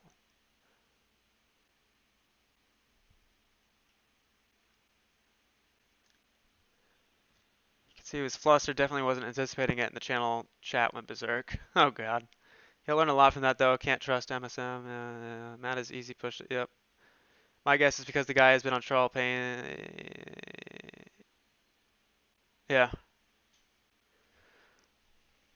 J Pal speaking.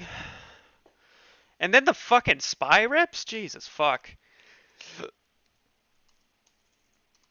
You know the current market is absolutely fucked when Jerome Powell goes on live fucking television and spy turns green like that.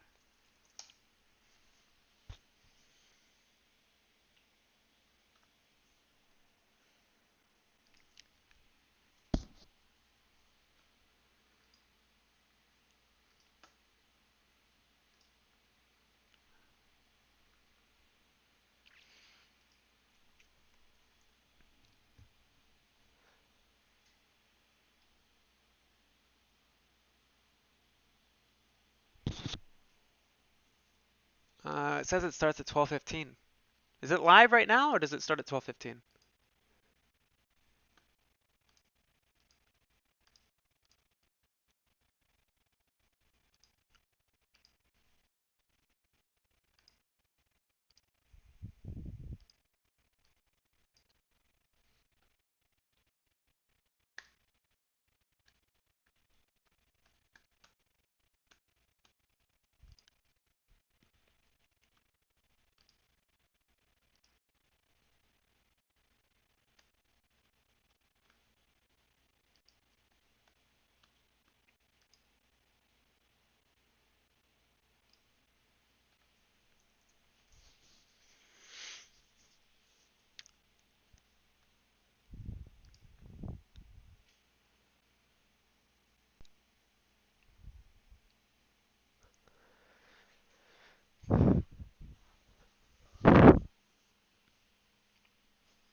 What did I think of Velvet Revolver? Fucking kick ass. It was a great recovery for Slash, Duff, and Matt. And I think Gilby even came in on a few tracks. But it was a good way to keep momentum going between them and keep those relationships open and healthy. While Axel went and did the Axel thing. Fucking yeah. No, they kicked ass though. A lot of good numbers came from them. Dave, no, no. It's okay to have dates if you can handle disappointment. But in turn, that also leaves you open to a lot more fulfillment, excitement, and just you know feel good chemicals for if the hype lives up to a certain date. I am fucking hungry.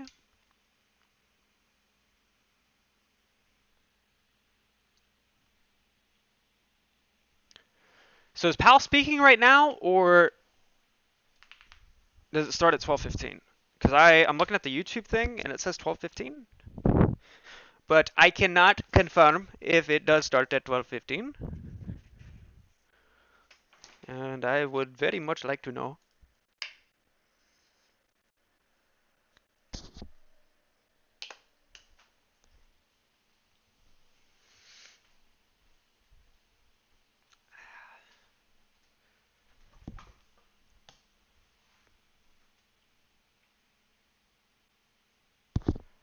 I have not heard anything on the NFT.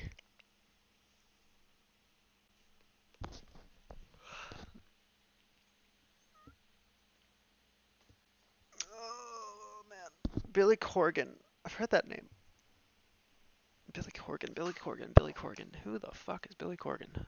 I've heard that name. He.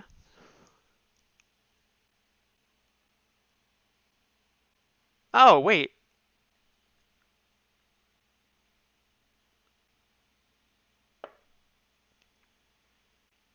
What fucking band was. Yeah, the Smashing Pumpkins. Yeah, yeah, yeah. Yeah, he did an interview with Joe Rogan a while back. Yeah. I knew the name.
I don't know about you, but I fucking hate burnt cheese so much. It is fucking disgusting.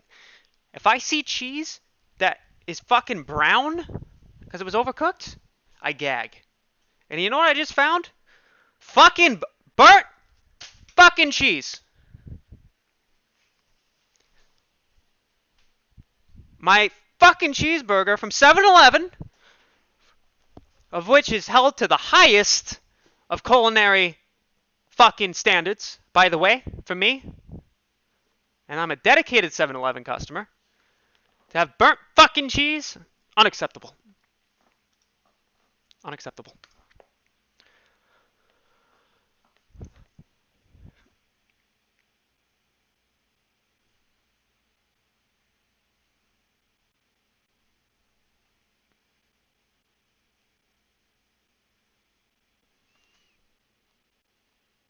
Chick-fil-A-ness it is.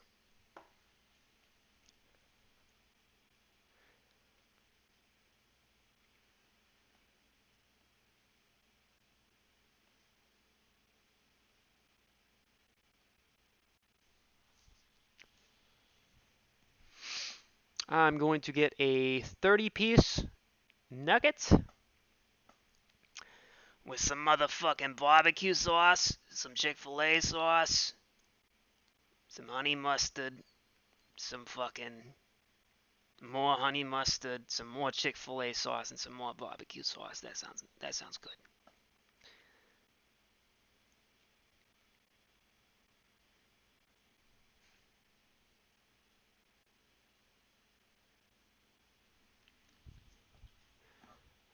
This makes no fucking sense. Please tell me when it was considered normal for fucking Jerome Powell to go in front of it. Oh no, he's not on yet. Right. No, this is gonna get rug pulled. This is gonna get rug pulled so fucking hard. This is gonna be the rug pull of the fucking century if he says anything along the lines of quantitative easing, tapering, or anything involving interest rates. Even just saying the fucking word interest rates. He could say no interest rates. In fact, no more interest rates. Ever. Period. And the fucking thing would still fucking topple. I'm sure there's fucking algorithms set up to use natural language processing to analyze the way that he uses the word interest rates. And it would fucking rug pull the shit out of Spy.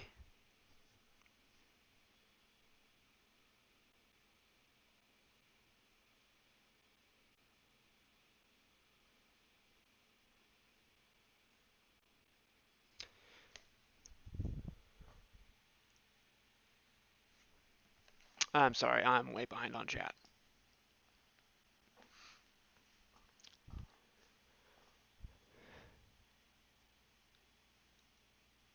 Wait, hold on, I can't even fucking see that far back. God damn it, I'm way behind. Look at this. Look at this man. Look at this man. Would you ever buy anything that comes out of his fucking mouth? Hmm? He looks so fucking angry. So angry. That's what it looks like when he runs out of ink for his money printer. Get the fuck off my fucking live stream.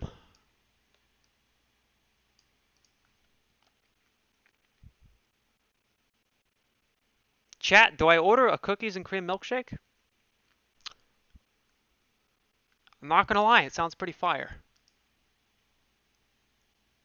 Sounds pretty fucking fire.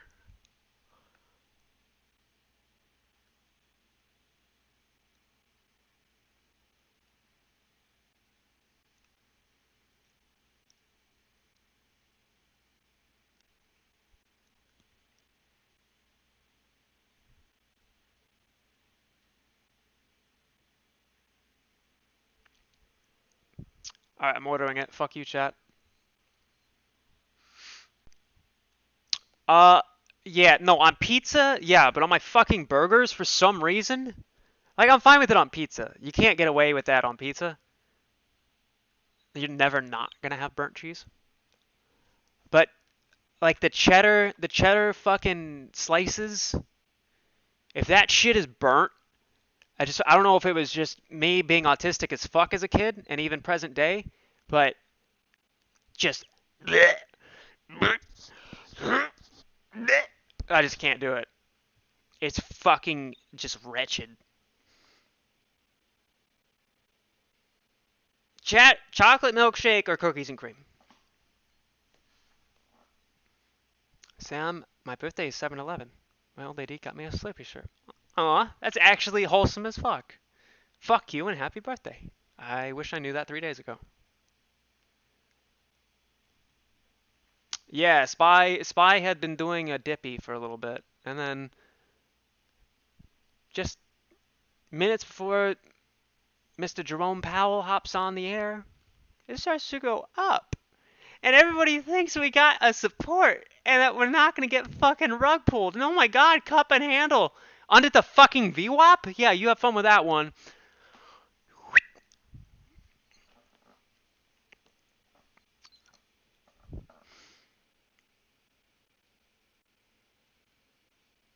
And I'm going to get a fucking gallon of freshly brewed iced tea, sweetened.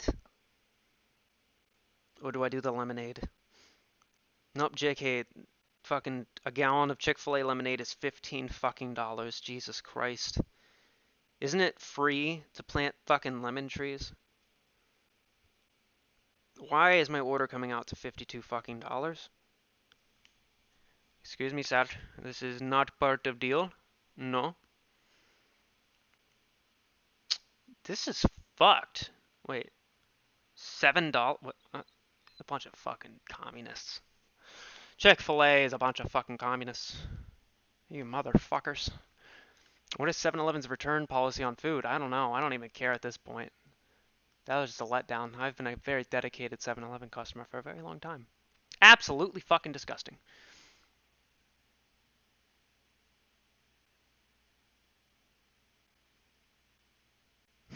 Heading to the dispensary soon. Need anything? If you're in the South Florida area, yes, let me know. Yeah, burnt cheese on lasagna is fucking solid. Yeah, no, just the cheddar slices that you get on a burger. If those are fucking burnt, it's only on burgers. I don't know why. Yeah, just makes me fucking gag. Banana shake? If they had a banana shake, I sure as fuck would get one of those. My dad used to make those for me when I was a kid. Those were fucking amazing. Those were fucking amazing. God damn it, am I really about to spend $40 on a DoorDash order for Chick-fil-A? Why the fuck? 19 fucking dollars for a 30-piece nugget? Fuck it, yep.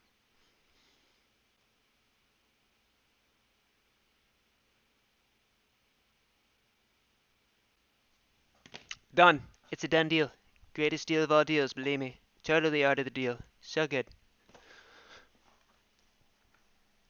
I'm not even Catholic. Do I give a shit? No. No. Great deal.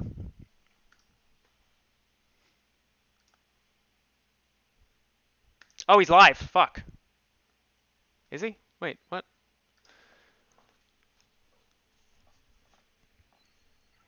Are they changing the script? Do they realize that you can't just fucking run away and hide from inflation? Like it doesn't fucking affect everything in the economy? Fuck. Do I have the audio driver installed? I want to make sure that you guys can listen along.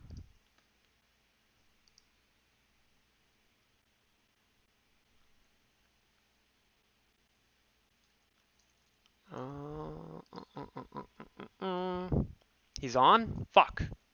Fuck. Fuck. Well, I guess I can just watch Spy and that'll tell me what he's saying.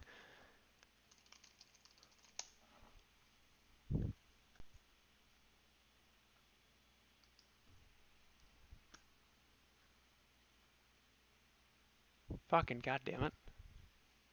What the fuck?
Exceed 2% for some time. As the committee reiterated in our June policy statement, with inflation having run persistently below Is that too loud? 2%, we will aim to achieve inflation moderately above 2% for some time, so that inflation averages 2% over time and longer-term inflation expectations remain well anchored at 2%. As always, in assessing the appropriate stance of policy, we will continue to monitor the implications of incoming information for the economic outlook and and would be prepared to It's good adjust where the it's at. stance of monetary policy as appropriate if we saw signs that the path of inflation or longer-term inflation expectations were moving materially and persistently Raise beyond it up a levels little bit. consistent with our goal. In addition, we're continuing to increase our How's holdings of that? Treasury securities and agency MBS, at least at their current pace, until substantial further progress has been made toward our maximum employment and price stability goals. These purchases have materially eased financial conditions and are providing substantial support for the Thank you, economy. Steve. At our June meeting, the committee discussed the economy's progress toward our goals since we adopted our asset purchase guidance last December. While reaching the standard of substantial further progress is still a ways off, participants expect that progress will continue, and we will continue these discussions in coming meetings. As we've said, we'll provide advance notice before announcing any decision to make changes to our purchases. To wrap up, we understand that our actions affect communities, families, and businesses across the country. No fucking Everything shit, we do buddy. is in service to our public mission. The resumption of our Fed Listens initiative will further strengthen our ongoing efforts to learn from a broad range of groups about how they are recovering from the economic hardships brought on by the pandemic. We at the Federal Reserve will do everything we can to support the recovery and foster progress toward our goals of maximum employment and stable prices. Thank you. I will look forward to our discussion. Thank you very much, Chairman Powell. And I'd like to clarify that the end time for this hearing is 3 o'clock Pacific time and 12 p.m. Eastern time. So thank you very much. And at this time, I would now like to recognize myself for 5 minutes for questions. Chair Powell, You go, Queen. You I go. want to understand some of the data behind the recent inflation figures, specifically as it relates to housing and Go home on. prices. Keep it going. According Come to on. the Monetary Policy Report we are discussing today, quote, new construction, home sales, and residential improvements have all been well above pre-pandemic levels. I'll bring up And credit default demand swaps, has please. outpaced supply, as Please. construction has been limited by material shortages. Yeah, he's and taking sales questions. have been constrained by low inventories, unquote. So demand for housing clearly outweighs the supply of housing. Chair Powell, you said that this is a problem for first-time home buyers for sure. Can you elaborate on what you meant by that? If he were to slip, it would be now. This can't be scripted. Oh, maybe. Unless he Chair just Powell, will disconnects you from the unmute? fucking call. I'm sorry, Madam Chair. Ah! So housing What? prices are moving What? up across the country at a high rate. Oh, he And, looks concerned. His face I just suppose turned red. the good news is that this is not driven by the kind of reckless, irresponsible lending that led to the housing bubble, that led to the last financial crisis. What? Those kinds of things are not happening, at least so far. Oh, Nonetheless, what? housing prices are moving up, and of course that makes it more difficult for entry-level buyers to get into the housing market. So that is a concern. I will also point out, though, that a number of things are driving up housing prices. Certainly, low rates are part of that. There are also changes in preference. People have wanted to move out of cities because of COVID into. Oh, fuck. What? Huh. Would be alleviated. So Okay, far. so Chairman What? Powell, So a lack of far? supply and What? constraints around housing So stock far as in are a factor in the recent past 2 increase in minutes? housing costs. If the Fed were to raise interest rates, what do you project the impact would be on addressing housing supply challenges? Well, it wouldn't have any effect on the supply side, as I think you're suggesting. There are limitations around the availability of some raw materials and of labor and of zoning and things like that, and nothing we can do can really affect that. It is true that interest rates are one factor that's supporting demand, but we really can't do much about the supply side. Conversely, do you expect that Come increasing on. housing Come supply on. would help Give me a alleviate slippy. inflation? Give me a slippy. Come on. I think housing, sure. I do think that more CDOs. housing supply CDOs and if demand swaps. were to remain constant would certainly imply that prices would stop going up as much as they have been. The Great Recession was long, slow and inequitable in part because Still fiscal fucking in it. support provided by Congress was insufficient. And we left too much up to the Fed to stimulate the economy through low interest rates. I believe strongly that we cannot repeat that mistake. And as I look around at what is I love causing her. I surging love her prices, so much. I see a lot of places where more investment will help with long-term economic growth, especially more housing. Congress and the Biden administration have a job to do right now. It is for this reason I'm reintroducing my Housing is Infrastructure Act this week to ensure that Congress finally makes long overdue investments in the housing market. This bill would provide a historic investment of more than $600 billion to ensure that affordable housing is available all across the country. And You need so, interest rates to go up. as you know, I'm focused very much on housing, and I understand that there's a great need for affordable housing. As you know, homelessness is just increasing all over this country, and some cities have given up on even trying to control the camps that are popping up on sidewalks and under bridges. And so, how important do you think housing is, investment in housing is to this economy? Well, the housing industry is a big one, and the problem of affordable housing is a big one too, albeit it's one outside of the largely outside of the ambit of the Fed's responsibilities, but certainly a very important issue. And I think as you point out, the rise in homelessness in the face of a very strong recovery is actually evidence of the unevenness of the recovery. So, Oh, no, really? something we try to keep in mind as well. Really? Well, thank you very much. I now call on the ranking member for 5 minutes for questions. Chair Powell. Mr. McHenry. Chair Powell, thank you for being back.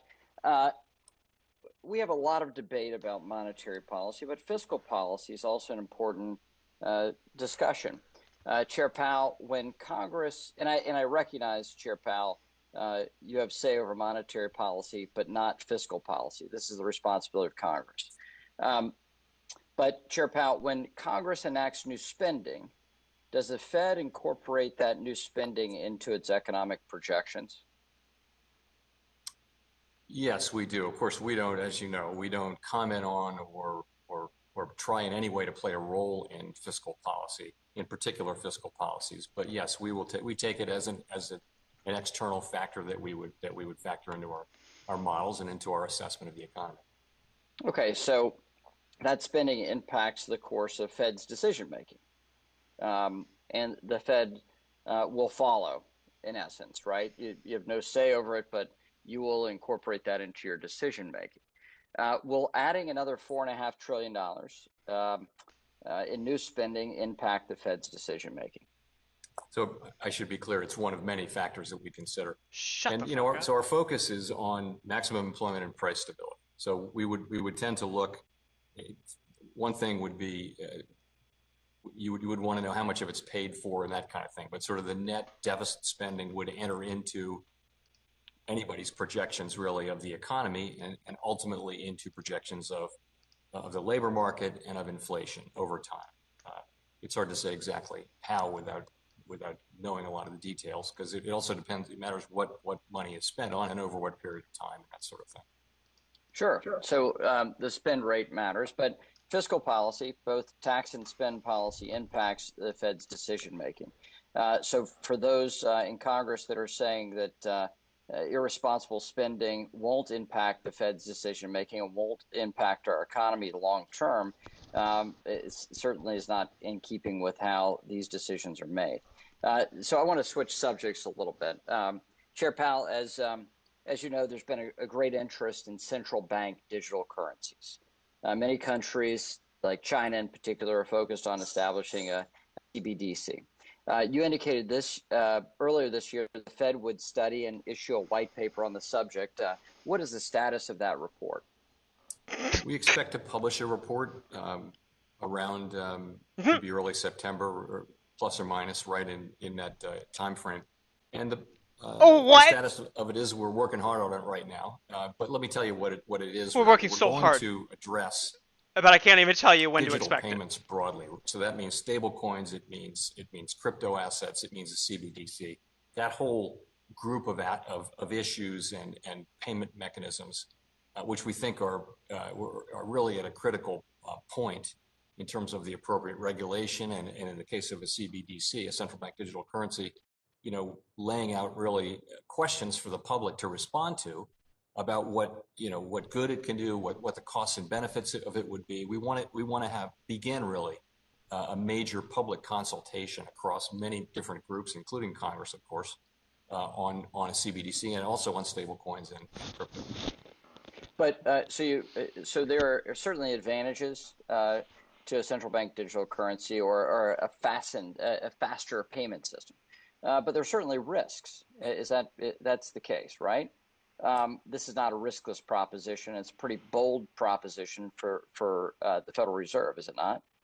Yes, and we'll lay out the possible potential benefits. We'll put those out on paper, and also, the potential risks that are undertaken. And I think those have been written up in many forums around the world, and I think both are real. And it really depends. A lot depends on the U.S. institutional context and on why we would need a central bank digital currency and how you weigh those costs and benefits. So that's really the nature of the exercise. And so stable coins certainly have some advantages in terms of a faster payment system and have some of the attributes of CBDC. But there are some risks It is CBDC. with stable coins right now. Are there not? Are there concerns you have about stable coins? Yeah, I think the issue, stable coins are a lot like money market funds or bank deposits or a narrow bank, depending on the terms of them, that kind of thing, but without the regulation. And I think we have a tradition in this country where the public's money is held in what is supposed to be a very safe asset. We have a pretty strong regulatory framework around bank deposits, for example, or money market funds. That doesn't exist really for stablecoins. And if they're going to be a significant part of the payments universe, which we don't think crypto assets will be, but stablecoins might be, then we need an appropriate regulatory framework, which frankly we don't have. Thank you. No problem, Will. No problem. Thank you very much. Clarification. This hearing will end 3 p.m. Eastern time.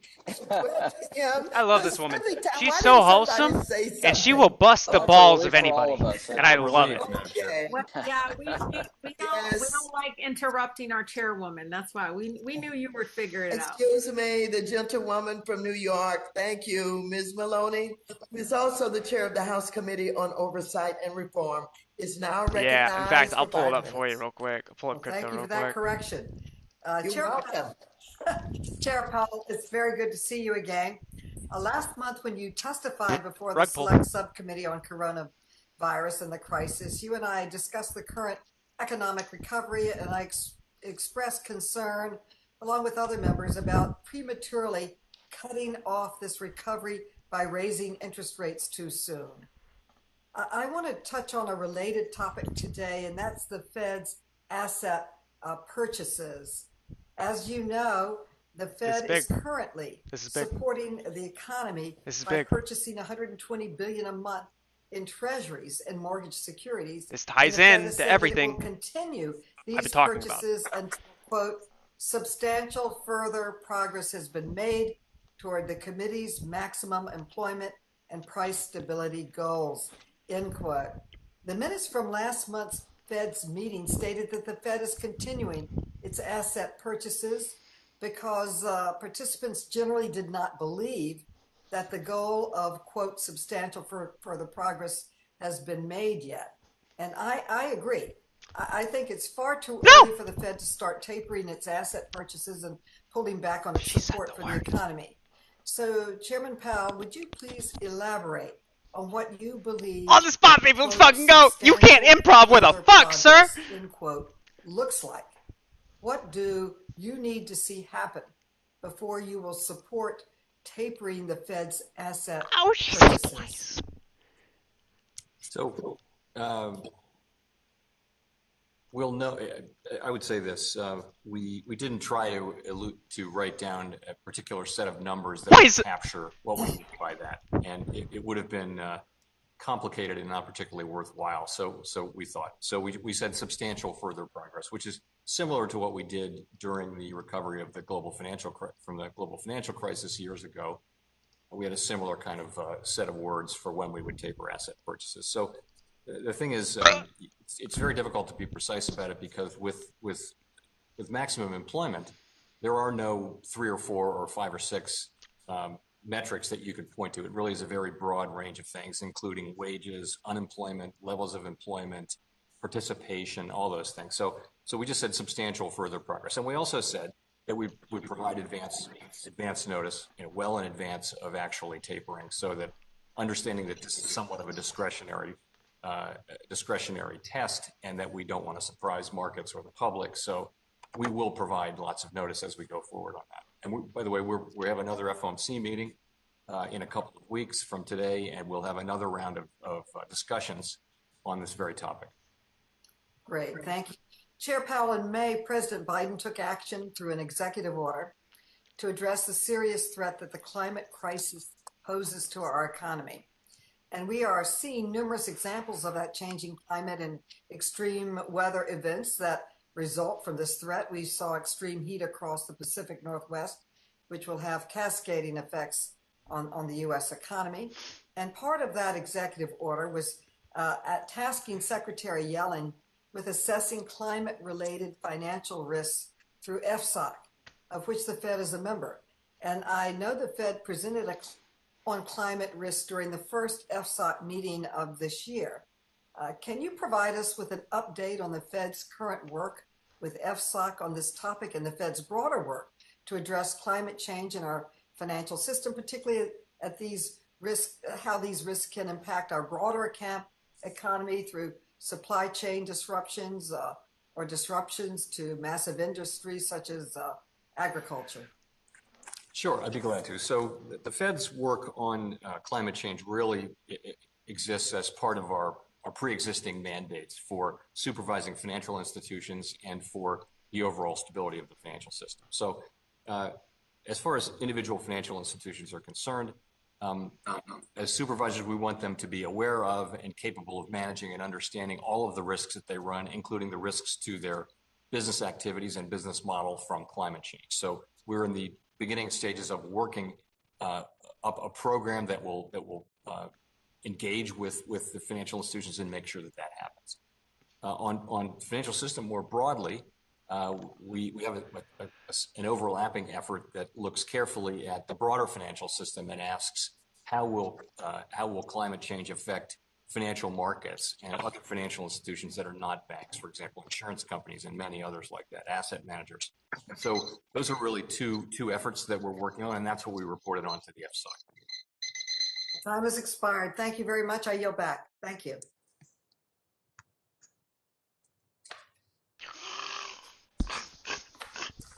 The gentlewoman from Missouri, Ms. Wagner, is now recognized for 5 minutes. Are we going to get back to interesting shit? Things that mean a fuck? Thank you for being here with us again today. You and I have discussed at length my very grave concerns with higher inflation and the increased costs that consumers and businesses are experiencing, today. In February, you appeared before this committee and reiterated that the price spikes are only temporary and that they will decrease in time and inflation will move towards your goal of 2%. I can tell you that the families and businesses that I represent in Missouri's 2nd Congressional District aren't feeling that these price spikes are very temporary. I am concerned with the most recent Consumer Price Index data showing price increases that are much higher than expectations. Housing costs are, as we've discussed here, are skyrocketing. Food costs are higher. That is the worst fucking green screen job I've ever seen. Prices are up. It looks like she's in one of those Snapchat filters. Hospitality costs have seen a great increase.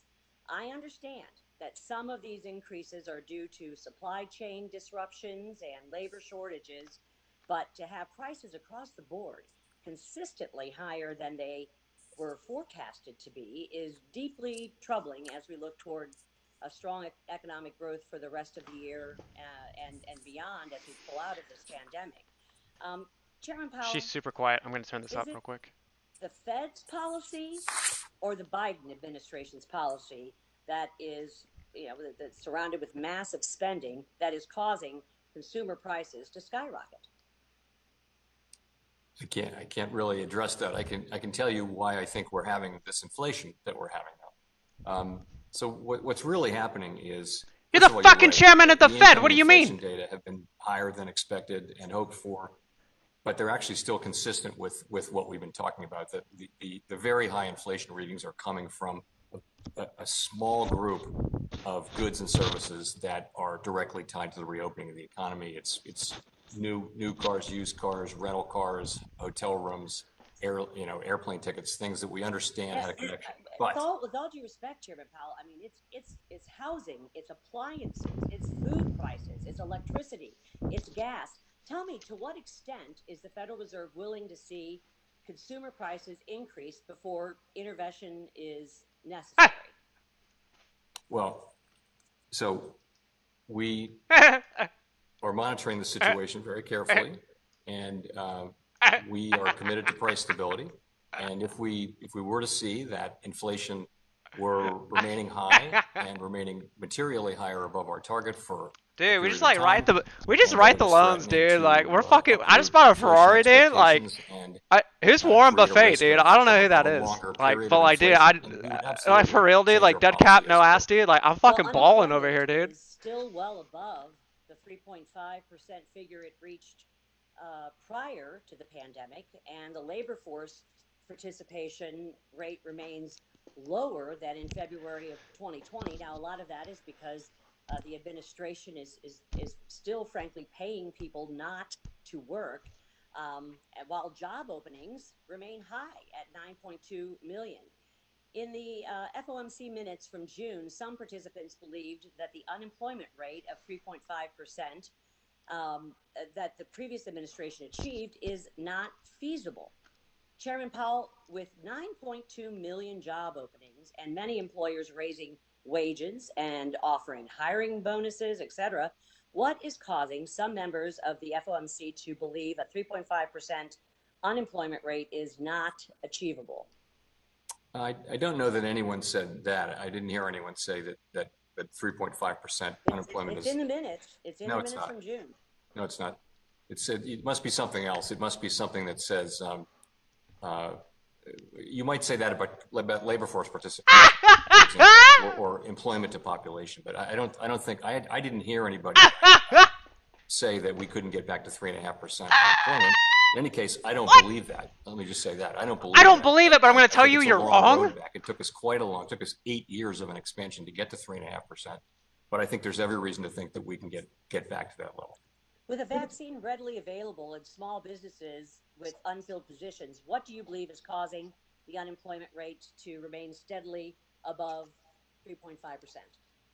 Well, so I think you're right that the demand for labor is very, very high, all-time record job openings, and there are also significant numbers of unemployed people. The market doesn't seem to clear, and I think some factors are weighing on labor supply, people going back to work. We think that those factors, though, such as school reopenings and perhaps also unemployment insurance, we think that those things will pass, and we do think that as a result there'll be very strong job creation. Thank you, Chairman Powell. My time's expired, and I yield back. The gentleman from New York, Mr. Meeks, who is also the chair of the House Committee on Foreign Affairs, is now recognized for 5 minutes. Thank you, Madam Speaker, and welcome back, Chairman Powell.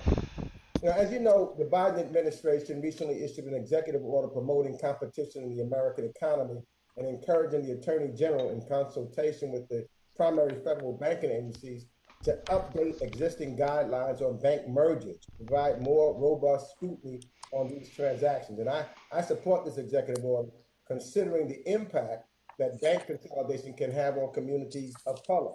Now, compliance with the Community Reinvestment Act is an important measure that the DOJ and the feds consider during the bank merger review process. And as you know, I've publicly supported the Fed's direction in modernizing CRA regulations so that things like the bank merger review process can adequately reflect the economic needs of today.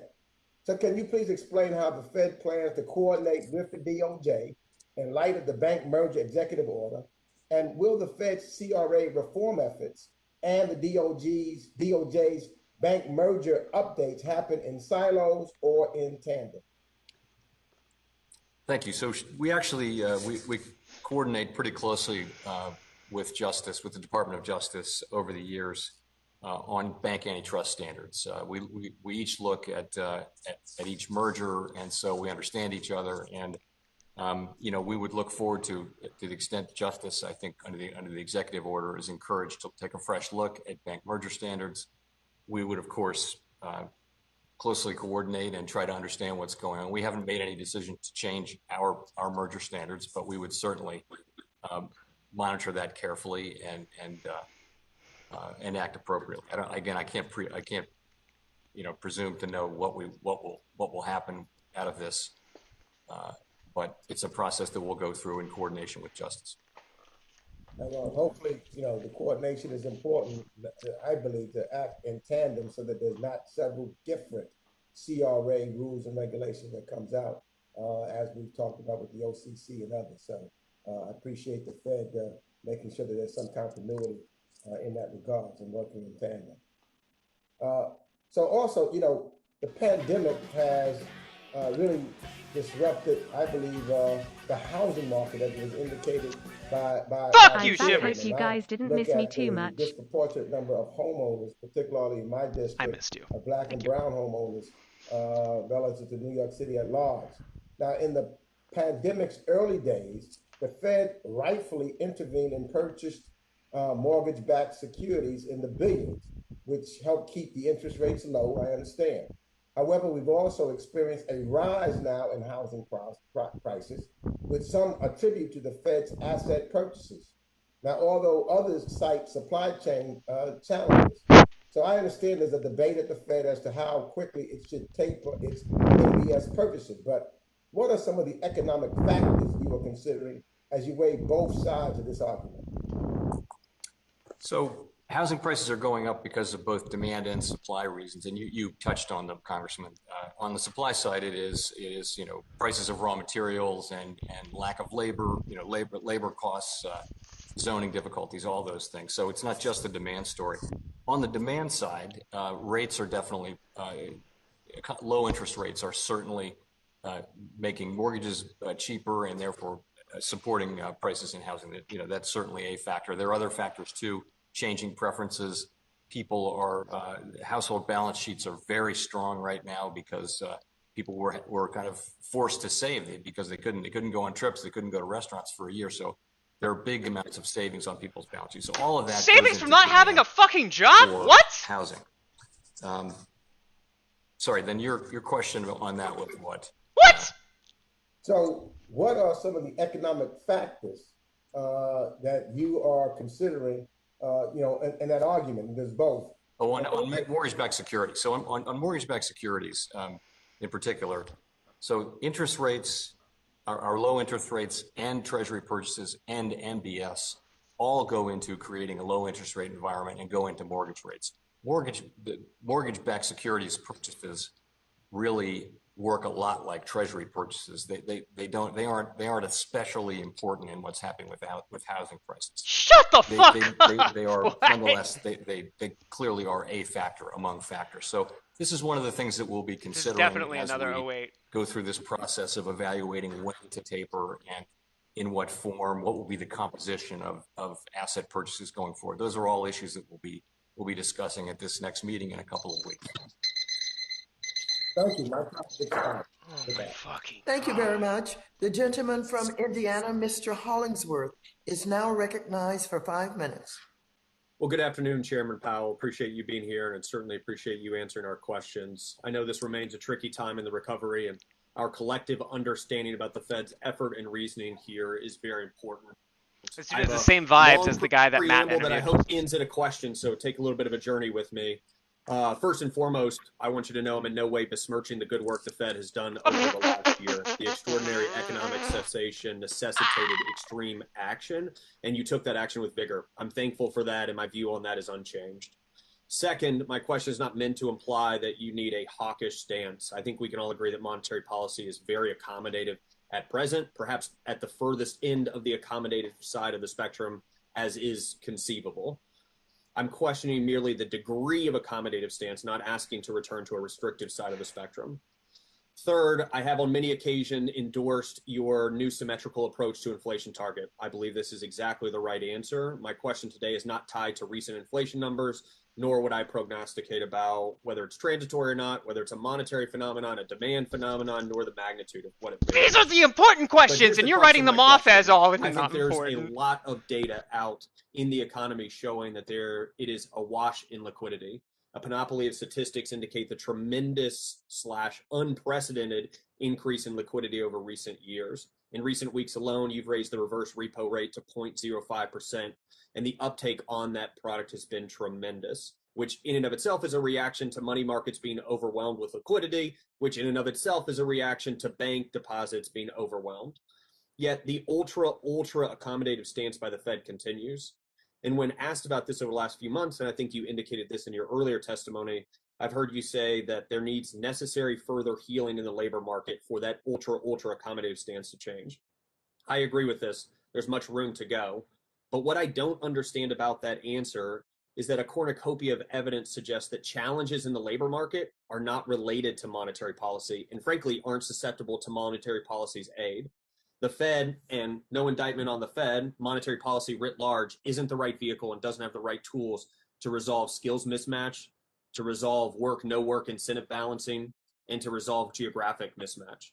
As you said earlier, there isn't a lack of demand in the jobs market.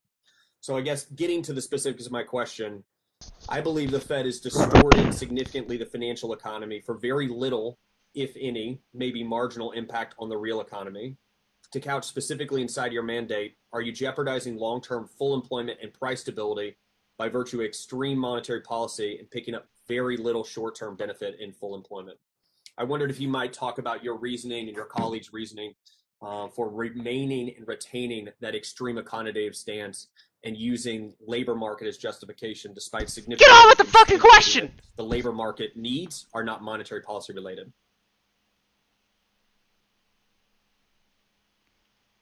I think you're muted.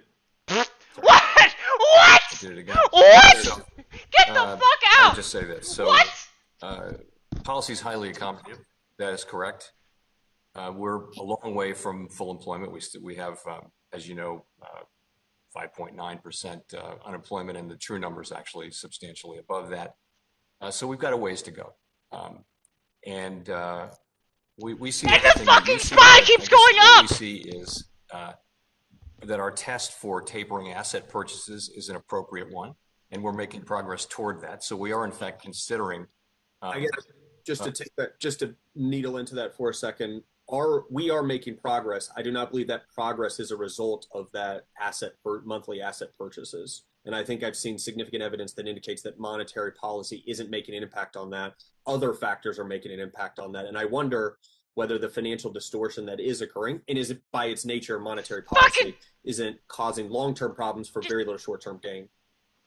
Yeah, no, I guess that's where I would differ is I do think monetary policy is supporting demand and demand broadly in the economy and the recovery of the weak sectors and all of that. So it's still appropriate that monetary policy be accommodative, highly accommodative.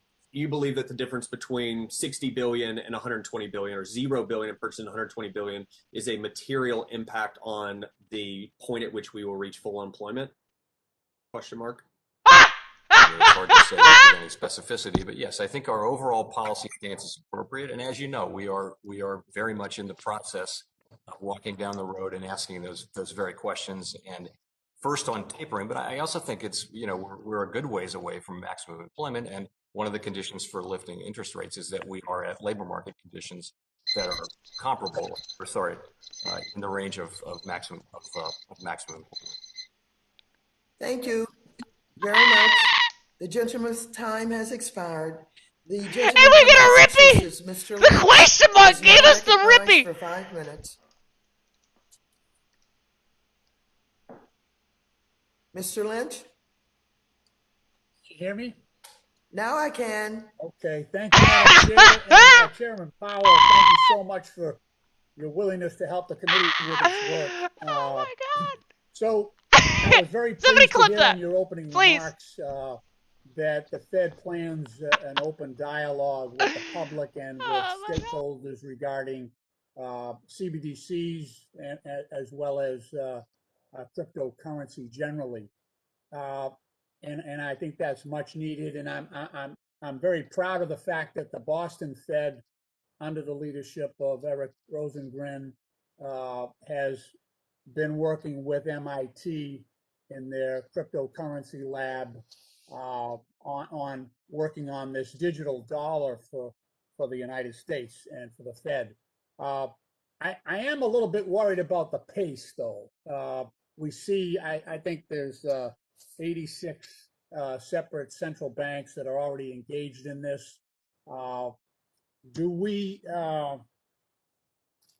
risk sacrificing the primacy and the reserve currency status by I think some would argue slowness in response to this? And does this dialogue that you envision stretch out the timeline for adopting, say, a digital dollar for the U.S.? Does it delay that considerably? I would agree. No, actually, I think the opposite. I think this is the beginning of what we think accelerating that decision process. We have a lot of work left to do on the technical side and on the policy side, but a critical part of it is just the public consultation. But on reserve currency, the U.S. is the reserve currency. There really isn't a good competitor out there, because all the things you need to be the reserve currency, really, the United States has it. We're not in danger of losing it. Certainly not to China, which doesn't have an open capital account and that kind of thing. It's the kind of status that, as you well know, lasts for many, many years. So I'm not concerned about. I'm really concerned about getting this right. It does carry risks. It does have benefits. It's quite specific to the institutional context of each country, and I want to get it right. We are the reserve currency. You know, we have first mover advantage by virtue of that. So I think it's way more important to get it right than it is to do it fast. That's fair enough. Yeah, the world's reserve currency, and you're letting it go down the shitter. Topic, but recently, China has taken somewhat hostile action against IPOs being launched in the United States. Didi, the ride-hailing business in China, is one of the recent examples. The Chinese government has offered several different reasons for wanting these Chinese companies to register in China versus in the U.S. They've given, like I say, they've given various reasons for that, the security of data being one of them.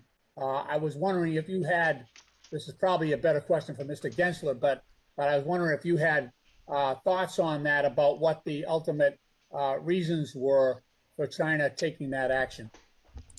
Yeah, I would pass that to my friend Gary Gensler. I think it's right over his home plate there. So for him, I mean, I'll just say it's important that we have, open capital accounts and open capital markets and global rules that we all abide by. And but I don't know how to address that one, because it's really for the SEC. Could someone tweet me that clip Okay, of lastly, the question mark bit? Do you think that I have 1 minute left? Do you think that maybe it's 1 o'clock, more swift action on a digital currency for the Fed, would that have a calming effect on the variety and the number of cryptocurrencies and stable coins that we see coming out? Wouldn't that be a more viable and reliable alternative than having all of these hundreds and perhaps 1,000 different cryptocurrencies emerging? I think that may be the case, and I think that's one of the arguments that are offered in favor of a digital currency. That particularly you wouldn't need stable coins, you wouldn't need cryptocurrencies if you had a digital U.S. currency. I think that's one of the stronger arguments in its favor. That's great. Madam Chair, I yield back. Thank you. Thank you very much. The gentleman from Ohio, Mr. Gonzalez, is now recognized for 5 minutes. Good shit.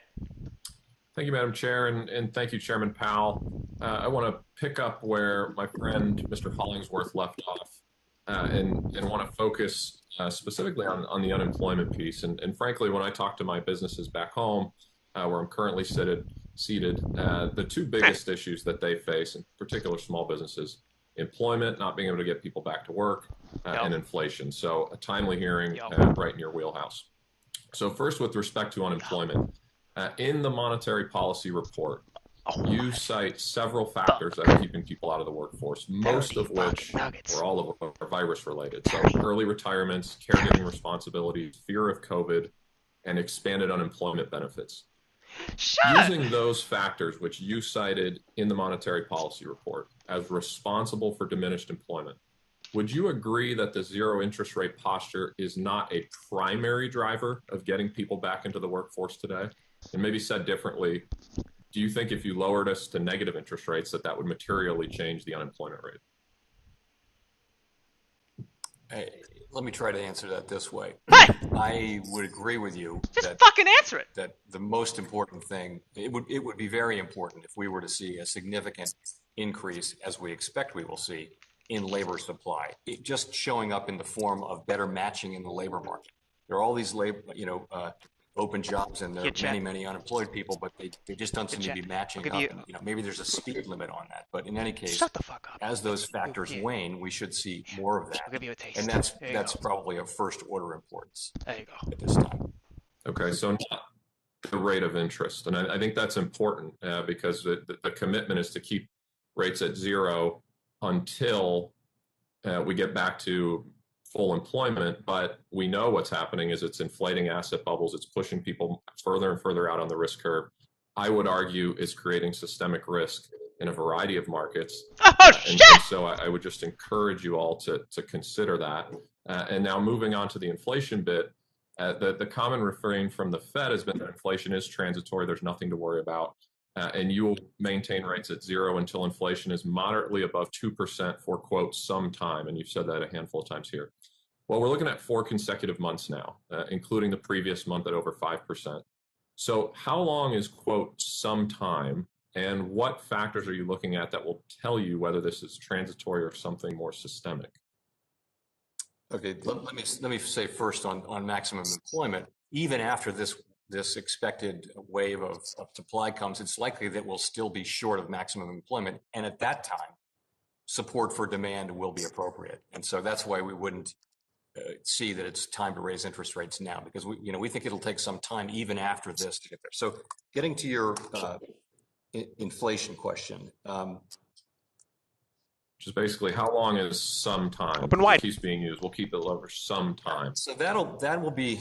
The answer really is it depends. You're really asking about that part of the guidance, and how do we think about that? Right now, of course, inflation is not moderately above 2%. It's well above 2%. Gotta wipe your mouth off, you little shit. And it's nothing like moderately. So the question will be, and this will be a question for the committee, how to interpret the guidance. The question will be, where does this leave us in 6 months or so when inflation, as we expect, does move down? How will that part of the guidance work? And it will depend on the path of the economy. It really will. It may be that we'll look back and see this having been met. It may be that we won't, but we're not going to address that right now. But it's a good question. Okay, thank you. I want to switch to stable coins and pick up where Mr. McHenry left off, specifically on Tether. So in recent months, there's been increased scrutiny of the stablecoin Tether due to concerns regarding the assets backing the coin, particularly the amount backed by commercial paper as opposed to U.S. dollars, which is what they originally said. President Rosengren said that Tether does create a challenge and that we need to take seriously what happens when people run from these instruments very quickly. Do you share these concerns, and how is that the sort of thing that you'll be looking at and providing guidance on with the white paper? Fuck you, babe buds. Yes. Absolutely, yes. I mean, commercial paper, are short-term overnight obligations of companies, and most of the time they're investment grade. Most of the time they're very liquid. It's all good. But in both of the last two financial, during the acute phase of the crisis, the market just disappears, and that's when people will want their money. So, it's very simple. These are economic activities that are very similar to bank deposits and money market funds, and they need to be regulated in comparable ways. That's how I see it. Thank you. The gentleman's time has expired. The gentleman from New Jersey, Mr. Gottheimer, is now recognized for 5 minutes. Thank you, Chairman Waters, and it's definitely Jersey. Probably the longest 5 minutes of our lives, boys. Thank you, Chairman Powell, for being here today. The SALT deduction cap jammed through Congress in the 2017 tax hike bill raised taxes for a majority of the families in my district. These are my community's teachers and first responders, small business owners, young people trying to start a family, all groups who are struggling in this pandemic and now trying to get back on their feet. When you were before this committee earlier this year with Treasury Secretary Yellen, the secretary said that the SALT cap led to disparate treatment, quote, and that she would work with me to ensure that the inequities caused by the cap would be remedied. Chairman Powell, is increasing disposable income for households a crucial tool to stimulate the economy and ensure that our communities see the economic activity necessary to help small businesses come back from the pandemic? If we get a bounce from the Rippy here, and you think SALT's part of that solution? Can we start getting these whipsaw? The SALT deduction. Fucking. So, we have shapes? really important jobs and powerful tools. Somebody said we don't something about the whipsaws. Really if we bounce here and rip again like we did here, leave that with you. Fucking okay, well, pristine. I figured that'd be your answer, but I was going to ask it anyway. I'll turn to inflation, since obviously lots of questions. My man, I love you. Given the movements we are seeing in inflation across, I still hate you because you're from Jersey, but I love you. Should we be concerned about what happens to long-term interest rates once the Fed stops purchasing long-dated treasuries? And do you want long rates to go up? And what will happen, do you believe, to the economy? I wouldn't want to make a forecast. It's very hard to forecast long-term rates. If anybody had forecasted that we'd be able to borrow the amounts we've borrowed in the last 10 years, and that the federal funds rate would be at the 10-year Treasury would be at 1.4%. No one would have forecast that. So it's really hard to say. There's tremendous demand for U.S. Treasuries around the world. We are the safe asset. We are the reserve currency. And in any case, our role is to do maximum employment and price stability, and not fiscal policy.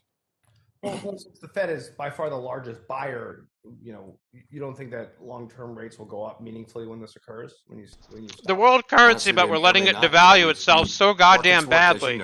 Work through expectations. So if markets foresee what we're going to do, then presumably, to some extent at least, what we're going to do should already be baked in. And it's very hard to predict markets' reactions to these things. But we're one of the reasons we're being so very transparent is that markets will incorporate, the timing and the form of the taper that we're going to ultimately undertake here, because we will have sort of communicated it well in advance. Thank you, Chairman. You said that one of the Dippy, of inflation give me the Dippy down here. From supply bottlenecks. Give me the Dippy down here. Issues are being attributed to and I want the Rippy up here. America's infrastructure is unable to. He just said it. He just fucking said it. Reopens. Would you agree that these bottlenecks would be alleviated in part through the robust? He just fucking said it. Infrastructure. What the fuck? Addressing our what the fuck? And bridges, rail, ports, and Zilla! He just said it. He just fucking said it. Inflation under control. Again, I would, I wouldn't want to be seen as supporting any particular bill or form of spending. I do think it's clear, though, that investments in infrastructure, in good infrastructure, can add to to economic potential, provided the money is well spent. And but again, it's not appropriate for me to get involved in these discussions you're having. I understand. I will espouse one and a bipartisan infrastructure package that the Problem Solvers Caucus in the House been working with a bipartisan group in the Senate to try to get our investment in infrastructure into law and our economy back on track. and set up for long-term success. I believe that will obviously help. I think he said Rippy. Some of the challenges we're facing. He fucking said Rippy. Investments in roads and bridges and rail and energy infrastructure. Let's go! Come on! I got the tendies already here. They're already here. I got them from Chick-fil-A. Last question. Come on! Are you concerned on the global stage? You know, China spent about $3.7 trillion on infrastructure outside of the United States last year. Are you concerned at all about China's activity on this front and the spending they're doing outside the United States?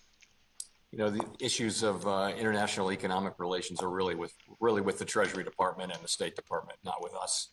I will yield back, Chairwoman, my last seconds here. Thank you so much, Chairman Powell, for being here today. Thank you. Thank you very much, Mr. Gottheimer. And you forgot to add housing. Sorry, I missed that on my litany. You're right, Chairwoman, from California. The gentleman from Tennessee, Mr. Rose, is now recognized for 5 minutes. Thank you, Chairwoman Waters and Ranking Member McHenry. And thank you, Chairman Powell, for being here today and for your leadership throughout the pandemic and now during our economic recovery. I'm going to go ahead and dive right in. Chair Powell, in November, the Fed took important steps to provide temporary relief for certain community banking organizations who experienced an unexpected and sharp increase in assets due to their participation in federal coronavirus response programs, such as the Paycheck Protection Program. That regulatory relief is in effect until December 31st of this year. And since that deadline was put into place, the Biden administration, along with House Democrats, passed a $2 trillion bill that will have an impact that extends past the end of the year. Do you believe that the end of year deadline is sufficient, and would you be open to extending the regulatory flexibility past that date? Fuck off, Shivers! I don't know, to be perfectly honest. I'd be happy to take a look at that. Leadership LUL. I'm well aware of those programs and of the deadline, but I don't know. I don't have an informed leadership. Lead them into the fucking slaughterhouses. Yeah. And building off of that, leadership. I hear constantly as I visit with community banks back here in Middle Tennessee that regulatory compliance continues to be one of their top expenses or costs. So I think this brings up the question of if we should be looking into permanently raising the threshold for increased regulatory and reporting standards for community banking organizations. What are your thoughts on that, Chair Powell? Is that something you would support? Again, I'd have to look at that. I will say that we are very well aware of the pressures that are added to community banks because of fixed regulatory costs. You need to be bigger with fixed costs, and we try hard not to be part of the problem. We see community banks under pressure. We see them diminishing. You know, we have a whole subcommittee led here by Governor Bowman, a former banker, that is designed to stop that sort of thing from happening. But you know, it's something we work on all the time. Well, I just would encourage you to do that and look at those thresholds, because what I hear repeatedly, and as a former director of a small national bank, community bank here in my community, it appears that the dramatic increase in assets resulting from the fiscal stimulus and other measures may not be as transitory as we would have had first expected. It has increased the balance sheets of these banks dramatically. So I hope you will take a look at that. Brother, I love you. The unemployment rate was 5.9%, a far cry from the 3.5% look at this shit pre-pandemic. Labor force participation has not moved up from the low rates that have prevailed for much of the past year. In the monetary policy report you submitted, the committee, you write that enhanced unemployment benefits have allowed workers to reduce the intensity of their job search. Chair Powell, do you believe that the most recent stimulus in the American Rescue Act is the reason for prolonged high unemployment rates, and has it, in fact, slowed down our economic recovery? So there are a bunch of factors. There are 4 or 5. I think Mr. Gonzalez or somebody went through them. And it's very hard to untangle them. But it may be that on unemployment insurance, for example, it may be that enables people to look a little bit longer and try to find a better job. And in the long run, that'll be better for the economy. We're going to find out, though, because, you know, the enhanced unemployment insurance will be gone within 60 days. And in many states, it's gone already. So we'll be able to look at the data. And it's too early to say, by the way, we can't really see a difference between states that have and haven't eliminated that. So we're going to be able to see. My own suspicion is it's one of a number of factors, and it interacts with the other factors. And it'll be really hard to get a clear answer on exactly how important that is. How could another $3.5 trillion, as proposed by Senate Budget Chair Sanders, further stifle our economic recovery? That would seem to be a question for you, really. What? I don't comment on fiscal policy, and you just did 5 minutes ago. I'll really leave that one with you, if I could. Switching gears a little in my remaining time. Yeah, JP's a fucking cutie. And I want to talk about the GSIB surcharge. Throughout the pandemic, our largest banks remained strong and stable due to high asset quality and robust capital and liquidity positions. I believe that over the years, the GSIB surcharge has worked as it was intended. And if the GSIBs do not maintain sufficient capital cushion to absorb losses, it could undermine our economy. It seems that I'm out of time, but would welcome your response. What the fuck is GSIB? To questions I'll submit. Thank you. Happy to do I yield back, Madam Chair. Oh. Thank you very much. The gentlewoman from Pennsylvania, Ms. Dean, is now recognized for 5 minutes. I'm gonna look into that. Thank you, Madam Chair. And Chairman Powell, it is if we to be with you and to learn from. Hush! I'm doing DD. If we basically just have this curling pattern again. Fuck. Give me the 1 minute. 1 minute? Give me the 1 minute. See how we went up, and then about like, I don't know, came a quarter down, and did the same thing. I want to see that here, that rounding pattern. So, in the next 2 to 3 minutes, I want to see this very curved words, curved. You get it. Back to the entertainment. This is like fucking Big Brother, the fucking reality TV show, and I get to commentate. Economic reopening, the supply chain with manufactured goods, driving what is called transitory inflation. You cite in your own testimony the car industry. The biggest example may be the price of used cars up 10% in April alone. And a number of factors, one with particular worldwide shortage of semiconductors slowing down the rate of new car manufacturing, therefore driving dealers to have fewer cars on the lot and buyers moving more toward pre-owned. All of these things inflationary. What are your thoughts and how can I explain this to my constituents around this level of inflation in these smaller groups of goods and services? What should we be watching? And if you could, again, in plain English, what's the Fed doing in terms of this temporary or what might be called transitory inflation? Well, so we always have the issue, and central banks generally always have the issue of looking at price increases and asking whether they're really threatening inflation. By inflation, we mean year after year after year. That's what I was looking for right here.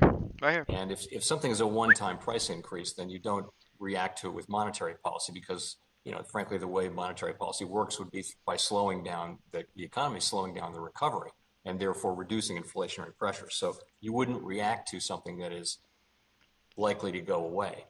So we have to look at this current situation where we have a number of categories of goods and services where inflation's moving up, as I mentioned, higher and than we expected, and a little bit more persistent than we had expected and hoped.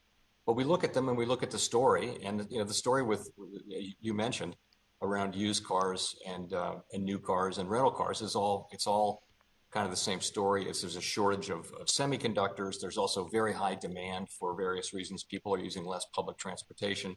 They have money because they haven't been able to spend. And, you know, it's just a perfect storm of high demand and low supply.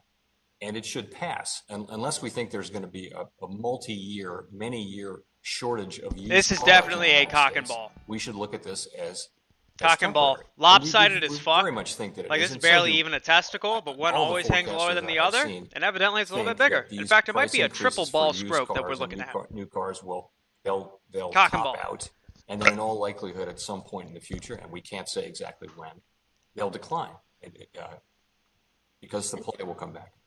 And do you think, rather than, I appreciate that, those recommendations and what your actions are, is this a time when you see this kinds of transitory inflation of a need for greater public or private investment?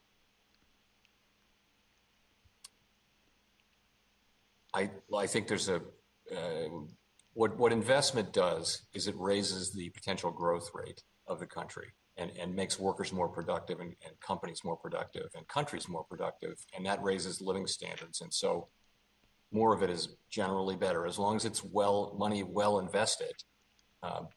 Then it's worth looking seriously at any time. I agree, and I would not call any of the things that we're trying to do irresponsible spending. I think you have demonstrated what the economy is irresponsible spending. Our investment has been responsible spending really to the growth of our economy, to the growth of working class families. I want to pivot. I just wasted like 10 cents worth of milkshake from that, and given the amount of fucking inflation going on, it just went up to fucking 13 cents. Dairy's going through the fucking roof. Chairwoman Waters, Representative Barr, to introduce H.R. 6934, which requires the Fed to treat all nationally recognized statistical rating agencies and RSROs. Give me the Rippy, come on! More creditworthy companies. This Rippy better pay off for the fucking 26 cents worth of milkshake I just... Seriously, they just fucking put on zero every time? That's fucked up. Just briefly, I guess, at the very beginning of the crisis, we really had to get these facilities up and running, and we just kind of worked with the big three. We then consistently expanded over and over again, expanded the group of... Fuck off, Shivery! Stop it! You have to talk about this more often. Irresponsible spending Thank out you. the way. The gentleman from Wisconsin, Mr. Stile, is irresponsible spending from a government body. Chairwoman. What? Thank you, Mr. Chairman Powell, for being here today. I want to Rippy, come on! Of inflation. As you know, I've been a bit of a broken record on this issue because it's so important to families in Wisconsin and across our country. In fact, the prospect of rising inflation, I brought this up in our committee last July, again last December. In those meetings, you continue to suggest that you're not ready to take PPY, please stop buying spies. Say Rippy. More data. Say Rippy. Prices are continuing to rise. Peak autism not an right now. Concern. And although the White House social media team put out information that a 4th of July barbecue went down, I gotta 16 clean up my cents fucking from last year, milkshake. and the Biden administration can claim what they want, but families Stop it! rapid price increases. Stop it! Don't you fucking goddamn dare! Stop it! Policy. Stop it! I'm very concerned with inflation is devaluing that donation. It makes no sense. Stop it! Increase in consumer prices of 5.4%. Unfucking believable. Irresponsible spending right there. Hey, chat. Yeah, you. Hey, irresponsible fucking spending. Donating to my dumbass. 30%. You hear me? Tickets have gone up 24%. Shoes are up 7%. We've seen yeah, I get my Yeezys cost $1,700 instead of fucking $1,540. Added $36,000 to the price of a new home. And I know you've responded to inflation concerns by saying that price increases we're seeing are temporary and will subside as supply chain and labor markets return to normal after COVID. But even if it's partially a case that inflation expectations may be changing and rising the prospects of a more persistent impact. In fact, a poll conducted recently showed that 87% of Americans said they're concerned about inflation. On Monday, the New York Fed reported that consumers expected to see higher inflation over the medium term. Can you comment on how the Fed responds to signs that consumers are beginning to expect more persistent inflation? Sure. So we think inflation expectations are very, very important. In a way, if businesses and households think that inflation should be 2%, then it probably will be 2% because they'll expect that and they'll demand that in effect. So we monitor, inflation expectations, surveys of households, surveys of experts, the market. You can, as you know, you can get inflation compensation readings out of the difference between tips and regular treasuries. So we look at all of those things, and I would say They all went down as a group at the beginning of the pandemic, which is not good. And they've all moved back up as a group just about to the level that I would say that is consistent with, in the range of consistent with our 2% inflation goal over possibly, time. maybe, perhaps. We watch this very carefully. Potentially. And we would be very concerned if they were to move perhaps, maybe materially above 2%. Within we would react to that. A range, so let me guesstimation. Build on this discussion. I want to just build in here to the distinction between the transitory and persistent inflation, in particular as it impacts home prices. According to the Case-Shiller Index, home prices have risen more than 14% over the past year. That's a very significant increase, and it's enough to put home ownership out of the reach of some Americans. Meanwhile, the Fed is continuing to buy around $40 billion in mortgage-backed securities. And here's my concern: if inflation is, in fact, as you suggest, temporary, does the potential abatement of inflation present a potential for a reset of housing prices? And if so, what are the likely impacts both on homeowners and what will be the impact on the Fed's MBS holdings? So housing prices, as I'm sure you know, don't go directly into inflation. That's an asset. Housing is an asset, and housing prices, that's not a factor in inflation. What's a factor is rents. And then, in effect, what the economists do is they take the value of a home and they impute a rental cost to that, and they add it in. It's just the way they do it. So, housing prices, they went up overall 15% last year. That's too much. That's much higher than would be a normal level for housing prices to go up. I don't know what housing prices will do in the future. But there's just a lot of demand. People want to live as you know, they want to live in the suburbs now. They want to move out of cities. They want bigger houses. They've saved all this money because they couldn't travel and go to restaurants. The fuck do you mean? Demand. So even they saved money. Go up as they ultimately will. There was a fucking global pandemic. A lot of demand. What the fuck do you mean? And we haven't seen something like this in fucking 1918. Saving money. Get the fuck out of the district. I mean, it's a question of zoning. It's a question of materials, labor, all those things. But if I could, boy, oh boy, let me tell you how much fucking money I save while the whole entire world shit itself. $36,000 increase in cost due to the material cost, largely inflation. Look at lumber and other areas. Maybe we'll continue this discussion offline, but appreciate your time as I'm out of time, and I will yield back. I'd be glad to do that. Thank you. The gentlewoman from North Carolina, Ms. Adams, is now recognized for 5 minutes. Thank you, Madam Chair, and thank you, Chairman Powell, for being back with us. Like my colleagues, I want to touch on inflation. You have described current inflationary pressures as transitory and cited supply bottlenecks and temporary factors like the high price of lumber as the reason why inflation has been high. I wish she was my grandma. She looks like the most wholesome fucking lady in the world. These bottlenecks have had she would fucking strangle your throat if you left her house without eating some of her homemade, warm, delicious, delectable fucking cookies. She would strangle you for it. Lumber prices. And while lumber prices can be tied to the previous administration's actions, I know that many are still concerned about the rise in core prices. So I'm hoping that you can help us put some of these concerns to bed. So would you tell us why you believe that the recent inflation trends are temporary as the economy reopens? I'm sorry. I am watching chat. I'm just trying to have a good balance of absolute mayhem. I'd be glad to try. So, as you know, but also allowing you guys all to hear these industries kind of shut down a little more than a year ago on the expectation that we were looking at a really bad, difficult time. And then a really, really bad, difficult time where you could save money. Yeah. The economy's reopened and demand for housing and demand for many other things, cars, you name it, is really high because people saved. They didn't, they saved money with all of the congressional fiscal support. More than 100% of income lost was replaced. So really the consumer's in very good shape. I'm sorry, isn't that what inflation is? So what's happening is there's a lot of demand, but on the supply side, it's just hard. They can't build enough houses. There wasn't enough lumber. You mentioned lumber prices. Lumber prices went way up, but they've gone way down. They're still twice as high as they were before the pandemic. They've gone way up and then way down, but they're still twice as high. We don't know it, but we think that'll be the pattern for at least for some of these things, where they go very, very high and then they come down as supply and demand come together as more supply comes online to meet the higher demand. So we have a very large but ultimately very flexible economy. It will adapt, we believe. It's not one of those economies that's rigid and has a lot of structural rigidities in it. It will adapt and fairly quickly, just as it adapted to the pandemic, much more quickly and better than, frankly, people expected.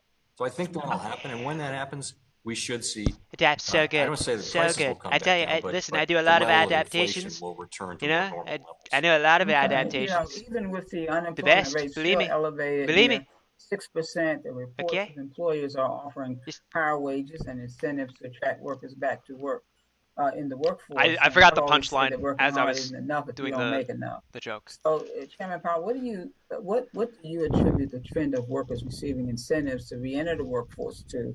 And does the Feds view these conditions as favorable, even if the reasons for them are not?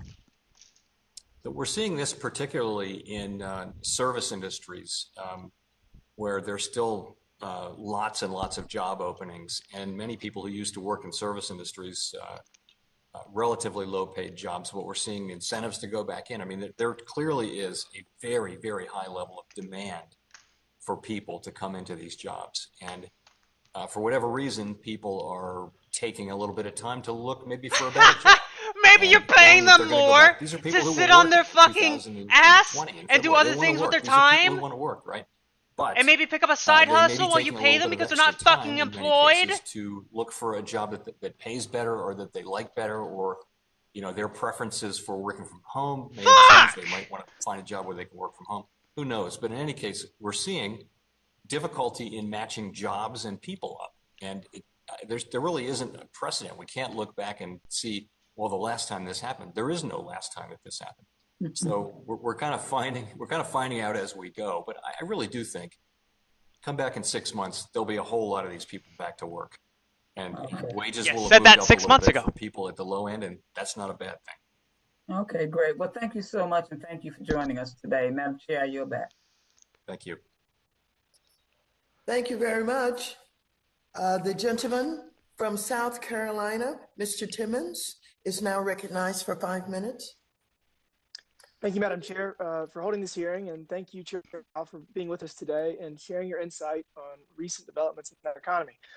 We've all seen the inflation numbers. Some may say it's only temporary, or this was bound to happen coming out of the pandemic, and there may be some truth to those arguments, but I think any economic observer realizes that usually with things like this, there's not a singular issue causing our trouble, but rather several converging factors. What is most frustrating, I think, to me, is that despite the very real inflation we are experiencing, God, Johnny Sins is so talented. I didn't know he could even be on Wall Street. And it seems that while you, Mr. Chairman, are still firmly in the transitory inflation camp, the Federal Open Market Committee minutes showed there is an increasing amount of disagreement on the Board of Governors on just how temporary it may be. And what is most frustrating to me about this entire episode is that after all of the fiscal stimulus that Congress has provided for the economy since March of last year, and now even with the greatest levels of inflation that we have seen since the financial crisis, this Congress is seriously spending several trillion. I love all your films. And most likely it will nowhere near be paid for. Oops. And I know you will not speak to the merits or lack thereof of any specific pieces of legislation, and I'm not asking you to. But as the chair of the Federal Reserve, where one of your statutory mandates is inflation control, could you provide us an expectation of the type of inflation we should be prepared for if Congress was to spend another $3 trillion in the next few months, and let's just say that only $1 trillion of that would be paid for with an assortment of tax increases? I wouldn't be able really to provide you a real time. I mean, that's what Congressional Budget Office will be happy to do is make that forecast for you. That's not something I could do here on the spot. I had a feeling that would be the answer, but I think the answer to this question is obvious. High levels of inflation we're seeing would only increase and stick around longer. We would certainly not have transitory inflation if we poured that amount of fiscal gas on the fire. I also think the labor shortage we are seeing is a big piece of this puzzle, as several of my colleagues have already alluded to. Dozens and dozens of businesses in my district cannot get people to return to work and have critical businesses in their supply chain with the same problem. This is creating scarcity, which results in higher inflation. In South Carolina, we are returning to work at a drastically higher rate than the rest of the country. Our unemployment claims are down 93% from the pandemic high last year, leading the country in this regard. A recent survey showed that 1.8 million people have turned down work because of the overly generous unemployment benefits. And that's a large chunk of that 9 million person labor gap we keep mentioning.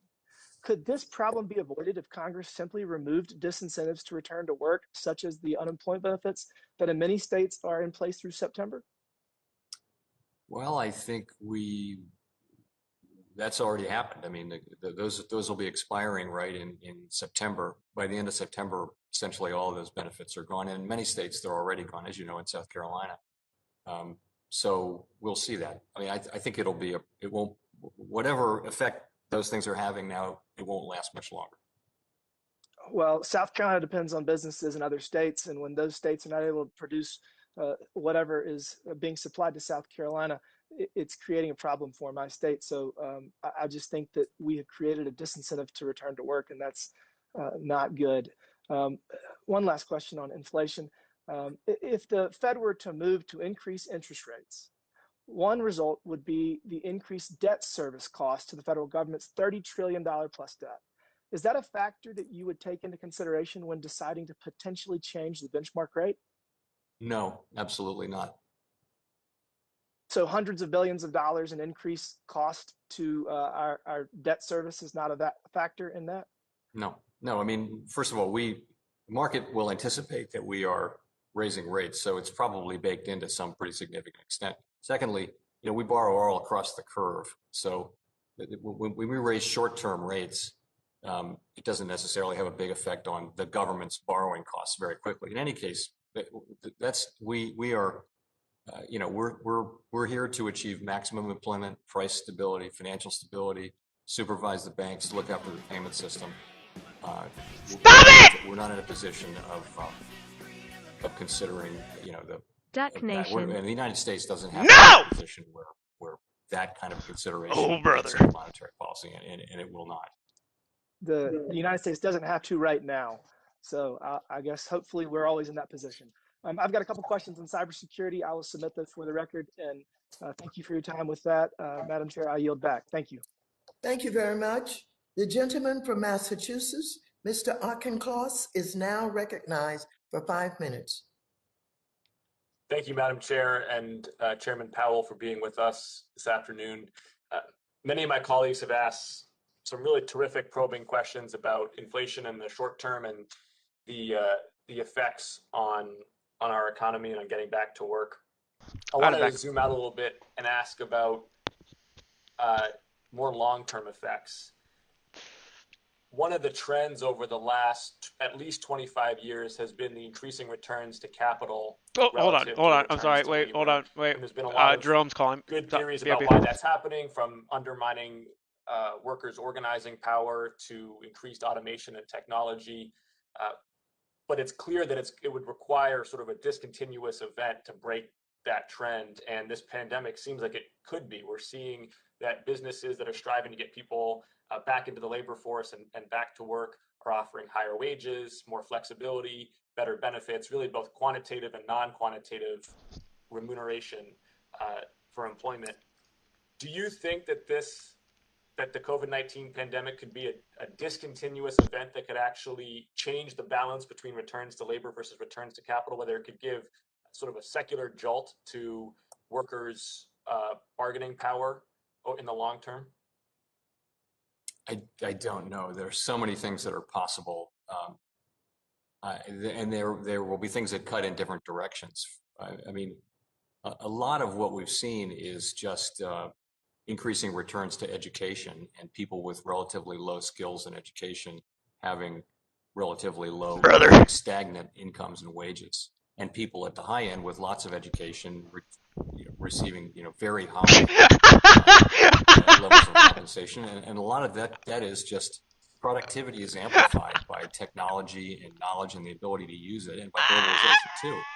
So there are a lot of factors that go into that. Oh, there's another. I'm gonna let you stop. No comment. Can't. It will be hard to assess which way.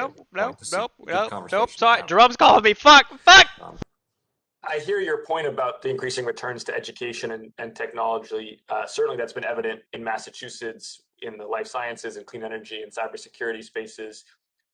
But there's also a huge portion of the workforce, primarily service economy workers, whose jobs are not automatable. They're not routine, either manually or cognitively, and they can't be automated. And even they have had downward pressure on their wages in the preceding decades. But now we're starting to see an uptick in what they can command in the labor market. And I think them in particular, do you think that they can have persistent wage increases over the next few years as we recover? So I know the research you're referring to. So that is very important research that shows exactly what you suggest. And if you saw people at the lower end getting paid more, it would be hard for anybody to be against that, right? And could we be seeing that? What we are seeing is sort of entry level people going into jobs in the service sectors, which tend to be relatively low paid. That's where we're seeing the pay increases. It would be hard to say that's a bad thing, as in and of itself, right? You'd want to see people getting paid well who are at the bottom end of this income spectrum. Everyone was celebrating when wages were going up for people more in the bottom quartile. Right. In the last couple of years of the last expansion. I don't know anybody who didn't celebrate that. So it's possible, and we'll have to see. How concerned should we be that let's Matt's a cutie. Honestly, the premise that we do cute see some of that wage inflation for the service economy? How concerned should we be that inflation for basic staples would eat up that increased purchasing power and actually be a negative? I'm not trying to fucking bully the guy. To say. So, really, service companies. It's just so fucking convenient. So fucking margin and have a tendency to pass those wage costs along over time. So these are hard questions to answer in the abstract. Part of what's happening. Okay, there will be more automation in these jobs. I didn't realize that. We're going to find out how much those jobs can be done with automation, because businesses, we've been hearing this for a year and a half, businesses are really looking hard at that now. I didn't realize that stretch to screen can make the people who remain in those jobs more makes one's character look extremely wide. I appreciate your time, Chairman Powell. For example, my time as I believe I'm at the end. What? Wait, what? Why? Thank you very much.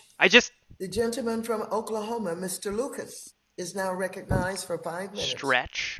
Thank you, Chairwoman, and I appreciate that. Okay, all right. Sorry, Matt. Chairman Powell, it's been my sincerely. Evidently, you were the only one. Oh, here we go.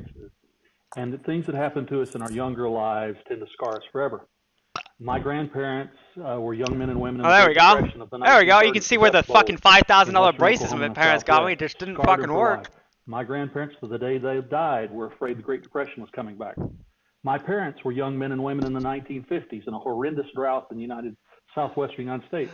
The day he died, my father was convinced that this rain was the last rain. It'd never rain again. I was a beginning farmer and a college student in the 78-82 period when we went through the last, what I would describe almost a super inflation spike coming out of the Carter years, and when your predecessors decided to strangle inflation out of the system. It was really hard on me and a lot of people across this great country.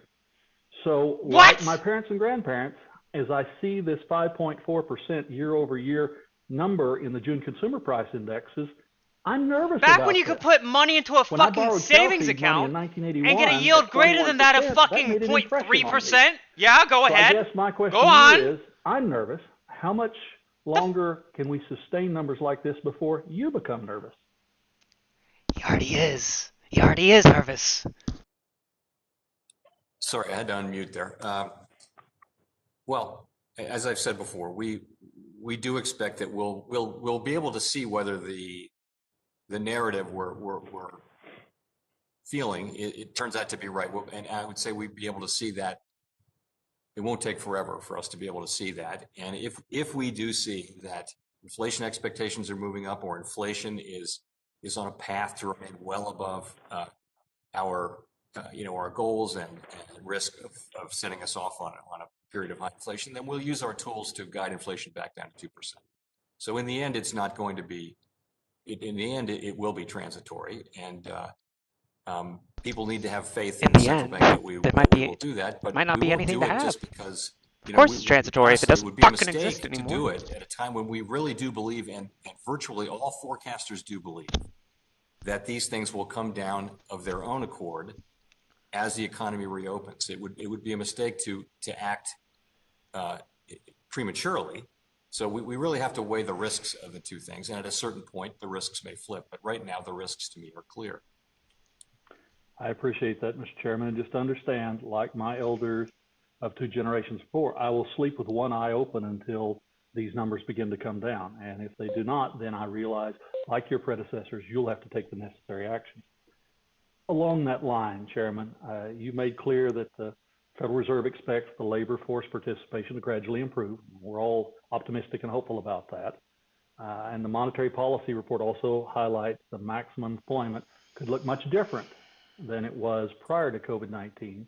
Can you discuss with us what you see as the potential long-lasting effects on the labor market and how the FMOC will approach the question of what maximum employment should be moving forward in the new norm, whatever the new norm is in the post-COVID world? Sure. So I would say that patience will characterize our approach on that. But what we saw at the end of the last expansion was people staying in the labor market more than would have been predicted by the numbers. And so labor force participation kept moving up, and we didn't to numbers that people didn't think we'd see again, and well above 63%, and sustained there for a couple of years, which that was an upside surprise. What we've seen since the pandemic is a wave of retirements. So, and we won't really know the implications of that for some years, but it could just be that was a catch up for the people who stayed in the labor market. So I guess the point is we can't really know what labor force participation is going to be and what the trend will be and what the right number is going to be. Ultimately, though, you'll be able to tell with wages. You know, the real feature of our one of the features of our new framework is that we think if we don't see upward pressure on inflation and on wages, then we're not going to say that the labor market is tight, even if unemployment's really low and participation's high. We won't see that. But if we do, then that'll tell us that maybe it is. And we'll have to see where those numbers are. I think there's a as I mentioned earlier, there's a degree of humility that forecasters need to have. We have much to be humble about, and so this is another area where that's appropriate. Thank you, Chairman, and thank you, Chairwoman, and I yield back.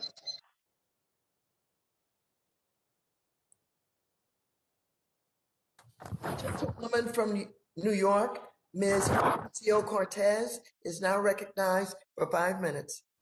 Thank you so much, Madam Chair, and thank you, Chair Powell, for being here with us today.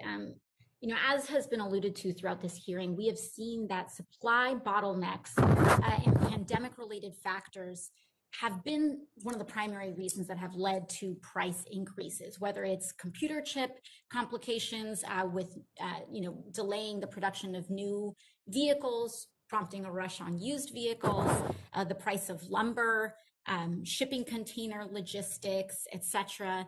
We know that these price increases were not caused by changes in interest rates. They were caused by supply chain complications. Now, just to reiterate, you have said that these price increases are transitory, correct? Yes. Yeah, we said that we think they will be. We lack certainty on that, but we do believe that's the case. Thank you. And if drivers of recent inflation are supply chain issues and potential areas of underinvestment, do you think that these issues are best resolved through investments making that supply chain more resilient or higher interest rates? Well, if we see things that are temporary or transitory and that should move through and go away because they're associated with an event, the opening of the economy, then it would be inappropriate for us to tighten policy, which really has the point of which is to slow down economic activity and slow the recovery. It would be inappropriate. It's a difficult judgment to make, though, is the thing. Thank you. And recently, the BLS reported that the first 3 months of 2021 were the best quarter of wage growth since at least 2001. Now, my concern, to be frank, is that a misplaced diagnosis playing out with inflation could cause the Federal Reserve to prematurely raise rates and constrain wage and employment gains that have been beneficial to millions of Americans. This means that, if we do take that step back, millions of Americans, especially marginalized communities, will be left with limited opportunities to be employed at an adequate and livable wage. In fact, the FOMC is projecting multiple interest rate increases before the end of 2023 and before they project achieving the pre-pandemic unemployment rate. And at the June FOMC meeting, the median FOMC members' projection of the longer run unemployment rate was about 4%, correct? Yes, that's right. Now, yet before triggering the pandemic, the unemployment rate reached, or rather before the pandemic, the unemployment rate reached 3.5% without triggering inflation, correct? That's right, yeah. And in fact, in 2019, despite some pickup in wage growth, especially at the bottom, there didn't appear to be signs of the economy overheating. And as you said in November 2019, the benefits of long expansion are only now reaching many communities. And that there's plenty of room to build on the impressive gains achieved so far. So if indeed there was still room to expand in the months before COVID, that suggests that with time, the economy can return to a trend of GDP and employment above the one it was experiencing before. I can't with you fuckers. I can't. I fucking cannot. Do you believe that the long-term there needs to be a wall of fame of chats. 3.5% is too low, and do you think my that God, we'll be able to reach lower unemployment and higher labor force participation levels than the pre-pandemic ones? Oh, I have every reason to. I'm gonna get fucking booted off of this fucking platform so fast. Participation is very much affected by population. So oh my fucking God! I'm quite sure we can get to high levels of participation. Okay, thank you. And to disaggregate a little bit of kind of this line between monetary and fiscal policy. I can't. Ever since I read that fucking comment. Recently summarized estimates from market forecasters that the United States may be the only country that will leave the pandemic with higher GDP than pre-pandemic projections had estimated. Oh my God, I can't. GDP will actually be higher as a result or after COVID and on response to COVID. You say that some of the fiscal policy interventions like the American Rescue Plan, stimulus checks, etc., played a role in that outcome? Oh, yes, I think so. The forecast of many is that we will be, by the middle of next year, we'll be above the prior trend, not the prior level, but the prior growth trend, which is an incredible achievement. And I attribute it to the CARES Act and the fiscal policy that went so far, so fast. I think we'll in history get a lot of credit. Thank you very much. Thank you. The gentlelady's time has expired. The gentleman from Texas, Mr. Sessions, is now recognized for 5 minutes.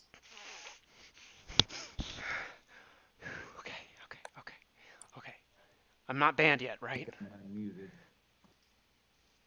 still alive. Okay, we're good.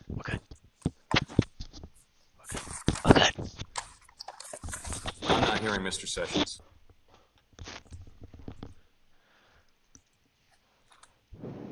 Is that better? Much. That's better. Okay, thank you. Thank you very much, Madam Chairman, and it's good to see you.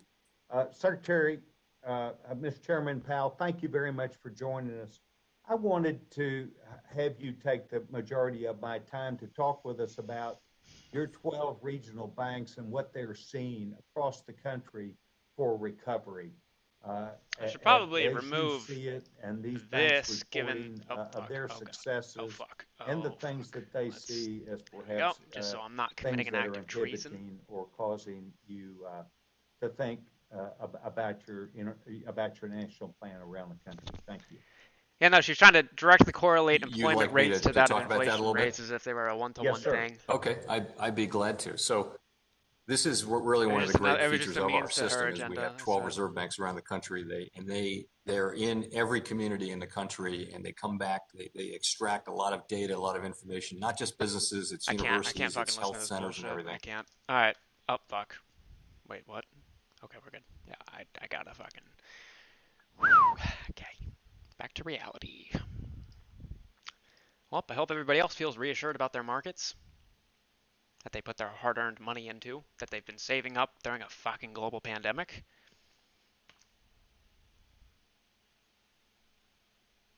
Like, he's fucking serious? Hold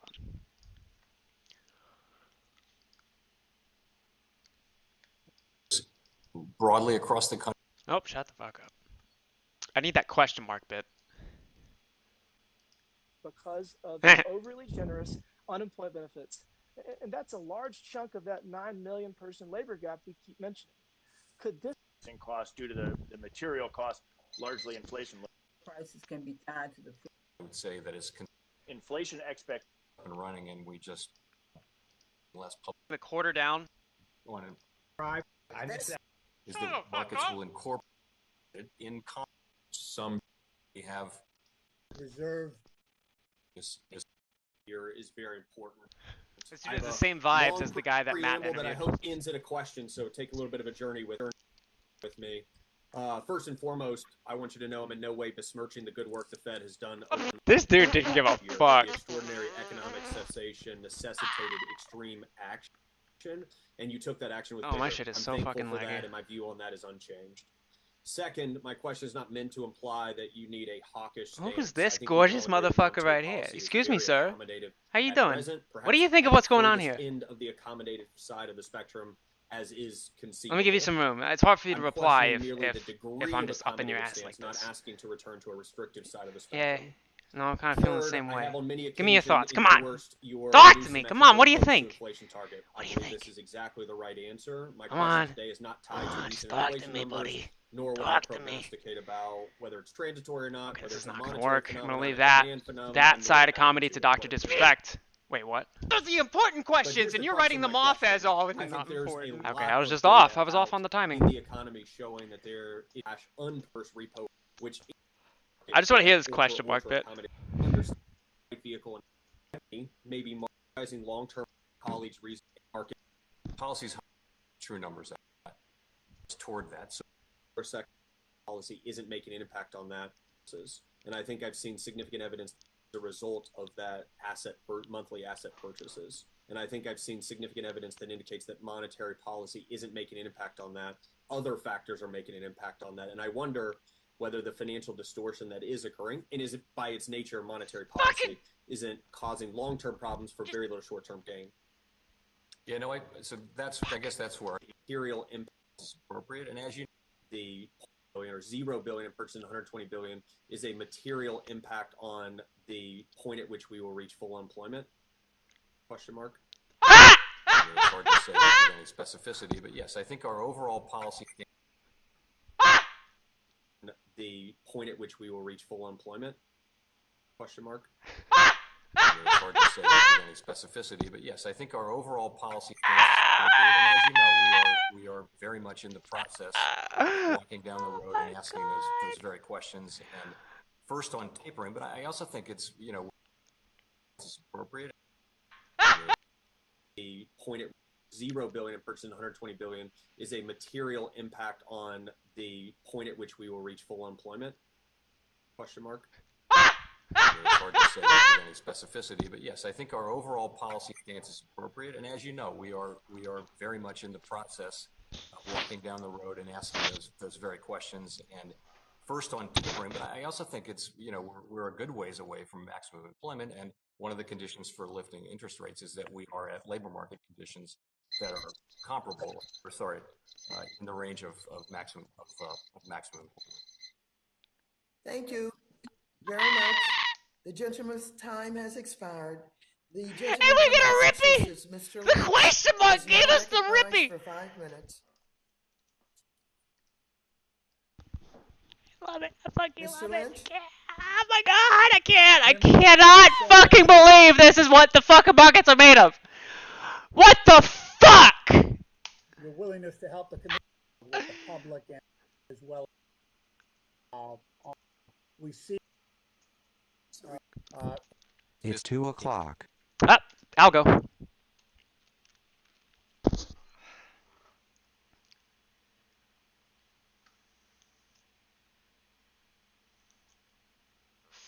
Just kidding. Action, like I say, I was wondering if you had so swift action. If you could again in plain English. Demand. So even they saved money. Go up as they ultimately will. That was not. Why does my shit keep fucking lagging? This is tilting the fuck out of me. Fucking global pandemic! A lot of demand. What the fuck do you mean? And we haven't seen something like this in fucking 1918. Saving money, get the fuck out of here. District. I mean, it's a question of zoning. It's a question. Why is he so angry? All those things. But if I could. Boy, oh boy, let me tell you how much fucking money I save while the whole entire world shit itself.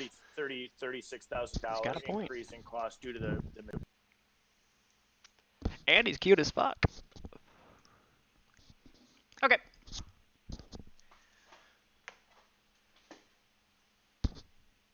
I cannot fucking believe this shit.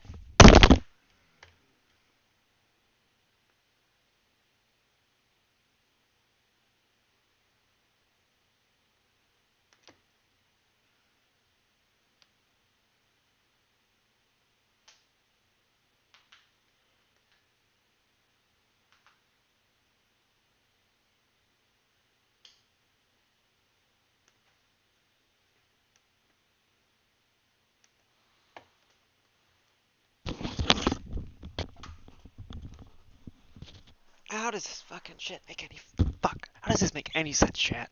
How does this make any fucking sense?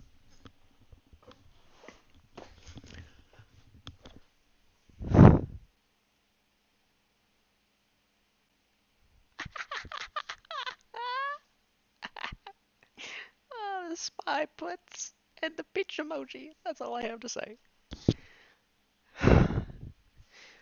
Just what the fuck? No, why? Why? Just what the fuck?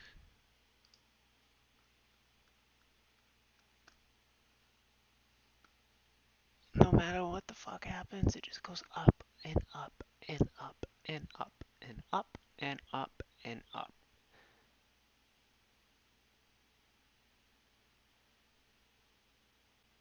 It's a short squeeze on the American dollar, my friends. That's what this is.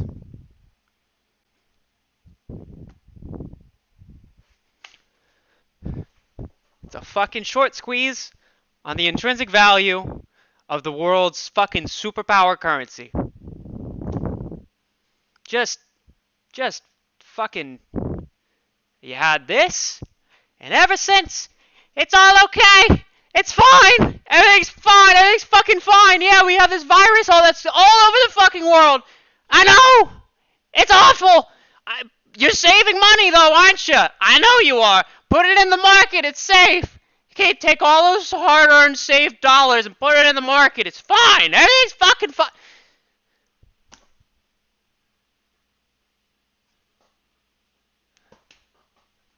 It's unfucking believable, man. Unfucking believable. I just don't get it. Meanwhile, the fucking reports on the banks came out showing that all of them are at a fucking 45% fucking loss in Q2 of fucking 2021.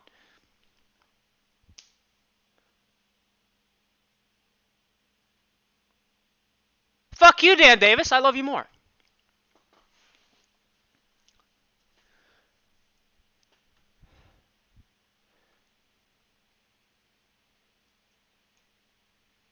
Rippy, please, Rippy. This is not only emotionally do I need the Rippy, but this looks like a pattern for the Rippy.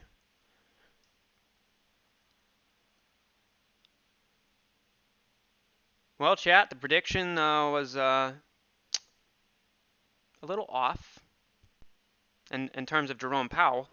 Just slightly missed expectations, although it was a transitory miss. We were still right if you just don't fundamentally evaluate it, and transitory.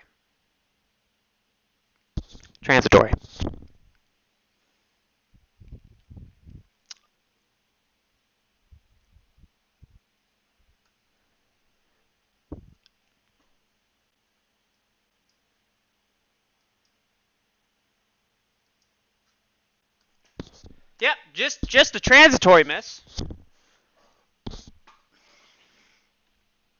Yes, I was relatively correct in terms of the average of slightly missed. We were within the margin of error. Okay, and the margin of error was 100%, but it's still within the margin of error. It was in the forecast. We were still right. Wrong, but ultimately right, as it was transitory. It's in the process of.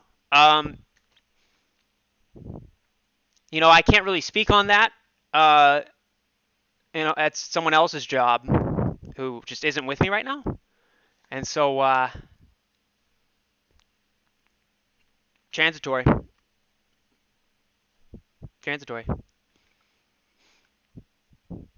Transitory, by the way. Fucking hate this whole entire fucking, this is just fucking ridiculous. So fucking ridiculous. So fucking ridiculous. It just makes no fucking sense. It just doesn't make any fucking, what am I doing? Oh no, what did I just delete? Oh god.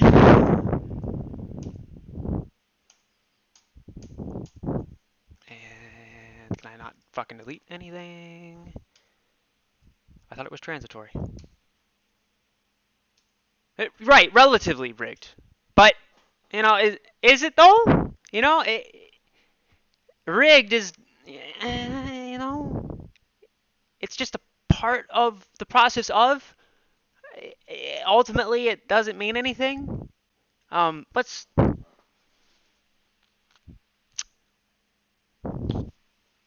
The trajectory of transitoriness is currently being transitioned into for that of being transitory. Troubling, sure.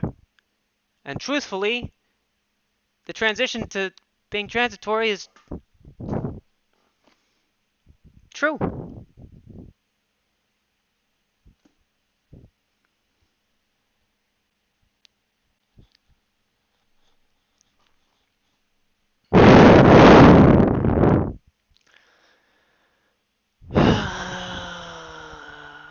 Mate, I saw that OnlyFans to Fox Pipeline. You fucking what, mate? What the fuck you just fucking saying to me, bruv? What?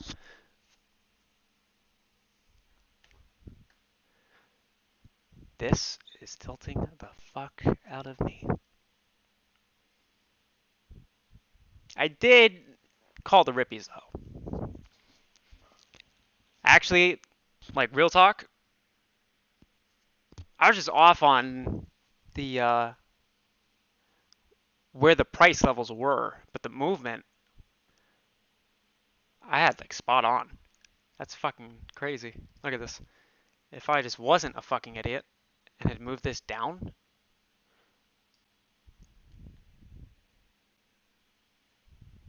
transitory.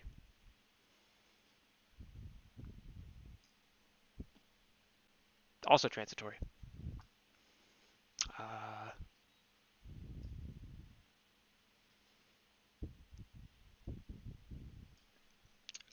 Extra transitory.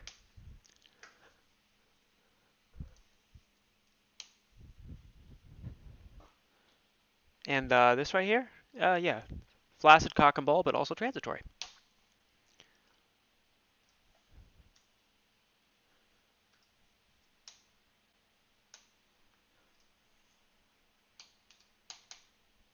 Because I can't fucking, my transitory button is not working. I can't, it's no longer transitory. Oh no.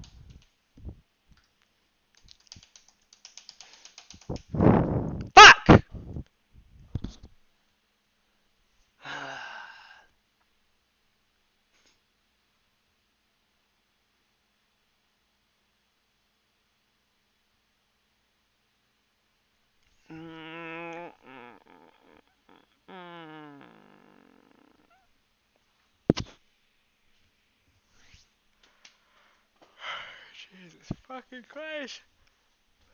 Transitory.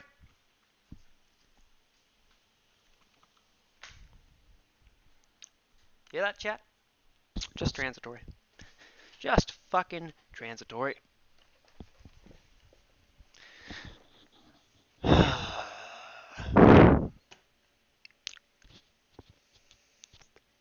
Yes, well, I would agree with that.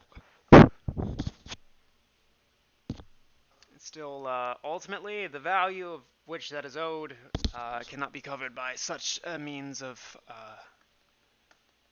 whatchamacallit, market maker fuckery. Dude, I really want to fucking take a nap. This is fucking bullshit. It's fucking a nice 49-minute nappy to prepare for the rippy. Fucking shit.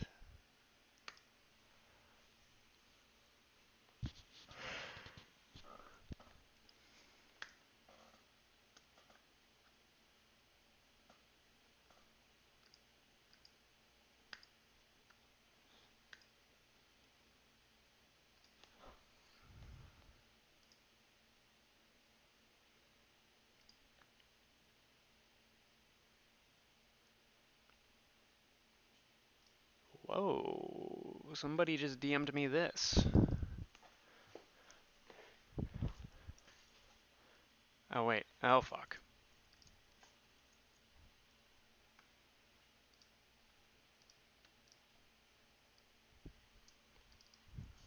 Is this? I don't think this is the token though. I think this is the crypto equivalent that was made.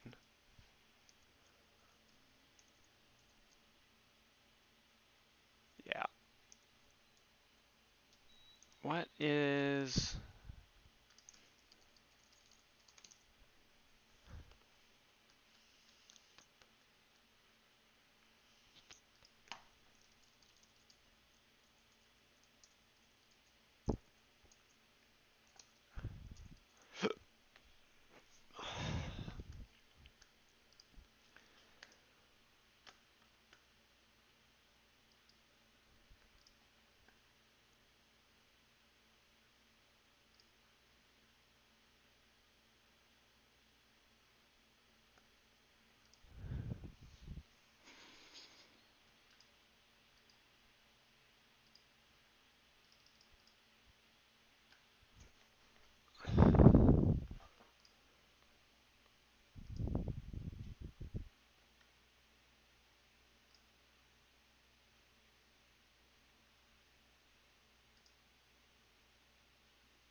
what the, wait, is that a market? Market close? Wait.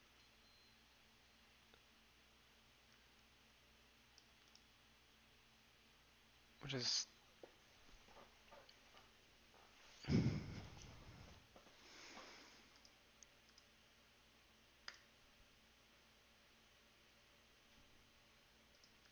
$614.17?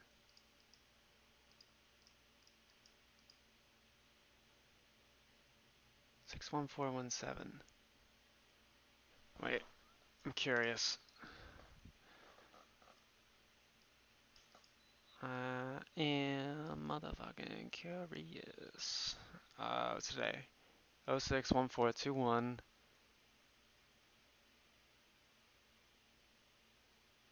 Wait, what?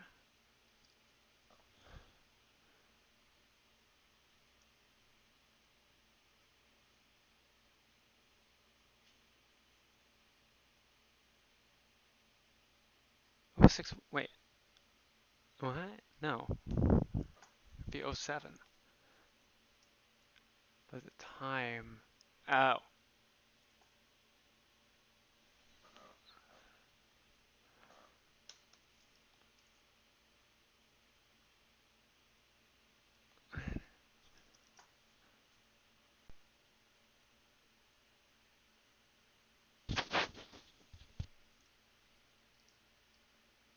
The time translation is really interesting because it almost becomes an anagram of the date.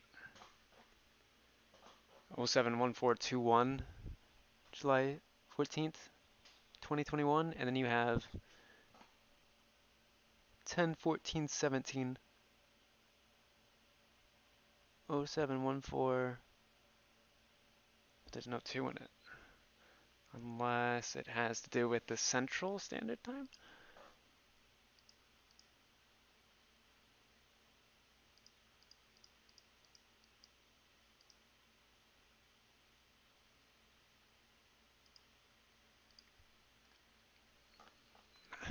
Deal with this another time. I'm just looking at the NFT, trying to see if there's anything of interest. We'll just get approved.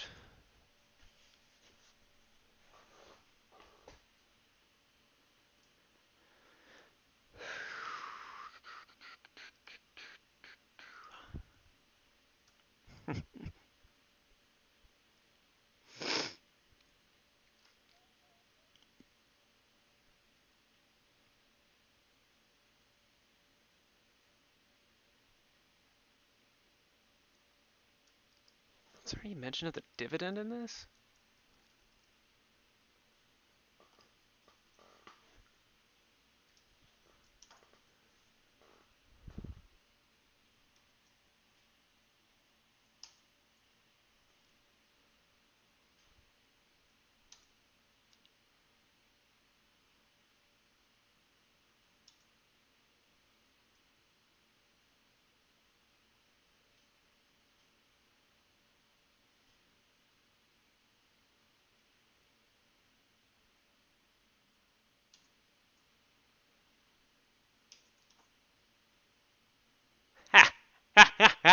I love it. I love it. I love it.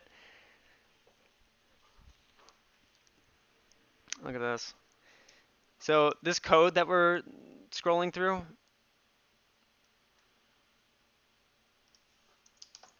this is the logic of the dividend, the crypto dividend. This block right here essentially just it determines who the owner, literally, it determines who the owner is of the token, and that's how the rest of the execution flow in this goes about. But the it's simply just a little function that says it is constructed, and through the construction of it is given an owner ID of some sort, and during that construction of this instance, where it declares the owner, in the code comments they put the one and only. I fucking love it. I love it. As in the one and only owner, as in there's no naked shorting allowed.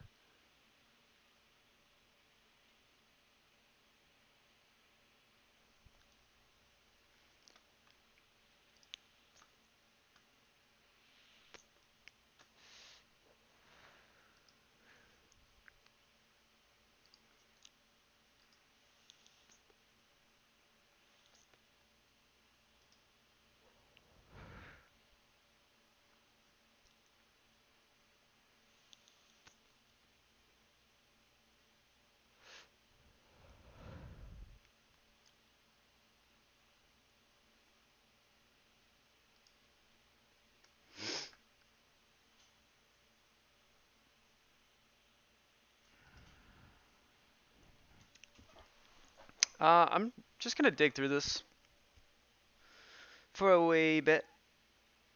Yeah,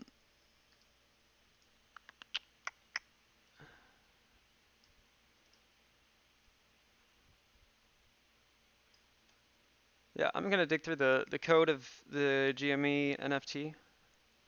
I don't know if anybody's already done this or not, but I'm just curious. How you doing, chat? Hanging in there?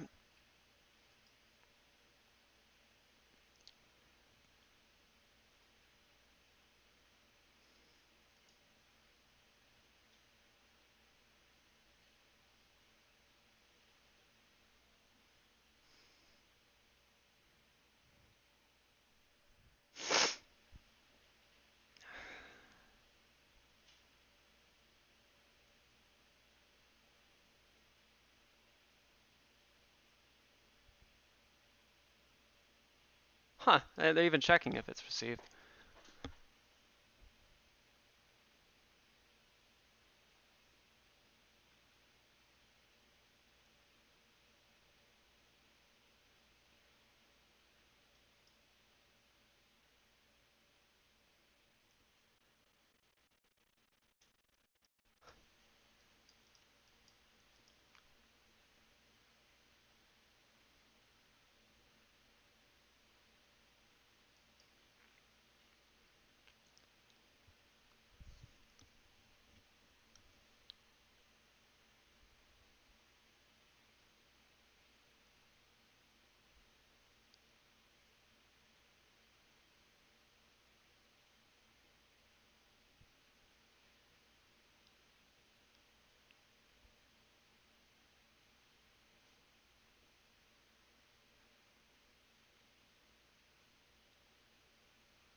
Looks like we're getting some movement here.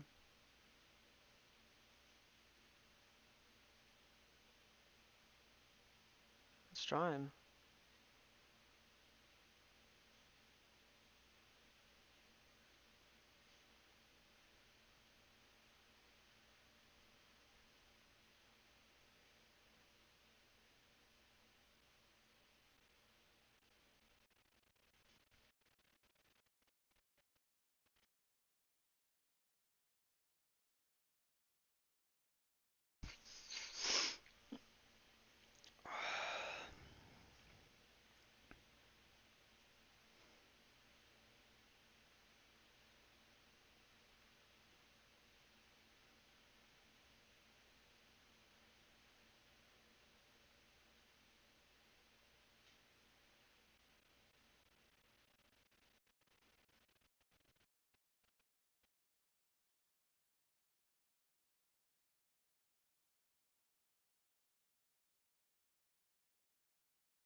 Oh my god. Alright, I'm taking a fiver real quick. What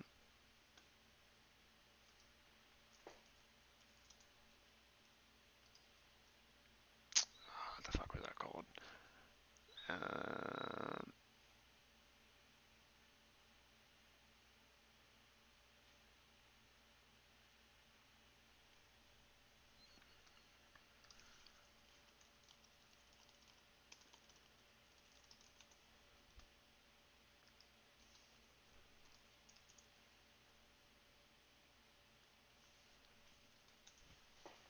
Whoa!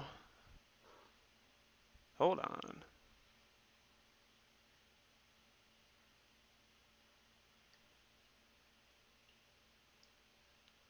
What the fuck's going on here? That's a lot of volume. Whoa, whoa, whoa, whoa, whoa. Whoa. Whoa. Whoa. Anyone just fucking see that? See how rapid that was?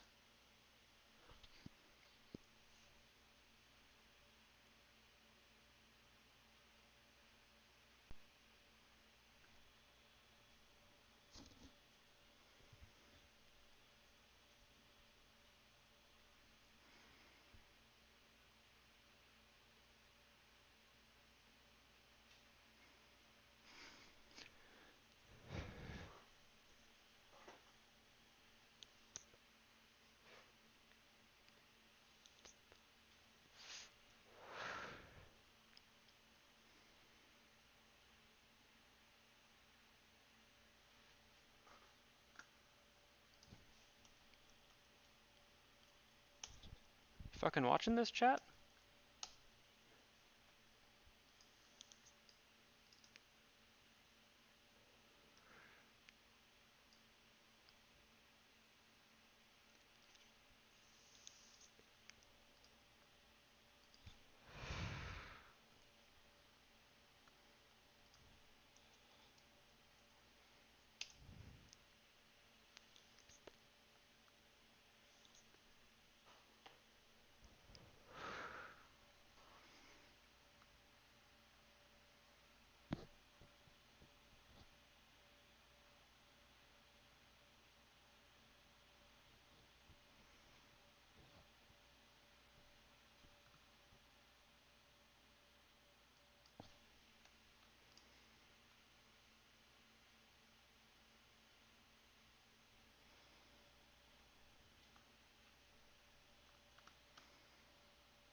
Something weird's happening.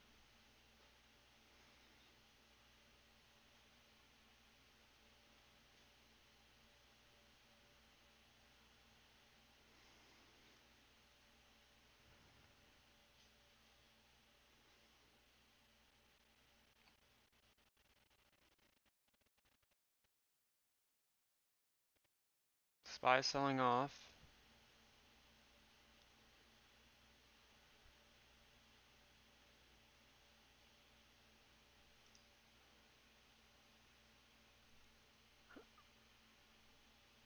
This is really odd.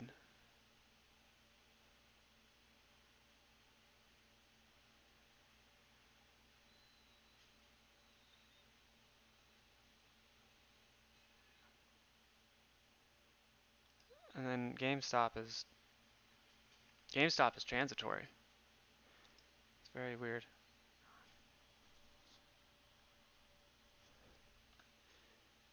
Yeah, but there was a bunch of buying that happened right before. I mean, like, it was all shoved into like the last 10 seconds of this candle.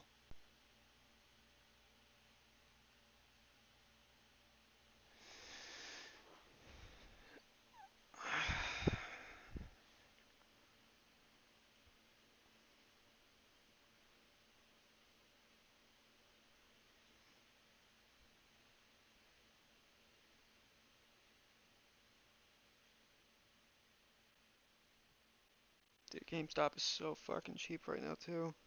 AMC is so fucking cheap right now too.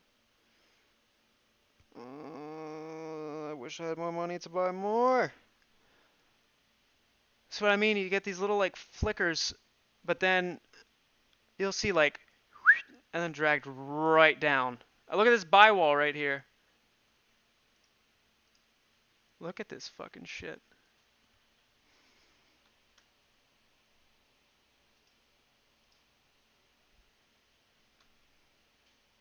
What's going on, Philip?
Yeah, something fucking weird's going on, guys. Something weird is definitely fucking going on.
Yep, there's GME. GME is doing something.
Sorry for the slowness here, chat. I'm just going over all my positions and whatnot.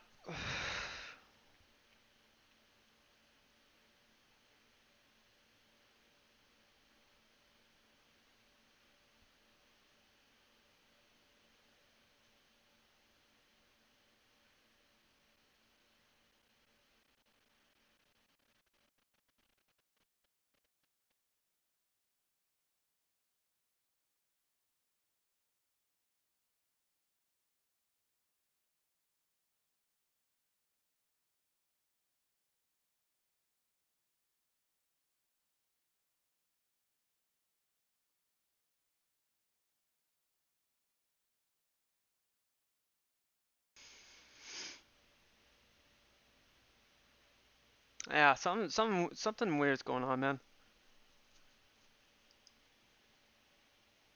I, mm, I,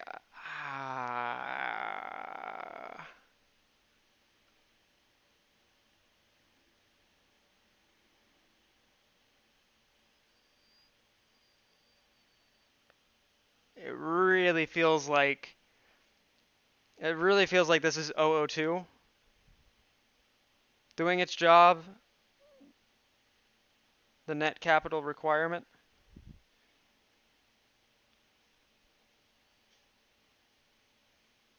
I don't know what's going on with GME. That's the only reason why I can't say that it would be 002 because it should reflect in GME.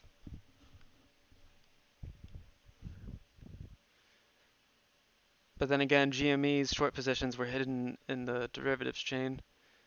And I'm sure some of AMC's were too, but AMC is more stock related. That's the other weird thing. I don't know why fucking was GameStop exclusive to that type of fuckery? I don't know. I don't know.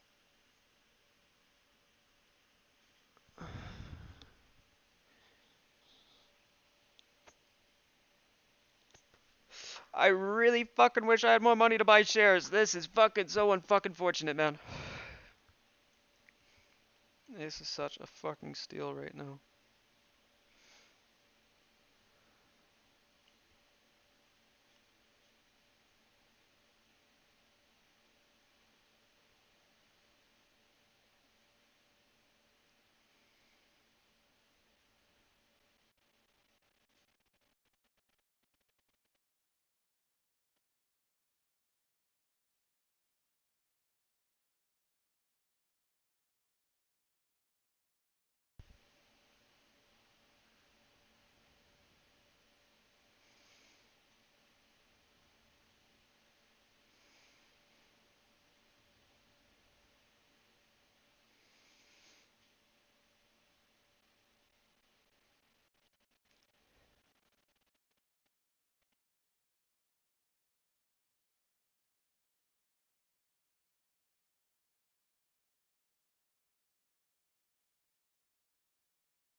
Alright, taking a fiver. Gonna take a shit. I'll be right back.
Oh, hey, chat. I just got done doing some transitory stuff. No biggie, because it was transitory.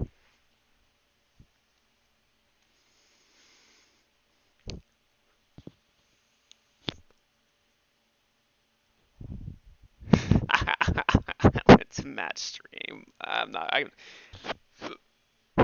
even gonna finish that fucking message.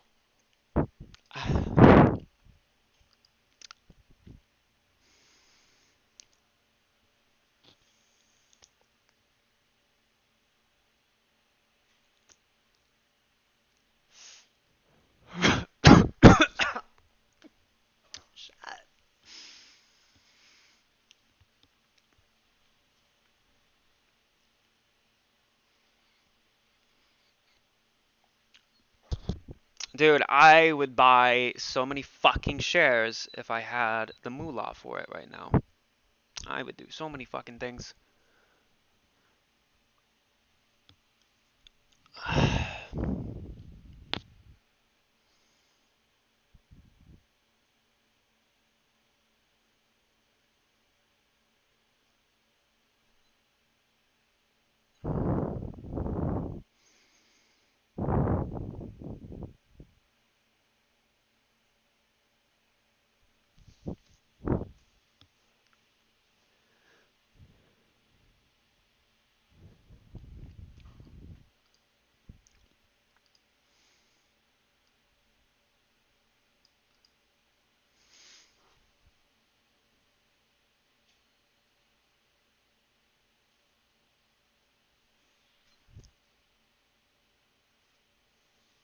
Yeah, I went to take a shit.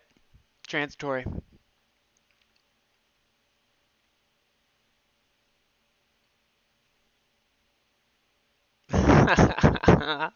Oh, here he is. I was just talking about you. It's crazy. I love this guy. LOL. Fuck you. I'm pissed I missed Jamie on trade spotting. I bet he went ape shit. Just waiting on the oh shit when we bounce before the bell. Tempted to sell my PS4. Yeah, man. I mean, yeah. Like, yeah. No, I feel that.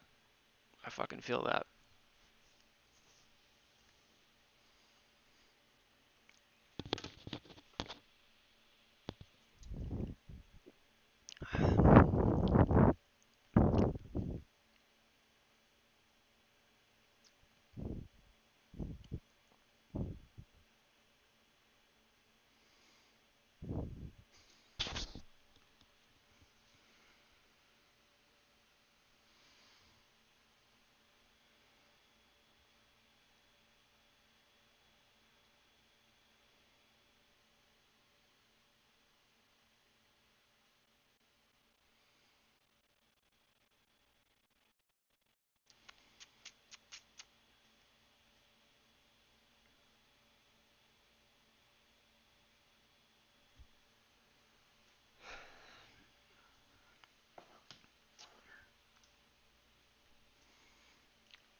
Let me see if Bickham's was calling me earlier.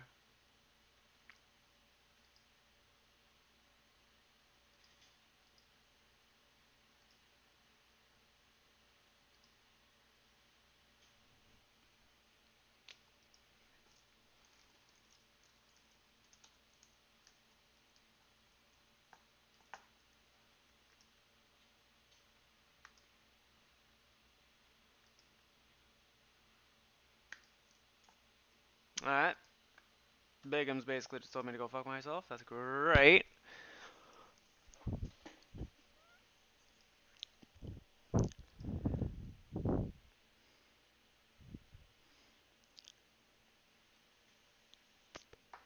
You've worked out the pattern?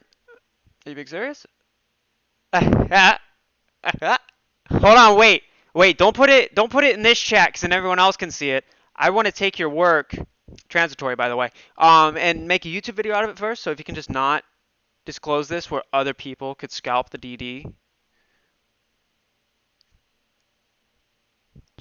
Please.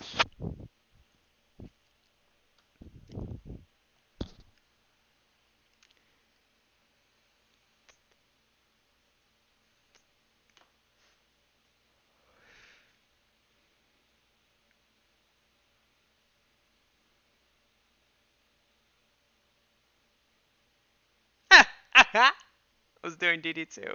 Doo-doo. True. It's 3 o'clock. Oh, power hour, bitch. Let's go. Yeah, I'll tell you what's a hell of a fucking combo. Caffeine. Wait, what? Nicotine, caffeine, and fucking Adderall. Been taking this shit since I was in high school. I've never been able to focus, so it's always just kind of been like a crutch. Not proud of it, but is what it is. You'll shit. You're gonna shit. I tell you what, brother.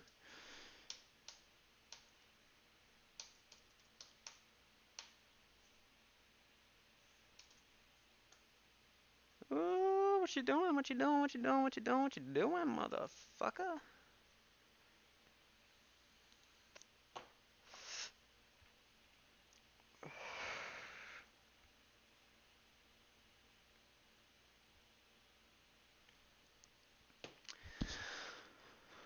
Oh god.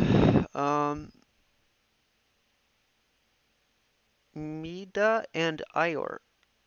What? Because your appetite too, huh? No, I've gotten over that.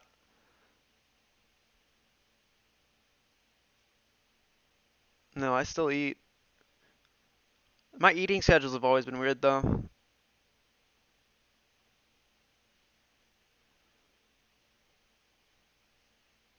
Look at that buy wall. Holy fuck. Good fucking lord.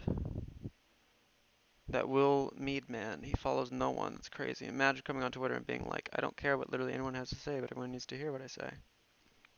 It's the Lions mentality.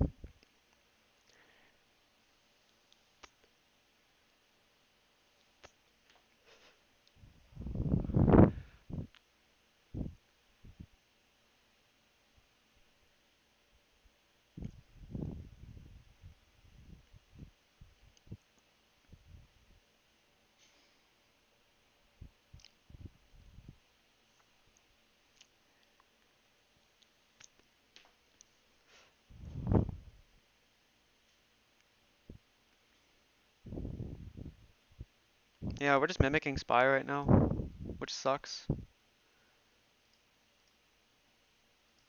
I'm wondering if there's a trickle effect. You know, I wonder if the way that the Fed has been buying tech stocks and whatnot to keep it afloat the whole entire fucking shit show parade. I wonder if there's like a leftover amount, right? Like you can't push it too high. And I wonder if that's part of why we'll see movement like this. Not strictly why. But it's really odd. I don't know if it's a hedging thing or if it's intentional.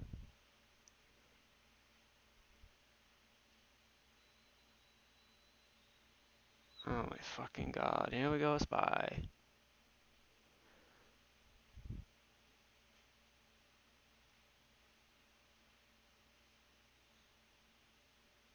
Which tech stock do you think takes the biggest hit when it all collapses?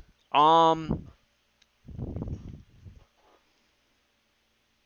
a great question. I'm not too familiar with Jesus fuck, SPY. I'm not too familiar with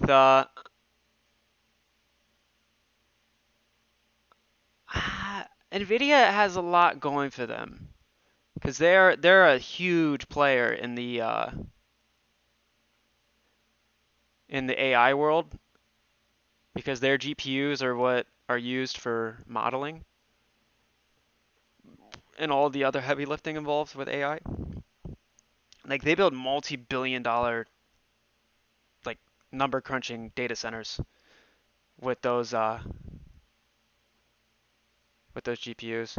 And TSM, I mean, they're in the middle of opening up like 5 different manufacturing centers in Arizona, I think, either Arizona or Nevada, to localize chip production in the US. That's not to say that they aren't involved. It's just fundamentally they have a lot going for them. Yeah, Arizona. Thank you, Jay Passarella. The Jay Passarella. Yeah. Again, that doesn't mean that they can't have been involved, or that they couldn't have been involved, rather. Yeah, Tesla, I could see. I could see Tesla taking a hit.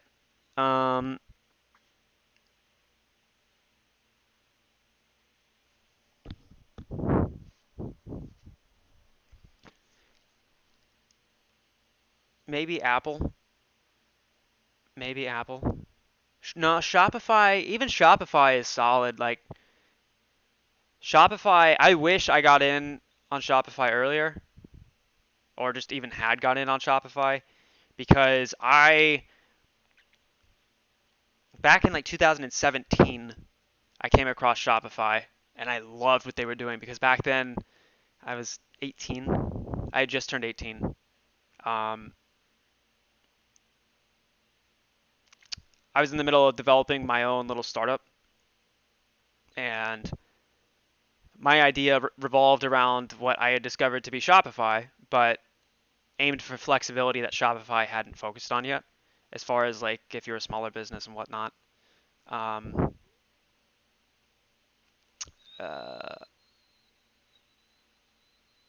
I had opened a Robinhood account, and I bought Snapchat, which actually turned out to be a really good play, and I didn't even know what I was doing. I just realized that Snapchat had a lot of Rippy. I realized that Snapchat had a lot of potential, and as one of the users of the main demographic of it, I was like, yeah, I can see this doing a lot of movement. So I made like a couple $100 off of it, like 40%. I think I got out of the trade. I just bought stock, but I digress. I was gonna buy Shopify. Were they public? I don't know if they were public back then, but I wanted to invest in them. That's all I can remember. And now they're like a what? How much are they trading for? It's like a couple, what was it, $1,000 a share or something? Yeah, $1,500 a share. They are fucking just amazing. Like they. You know what's more amazing though? Is a fucking Rippy.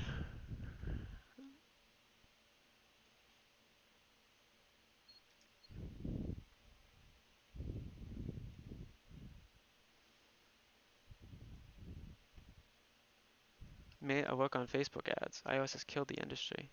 Oh yeah, yeah. That's cool that you work on that. You're in the marketing side of things, though, Dan. Snapchat has such a huge opportunity in front of them as far as what their user base revolves around, because the primary demographic is, kids my age. The whole entire idea is it's you want to share moments, quickly, and there's the the range of content that can be made on there, whether you're just someone who's just talking with friends, or maybe you like to film funny stories or whatever. Like, there's so much potential there with Snapchat, especially with all the location data they collect, and it amazes me they haven't done much with it. Even Pinterest? Huh. I never thought of Pinterest. I never really moments like question mark. Oh brother. Wait. I need more girth in the voice. Hold on. Oh brother.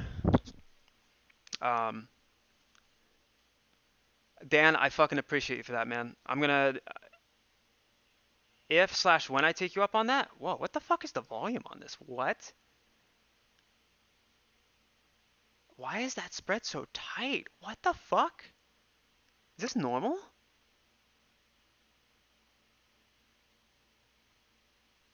Wow.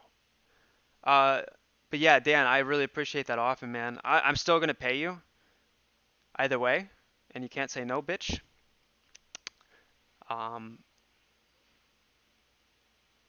But yeah, thank you. I will reach out to you regarding that. Snapchat though just has so much fucking potential for it, man. Pinterest is cheap advertising. The audience is super primed to buy shit. Huh. I've never used Pinterest. Yeah. Dan, yes you will. Or I won't take your work, sir.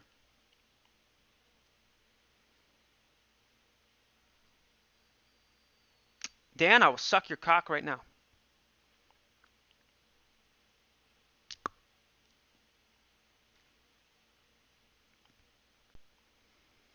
Yo, Wish,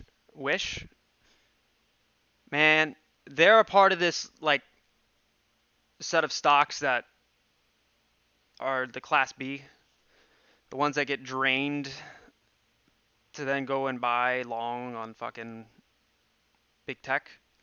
Wish is a solid company, man. Like, it has the rep of a meme stock, sorta. Meme stock. But, shit, dude, they really, like... Look at where Alibaba is trading. Right? And Wish effectively does the exact same thing. Except with Wish, it's more so centered around...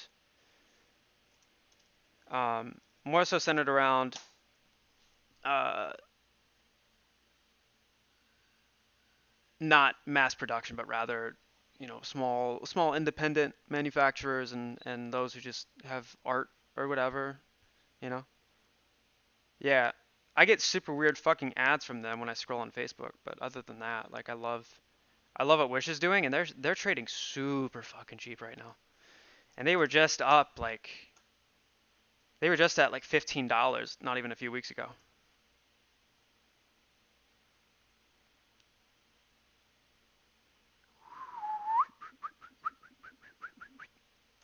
Yep.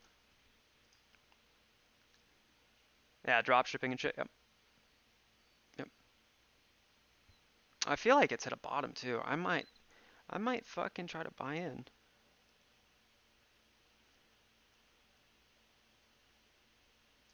Not financial advice, by the way. But I really like what Wish is doing, and their CEO and whatnot, like, just they give a shit about their product or their service rather.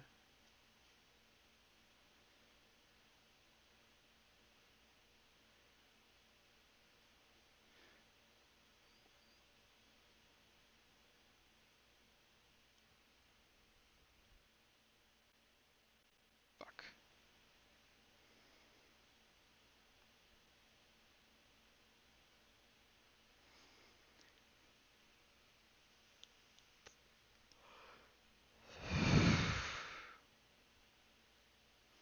I wish there was a fucking wish there was a broker that I could use that allows PayPal deposits. So I could, without any fucking bullshit, just take all of the Dono money and be able to instantly throw it into the market. Yeah, I'm jumping in on Wish right now, not financial advice, but to bios at all? Yeah, actually, me and my dad back in, fuck, when was that? February? It was my first like real TA. This is why I love the market, guys. And I'm saying this with as much I think God spy is diffing. What I'm about to say is yeah, man, jump in on Wish, not financial advice, by the way. What I'm about to say is extremely, extremely, extremely important. I'm sure that, you know, out of the 75 people in here, at least one of you has more experience in the market than me. When all of this comes to an end and we all can cash out and continue persevering throughout our lives and use the blessing that we're about to encounter to boost ourselves in the battle that we call life. You know, I'm still going to be in the market and I'm still going to be making videos. So in lieu of that sentiment, something I've realized is just how important it is to not only stick to your convictions in a trade, we see that here, but also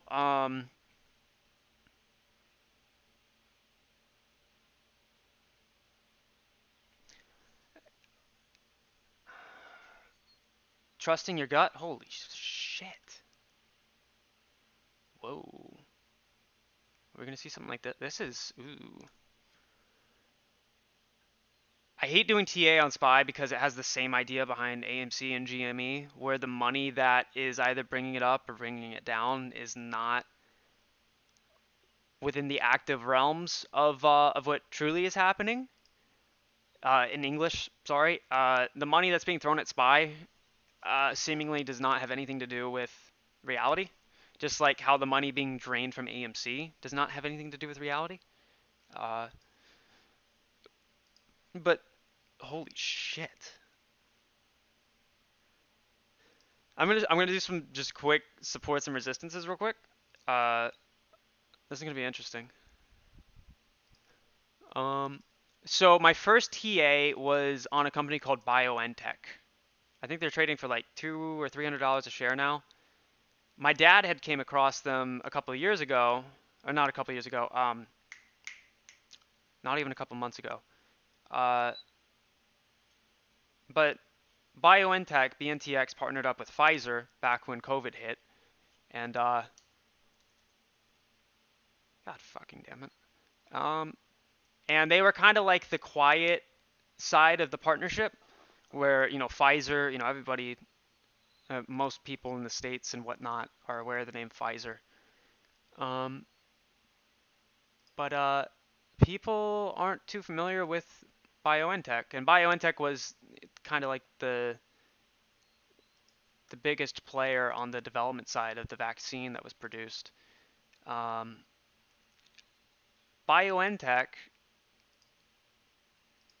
my dad was digging through some of like the filings and whatnot, and he realized that BioNTech as a company was set up to receive billions in dollars of profit. But they couldn't come out and outright say that with how fresh COVID had been, because then it comes off as, oh, you know, another company making billions off of a worldwide catastrophe.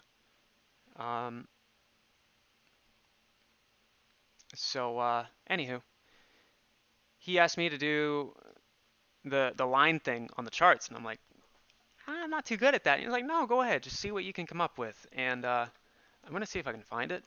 It was my first TA ever where I like hunkered down and was burning the midnight oil over,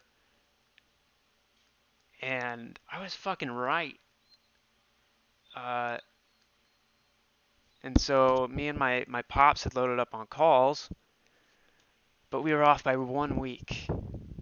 1 week. The thing went from like $100 a share and skyrocketed 100% over like 2 weeks. And we were off by just 1 week. We bought the calls at too early of an expiration.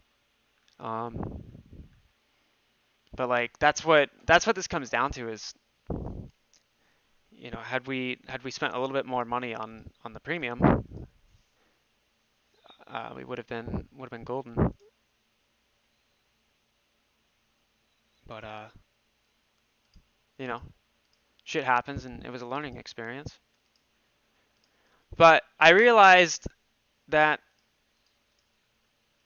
there's so much you can fucking learn in this, and by being that close, it was just fucking insane. Because what we should have done, and this was out of my own ignorance, was to I had the date just right of when it would, from what the chart looked like, when it would go up. I had it just right. I think I had it like I was off by a day. Transitory. And I wasn't experienced enough with options to realize that we just should have bought either leaps, or if we wanted to really maximize on the profit curve, you know, buy them an extra 2 to 3 weeks out. And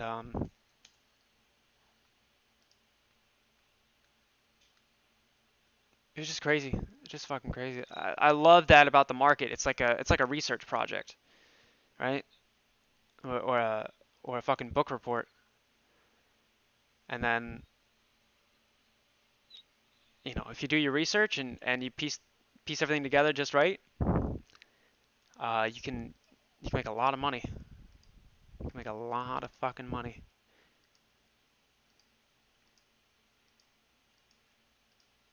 I really want to fucking find this. Because it's a great fucking example of everything.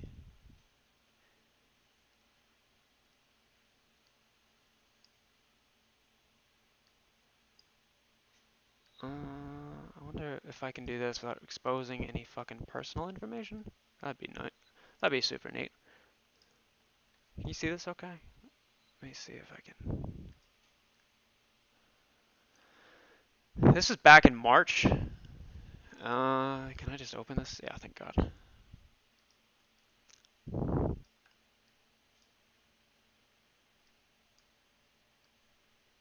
This is something that I came up with back in March. Let me make sure the charts are up.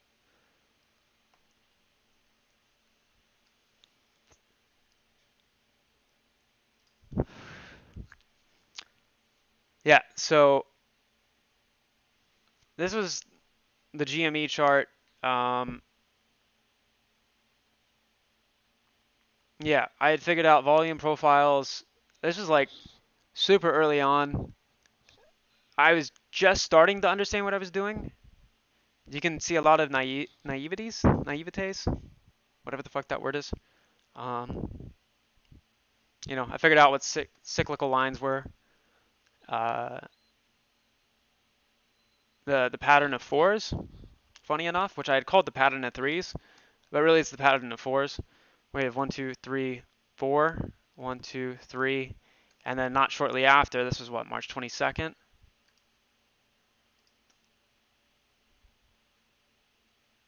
Fuck, that might have been a rippy right there. March 22nd, and then March 25th, I think we went up.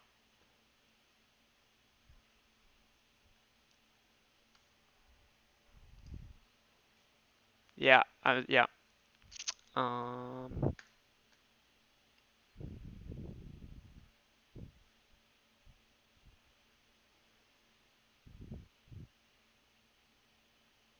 yeah, we got fucking rug pulled there.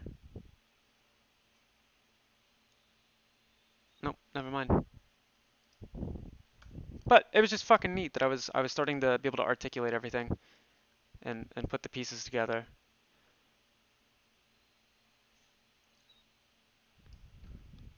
And this goes all the way back to, this was the inception of the 35-day theory for me, for my own edition of it, because there's another one I found out that's floating around out there that also uses the 35 number. But the fractals and the patterns and all that shit, that was that pretty much started here, and I didn't even realize it. Not until everything went into retrospect.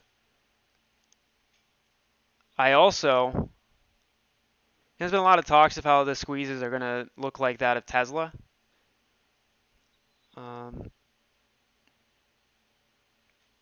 I also have that documented in here. I had that idea way back.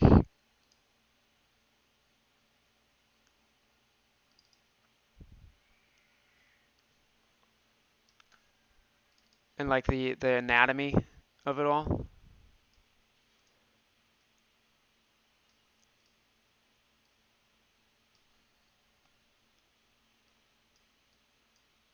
And this was way before I understood as much as I do now.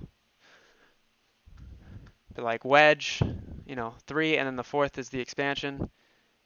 Collapse, attempt continuation, sell off, Elliott wave back up. Another wedge, trade sideways, fake out, and then the long-term expansion. And then after however long that expansion occurs, you eventually repeat. That's this goes back almost 5 months ago, give or take. So, just fucking crazy, man. Crazy to see what all this has turned into. Absolutely fucking crazy. Oh, damn. Bay Buds, that's fucking unfortunate, man. That's fucking unfortunate.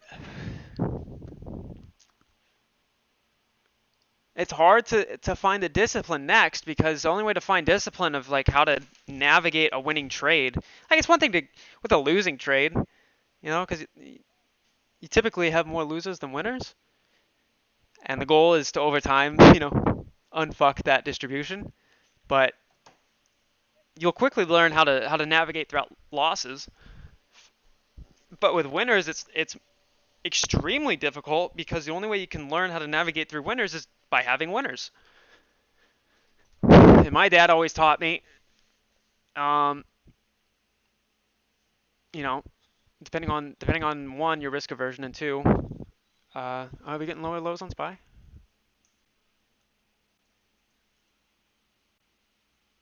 Yeah, we are.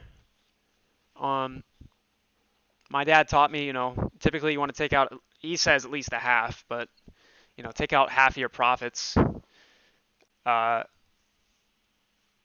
when you're at a good spot, cover your cost. I'm almost a third of his age, so I have a little bit more gamble in me. So I take out a third, maybe a quarter. And then, the rest is on the house. But it's hard, man. It's hard, because you realize, like, I fucked up earlier, because back when in the beginning of May, I had realized we were starting to repeat what had happened in January. And the regulation that has been coming out as of recent, over the past quarter, has accelerated the cycle.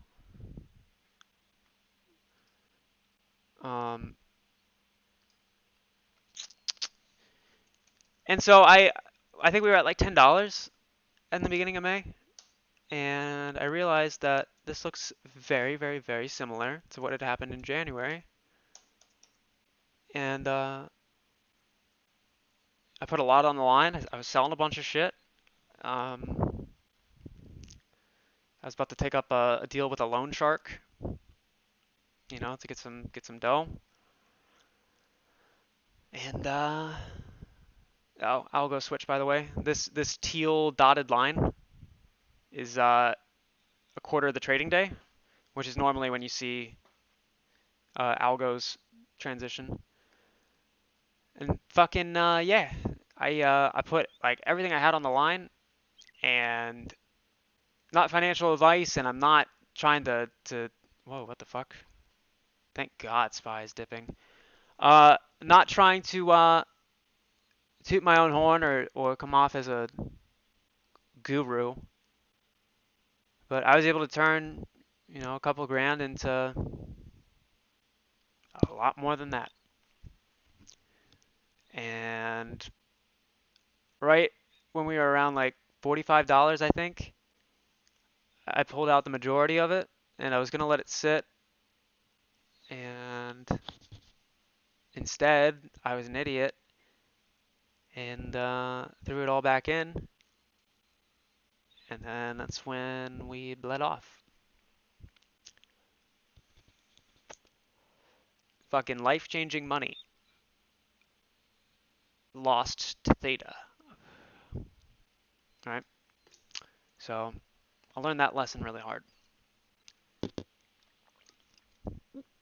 And like I said, it's the only time that I would win, it's the only time that I would learn the most from winners. Alright? Did the same, pulled an extra 10K out of my 401k 2 weeks before the run-up. Did the same. I'm hoping you were able to keep your winnings. In that case, good fucking shit, man. Good shit.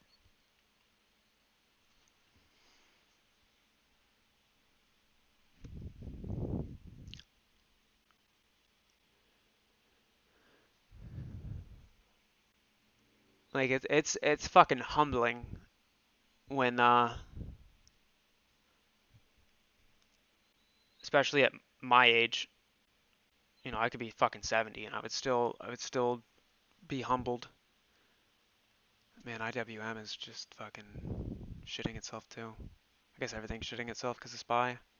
And I just sold my fucking UVXY calls. God damn it. Ah, you fucking idiot. You fucking stupid fucking idiot. But that money that I was able to come up with, I'm 22. 22. That was I was fucking insane, man. But I know I'm gonna fucking do it again one way or another. So I'm not too bent over about it. But yeah, it's humbling as fuck. Humbling as fuck.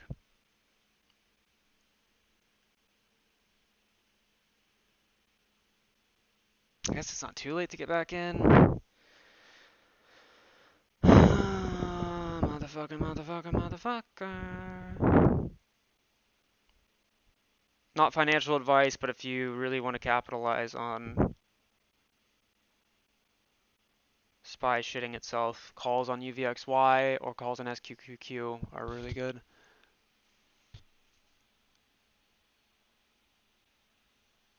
Yep, motherfucker.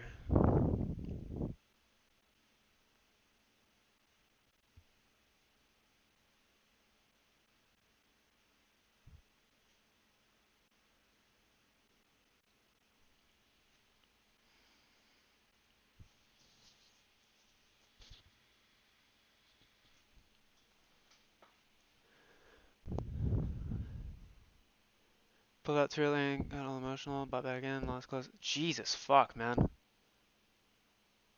Hold on, I'm gonna get back to that in a second. We don't talk about dates, but I see us winning and market crashing with the old ball set. Yeah, no, I totally. 100%. Lost half a mil. 22, holy shit. Oh shit.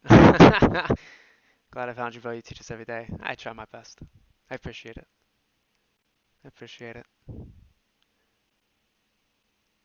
Cash out 50K. Yeah. Yeah, I'm not gonna talk about the taxes.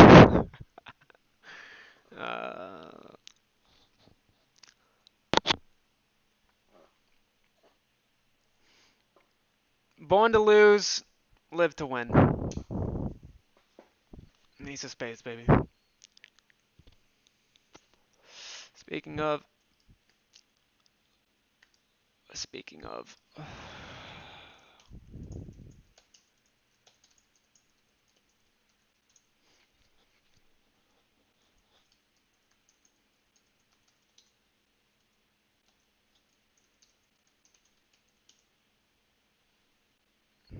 Fuck, what was my fucking Spotify password?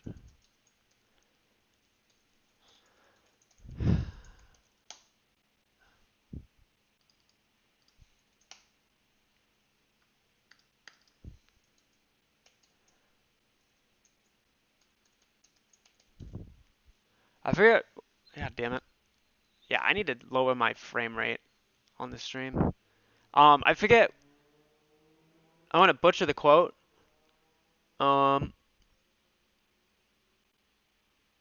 it comes out to pessimism and doubt have caused more failures than actually failing ever have.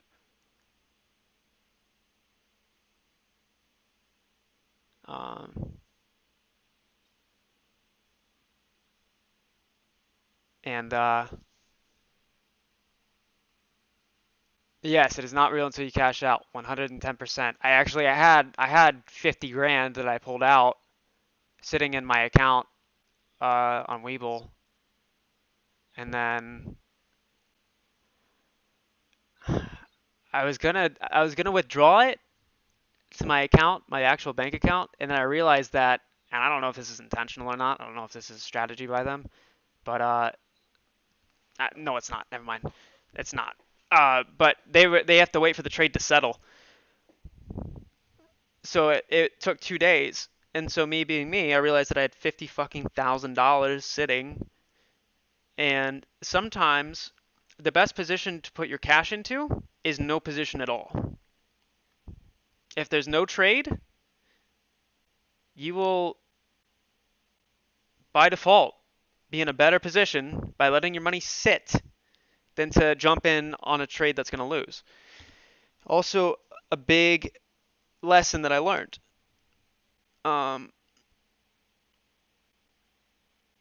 And yeah, just a lot of fucking lessons learned, man. A lot of fucking lessons learned.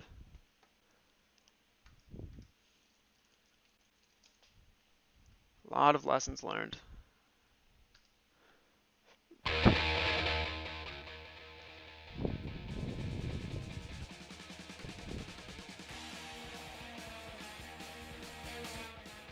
Born to lose, live to win.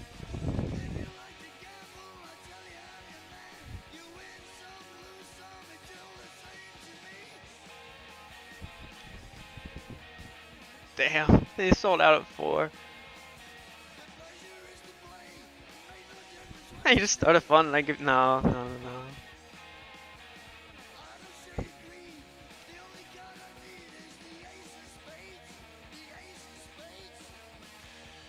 One thing I learned from Matt was that 15-minute wait at market open so many times, bought at the day's high. Yeah, that's a good lesson that I learned from Matt. I learned a lot of like the starting points from Matt.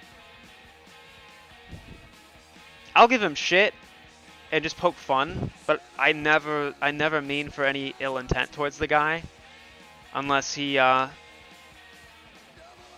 tries to call me out, which I've been hearing that he's been hinting towards my name, and somebody told me that they heard him slip and almost say my name. He got like halfway through the word Astro and then cut himself off and then continued to mock with the tinfoil hat on. So I don't know. I haven't been able to find it, but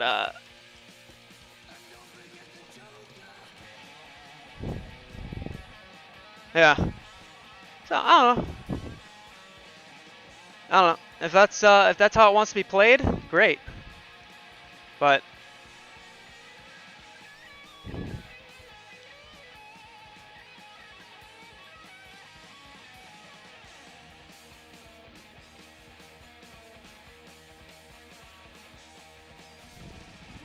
I cannot fucking believe I sold my fucking UVXY calls.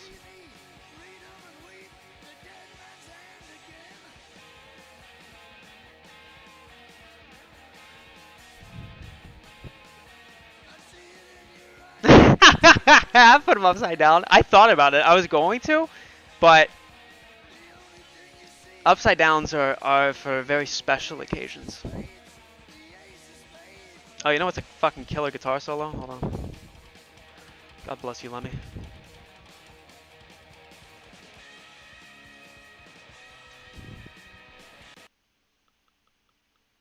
This is fucking...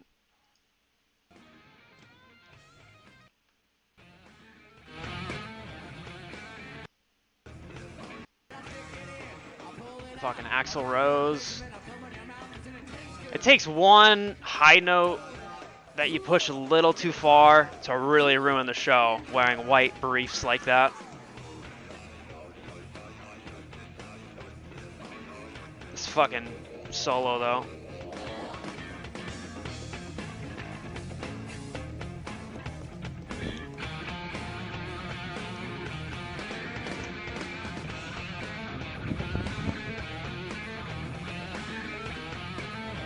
Look familiar? His is actually he's got the Victoria is what it's called, which has the actual frame of the guitar. The wood that's used is dyed black.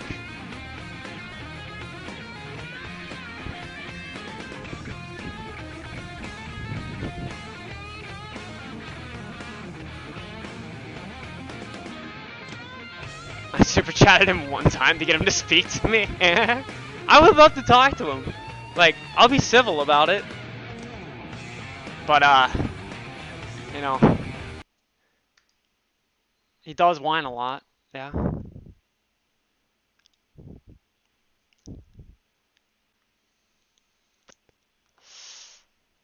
Any more contemporary ones? What do you mean? Guitar solos? How will T35 help AMC? T35, in short, full pun intended, just tries to model how buying pressure will be delayed. Now, it's not that his PC died right before you sent it, it's that he saw it and turned his PC off because he knew he wouldn't be able to handle this fucking face, this attitude, the fucking rigor, the goddamn fucking charisma. He knows he can't handle it. Contemporary British bands, are there any you like? Oh, not that I can think of as far as contemporary goes. I loved like Rory Gallagher, like as far as like older British music goes. Rory Gallagher is fucking killer. You know, Zeppelin obviously. The Stones.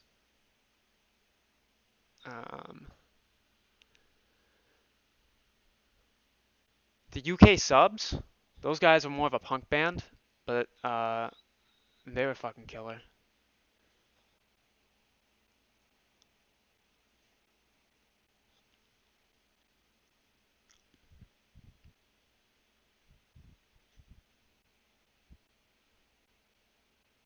Peter Hand silenced. Did you see that? By silence, do you mean legally advised to retract his posts? Yeah. Captain Geach and Shrimp Shack Shooters. One of those bands. Did they do one of the tracks to Peaky Blinders?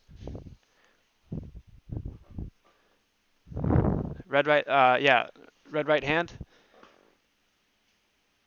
Or red left hand, whatever it is. Oh, that's fucking porn.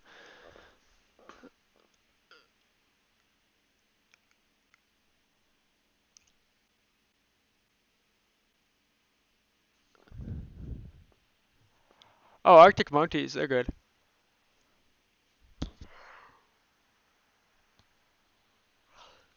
They're solid. Was Pearl Jam, were they British? I know that they're not contemporary, but... No, oh, right, duh. They were part of the fucking part of grunge. Totally fucking forgot.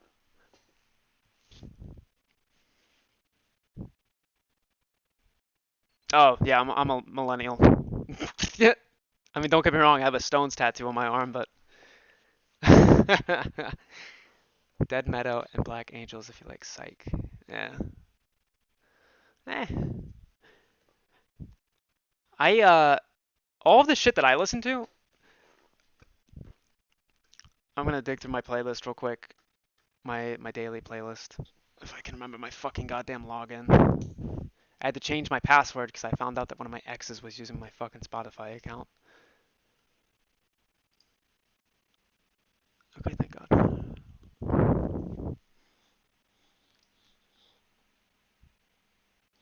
Yeah, this is my daily. This is my go-to. And you're going to see a very particular common denominator as far as musicians go. Queens of the Stone Age, yeah, fucking yeah, yeah. I got a lot of Queens in here. It's funny too, if you use Spotify, I don't know if there's any other music playing service out there that does this. If you filter by your date added in ascending order, I don't know if anybody else is like this, but I can literally relive my life just by looking at these dates. Because I'll think back to when I added those songs and the reason why I added those songs. You know, I can remember which breakup I was going through. I can remember which travesty I was going through, or I can remember, moving from Ohio to Florida and listening to Paradise City during it. That's like all I would play. Yeah, I can relive the story of my life through this. I said maybe. Yeah, Oasis, yeah.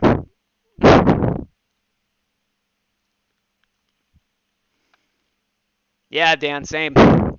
Yeah, that was GNR for me. Am I a Beatles fan? Not really. I'm more of a Stones guy.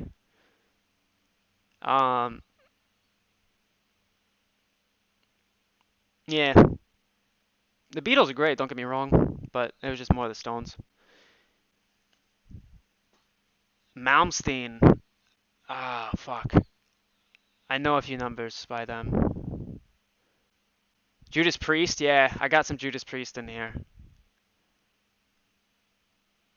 Yeah, I mean, like, you had Slash, Guns N' Roses, Metallica, Motley Crue, The Scorpions, GNR,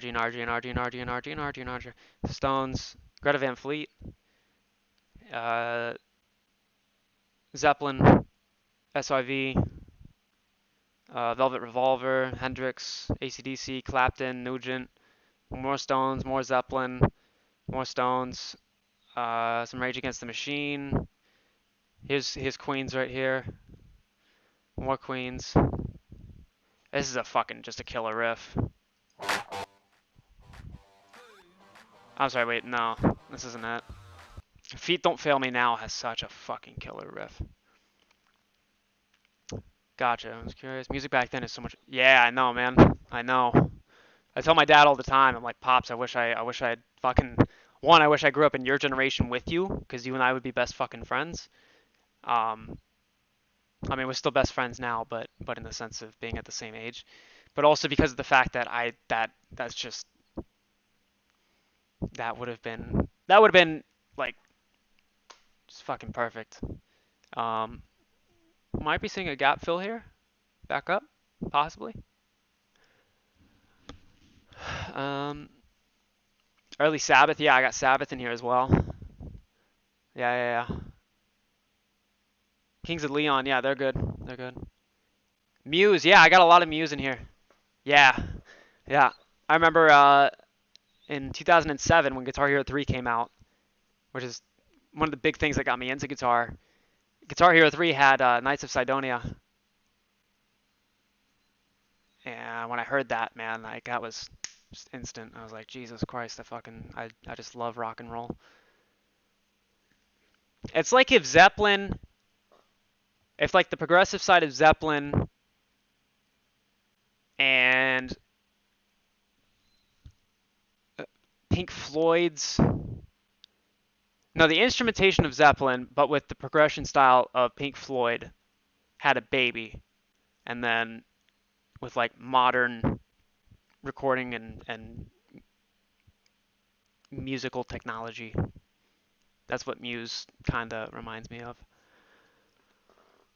Muse is super unique. It's like Coldplay. It's like Coldplay. Holy shit.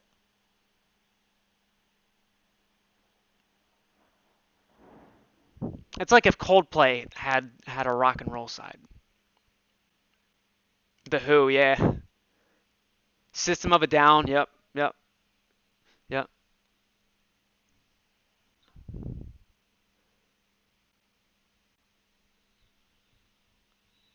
Yeah, Dan, I mean, like, I still like rap. I like rap a lot. I sound super white right now. I love rap. Rhythm and poetry, dude. Fuck yeah. But like the old school stuff, like I got some, I forget which playlist it is. These go way back. This is like high school. This is fucking, oh my fuck. This is my first breakup ever. I'll let you, you can just guess. You can just fucking, I'll let you guess what kind of fucking kid I was in high school. Just with this playlist. This was before I had solidified my identity.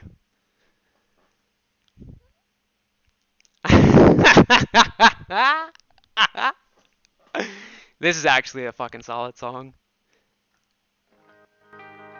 I think this was also a Guitar Hero. I think this was like a DLC song for Guitar Hero. Scene, yeah. But I didn't have that look. It was just more so the music. But like Hawthorne Heights, A Day to Remember.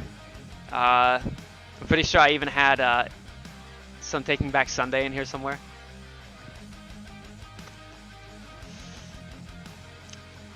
Hey Astro, I'm hearing that hedgies are using the 2024 bonds, not the 2026. It says, they were. That was what the S3 filing from late June was for. That we were all, when we saw the S3 filing, that was them getting rid of the 2024. It wasn't realized that the 2024 was spawned via a loophole essentially, and as the market makers, if you're under the bona fide market maker status, you are able to, you don't have to have the shares that you're going to lend out be available at that moment. You can just cite that like, oh, we're going to get them from here, or we're going to get them from this broker or this client. And in this case, this bond. And I'm almost certain that they knew that that bond was no longer valid, but because it was on paper, it was something they could use it against.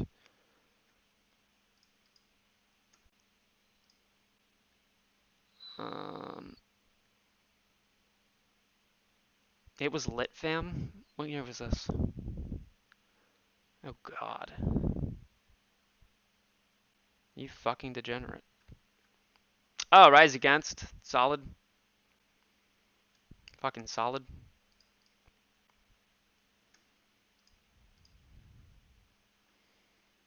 LMFAO, fuck you.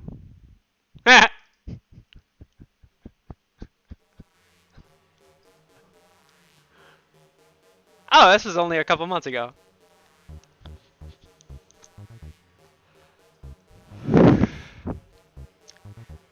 Yeah, Jay-Z was fucking killer. Other than beating the shit out of Rihanna, not too bad.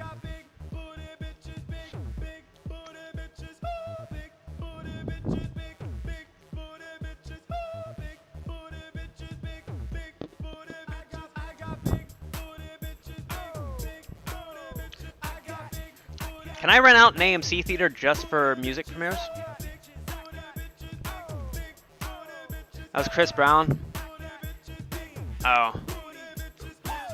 Yeah, I'm getting banned so soon. Jay-Z beat the shit out of somebody.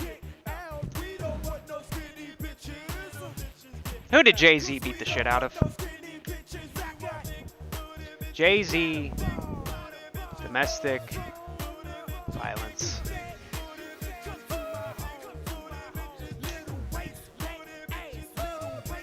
Oh, it's Beyonce. Yeah, Jay-Z beat the shit out of Beyonce, right?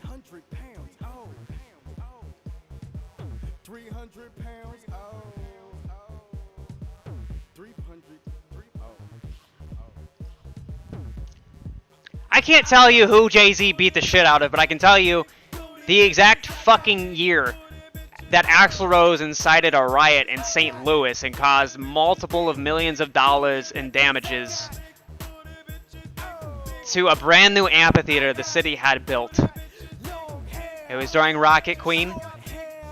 He cheated on her. He beat the shit out of some female. I don't know who, but I know he did it.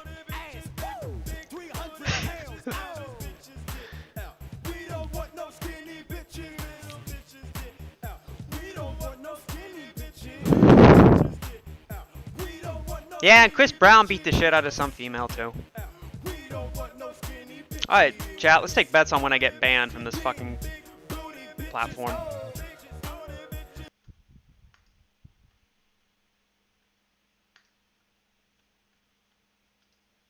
If I play the interview that Matt did, can I get a copyright strike? Because he would definitely file a copyright claim against me.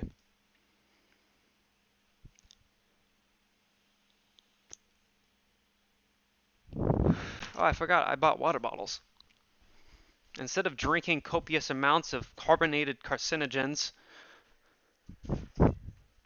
and alcohol and dark liquor, I will instead reward my body with that of which it is made of. He takes all your donos. Give me your donations or I will file a copyright claim just for using my name. He would totally open up a trademark on his own name.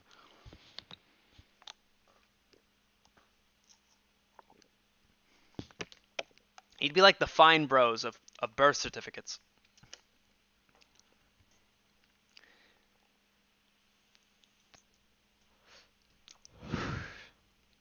If he would just talk to me,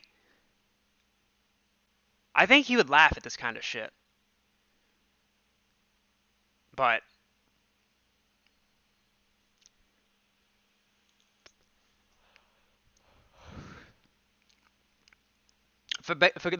forget about that guy. No, it's not. I'm not even trying to be a fucking. I'm not butthurt. It's fun to talk about.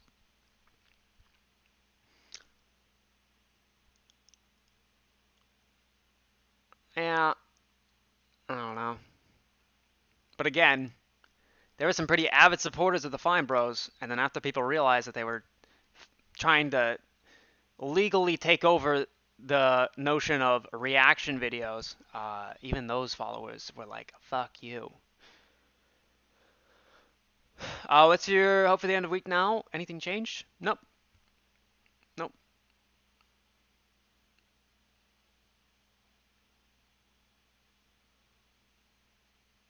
We're seeing the melt up start. The attempt of, rather. He's a leech? Sorta, kinda. Like, I'll always have a respect for him in the sense that he allowed me to... Jesus fuck, chill the fuck out, dude. I'll always have a respect for him because he was the one who helped me just educate me, you know? But even when I super chatted saying thank you, he never fucking read them. And then he banned me from super chatting. Which is like the worst of insults, because you'd figure that the thing that he loves most, to have to cut off that dopamine rush of a super chat showing up in his Streamlabs alerts for one particular individual, because he finds that much annoyance in it, you know? It's like, what the fuck?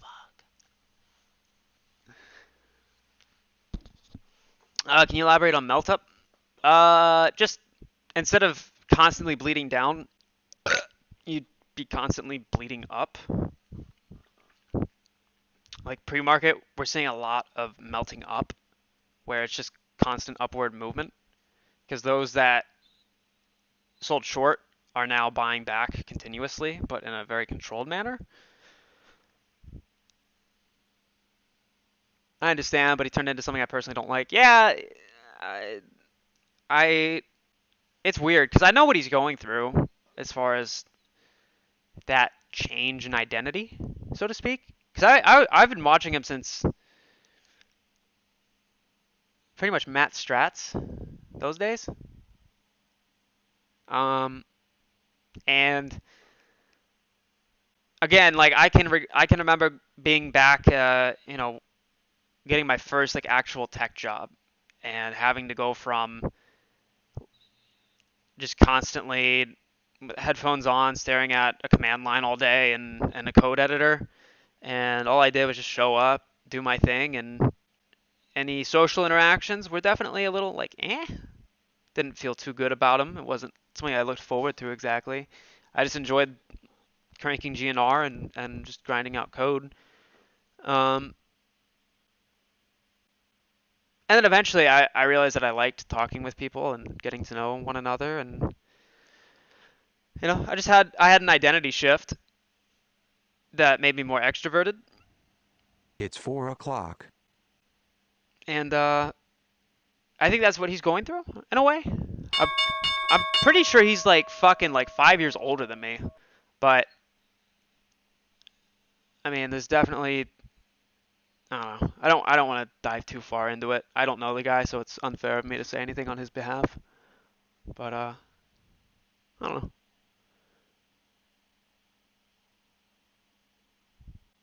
He was flogging half-price t-shirts. Yeah, I don't know, man.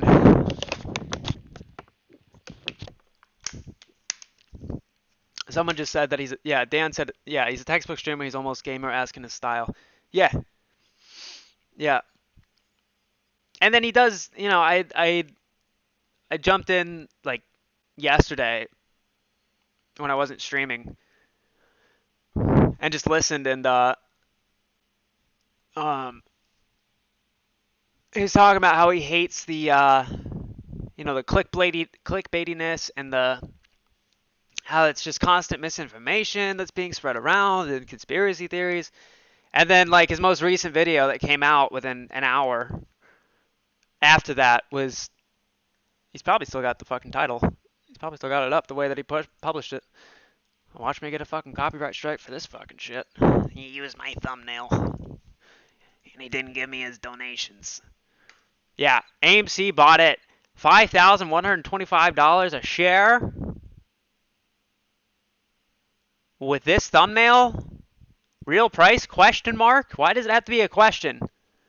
Like it's okay to lure people in and have a catchy thumbnail or a catchy title, or if you're good at that, all in all, it's both.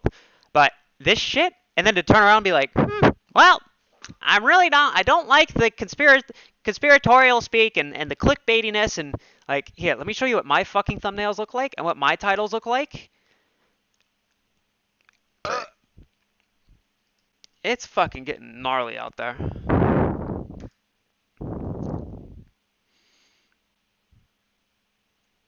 I don't even know where my shit went. There it is. Yeah. Fucking AMC, GME, huge movement anticipated for 07-12. FINRA SI report. AMC squeeze, GME squeeze. Simple, to the point. Not clickbaity. Definitely intriguing. And, a good colorful thumbnail with an anticipatory set of verbiage to it. And then this one right here, bonds, FTDs, and naked shorts. Financial analyst talks about bonds, FTDs, naked shorting, and the squeeze. And I go through and I even set up fucking chapters so people can just click through and figure out what the fuck they want to know about and then get the fuck out. If my content is worth you sticking around for the whole entire shit show, great. Otherwise, I don't want to make people sit there and wait and watch ads to get to the point. You know? Yeah, no. If any of you ever see me doing something like that ever, call me out. And it's not even in my blood to do such a thing like that. It's cringe as fuck. Like, it reminds me, someone said it was gamer-esque. Like, yeah. Let's see how gamer-esque we can get. Let's just search new Fortnite. Yeah, like this fucking shit. And like pointless red arrows everywhere. Like fucking I don't know. Minecraft funny. Haha. What the fuck is this shit? What the fucking fuck? This is for kids. What the fuck? Oh my god. Everything's fucked. Everything is fucked. Everything is fucked. But it's at like this level of like, yeah, please ban me from my own stream if I ever fucking do this. This is fucked. Yeah, like, why do you need an arrow pointing at the game's most valuable fucking item being burned and destroyed? Why? And then this obviously contrived, oh my god! Like, no, you're a fuck. You're just a fuck. That's what I think of.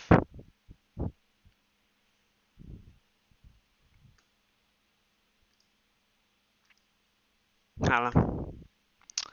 What is your opinion about Lou? I've talked about him before. I think he's a smart guy, but there's just some things that he could improve on, I think, and we all do. But his particular, I don't know, not my place to speak. He's smart, and I respect him for that, but it requires more cultivation and clarification.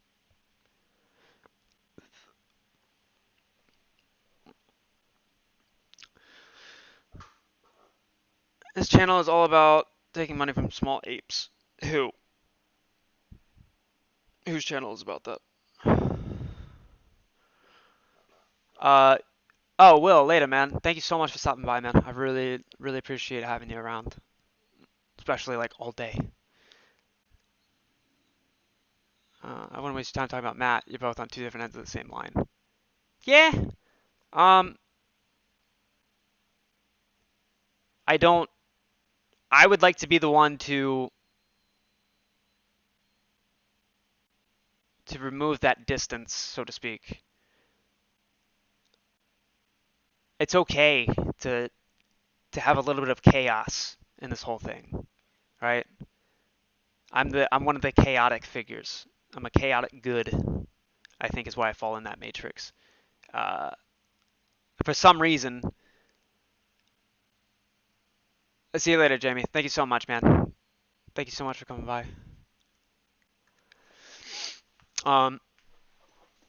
You know, at the end of the day, and this is throughout my own personal life, ask any one of my friends, my family members, whomever it is, I like to make other people laugh. I like to make other people smile, even if it's at the cost of my own self-esteem, because I have an ego big enough to handle it, and it's a type of ego that isn't so much concerned about itself, but rather what it can do for others, if that makes sense.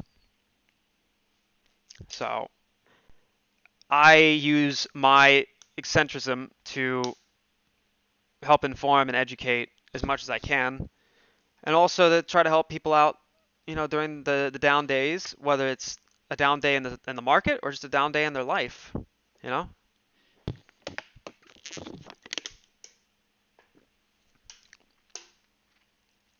So I would have no problem, and I would love to talk to him, you know, man to man. Doesn't even have to be on air. I'm not looking for clout from it. But I think that not only would it benefit him to be able to hear out what people like Bigums and I are doing and coming up with, and